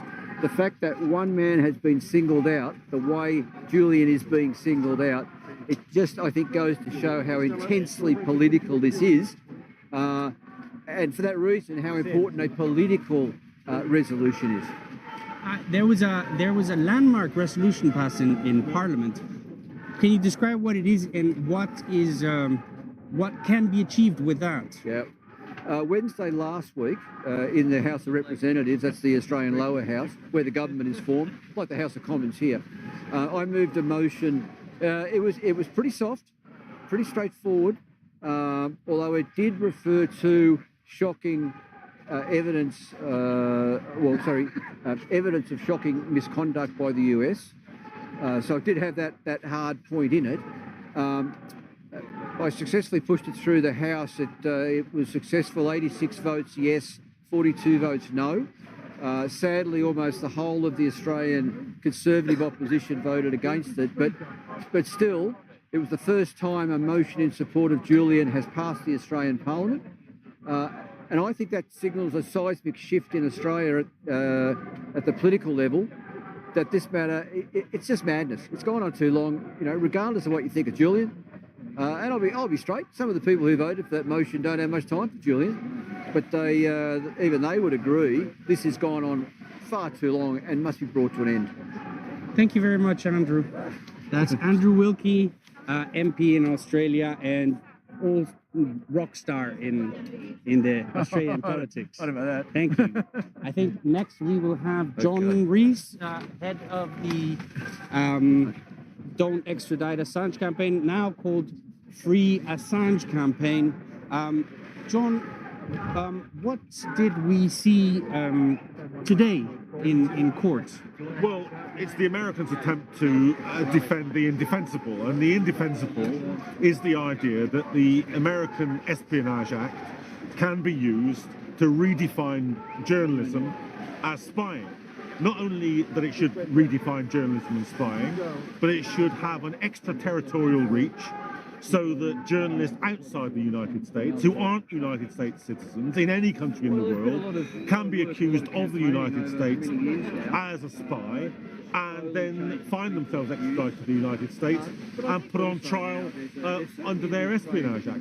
So that would be a massive extension. It would mean that the United States could accuse any journalist of any nationality in any part of the world of spying and have them do what they're trying to do to Julian Assange, which is to bring him to the US and bang him up in jail for tens of years at any rate.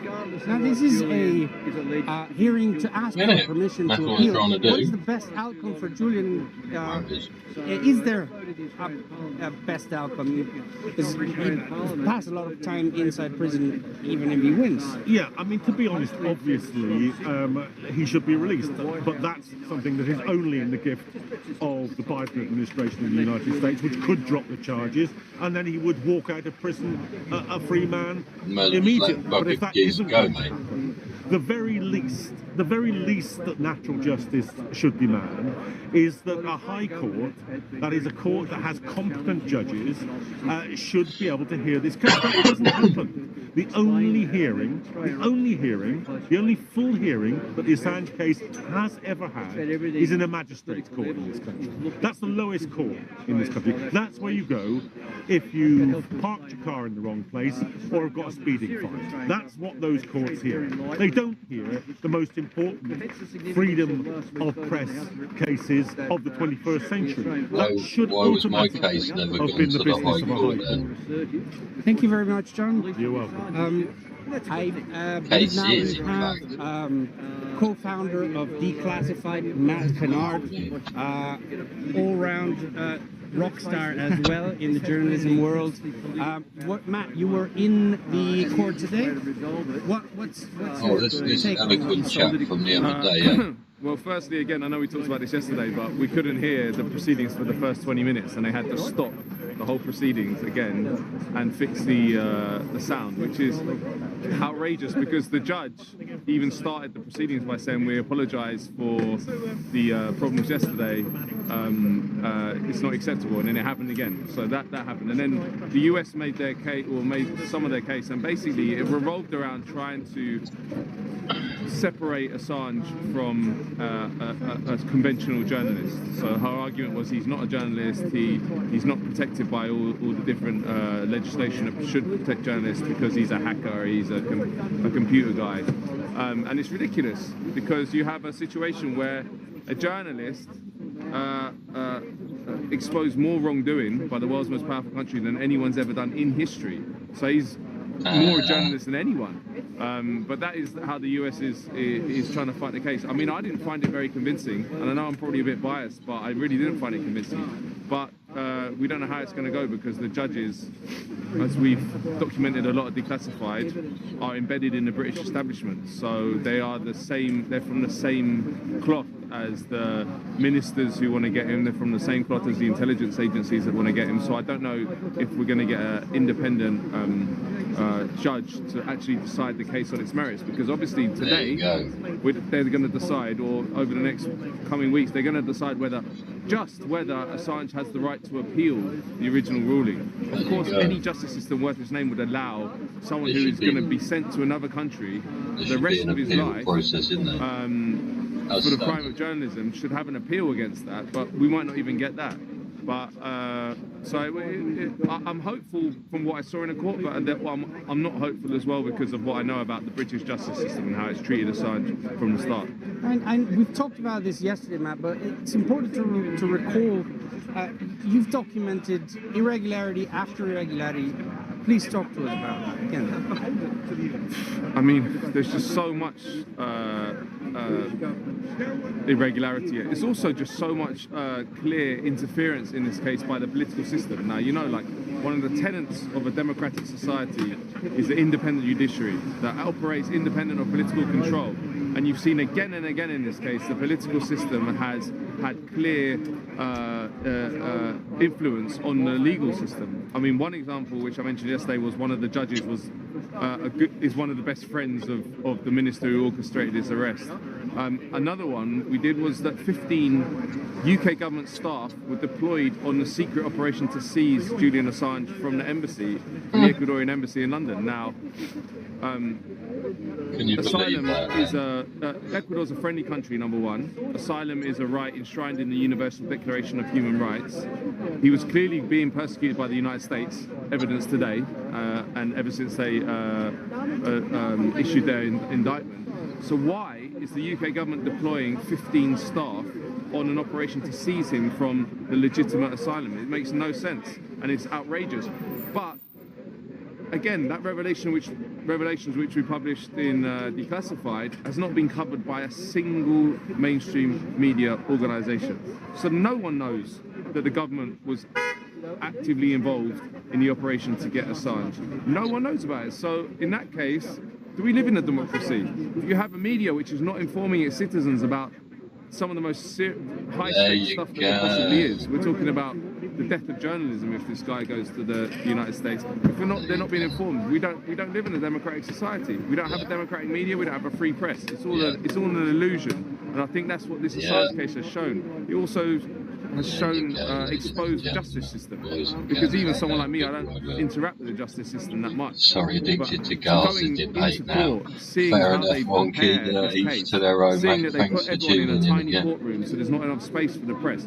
Seeing that they put all the press at the back of another court with a grainy video 25 feet away and audio that doesn't work. It's outrageous. Yeah, they did the same. They did the same. They didn't actually.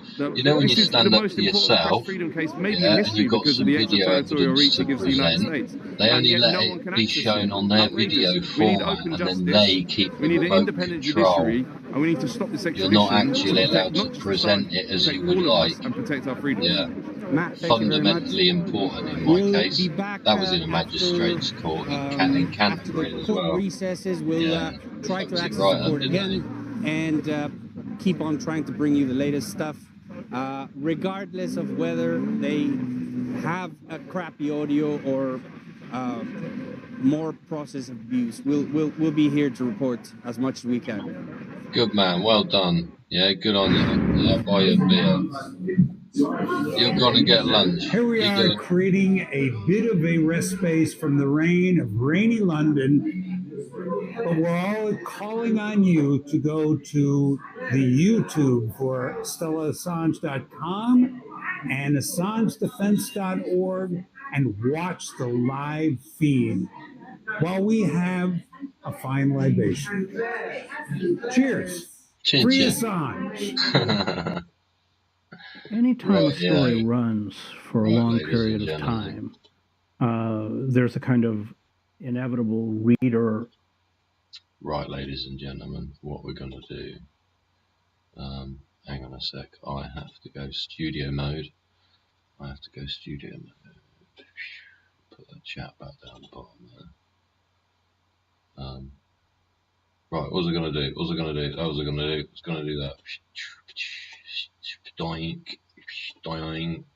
Put that up there. What else have I got to unlock? That, I've got to unlock that. And I'll leave that on. Oh, no, I'll leave that one there. No, I'll leave that one there. And I'll move that one up there. And then I'll go plinky plonk like this. Back in the room. Hello, everybody. Dodgy Gear here. We have spent an awful long time. We have spent 4 hours, 20 minutes covering this. Right, and it's going to repeat the advert bits, and it's 2 o'clock in the afternoon. They're going to go and have lunch. There'll probably be a couple of interviews in between, so I do suggest you want to follow it, stay live on their live feed. Yeah, I'm going to come back about 4 o'clock. I might come back in a bit with the Gaza coverage. Now Wonky's gone on about it, because I did cover a bit of that, and I'd like to get a section each day just to get some just a feel of how it's how it is, and make a record of it. You see, make a record of it at the Dodgy Git Show, emporium of archives, eh? Something like that, innit? Have I just put that inside something else? No, I haven't. No, I haven't. I put it in. I ain't got the box open. That's it. No, I dropped it in the box. There you go. See, running this shit's quite it's like playing a game, isn't it? It's weird. weird. Good fun though. I did transition you over, didn't I? Yeah, fucking, I've been here for 4 hours, 20 minutes. Live show, 4:20. Some people get into that shit, don't they? Hey, 4:20. I'm gonna go and have a bit of a rest because I'm fucking exhausted. Right, what we at? 2 o'clock. Yeah, it might be a little kip. So I'll have a little kip. I'm gonna come back about 4 o'clock. Yeah. Cover the same thing from the same place, doing the same thing and supporting the same fucking cause. Hopefully we'll get a positive outcome from it. But they'll be at dinner for about 50 minutes. They were at dinner at 50 minutes yesterday, and we went through similar format of presentation. And you can see those chaps there have gone to get their dinner as well. They put their order in for the burger and fries or whatever. They're going to have their munch on. They're going to run the advert whilst the chef does his thing. And they're going to have a munch on. I'm going to have a munch on. I had a little bit of a munch on, but now I've got to have some more munch because I've got a fucking appetite for munching on. So I'm going to have munch on, a little kip. Yeah. Might watch a Carry On film or fucking Hello Hello for a laugh, yeah. Might watch that. Just fucking make myself nod off, yeah. Maybe some polar bears in the fucking wrong end of the planet, whichever penguins are. Whatever. But yeah. Polar bears, or something to do with nature, and put some forest and put some jazz, cozy jazz. You want to put cozy smooth jazz, cozy smooth happy jazz. They just fucking nod off. And then ones with a garden, isn't there? You get ones with fireplaces, ones with gardens, ones with birds. And the ones with birds is just birds tweeting. Fucking A, soon fall asleep to that shit. Anyway, I hope you haven't fallen asleep during the 4 hour, 20 minutes fucking massive, long show we've done today. I've had a great fucking time, eh? We've just let the presentation do the talking, and we sit back for a few hours and do the thinking. How fundamentally important it is, the freedom of speech, eh? Is that picture wrong there? Is this one wrong? Yeah? Oh, controversial topic. Oh, is that picture wrong there? What about this one here? Is this picture wrong? Yeah? Or is this the picture you want in your life?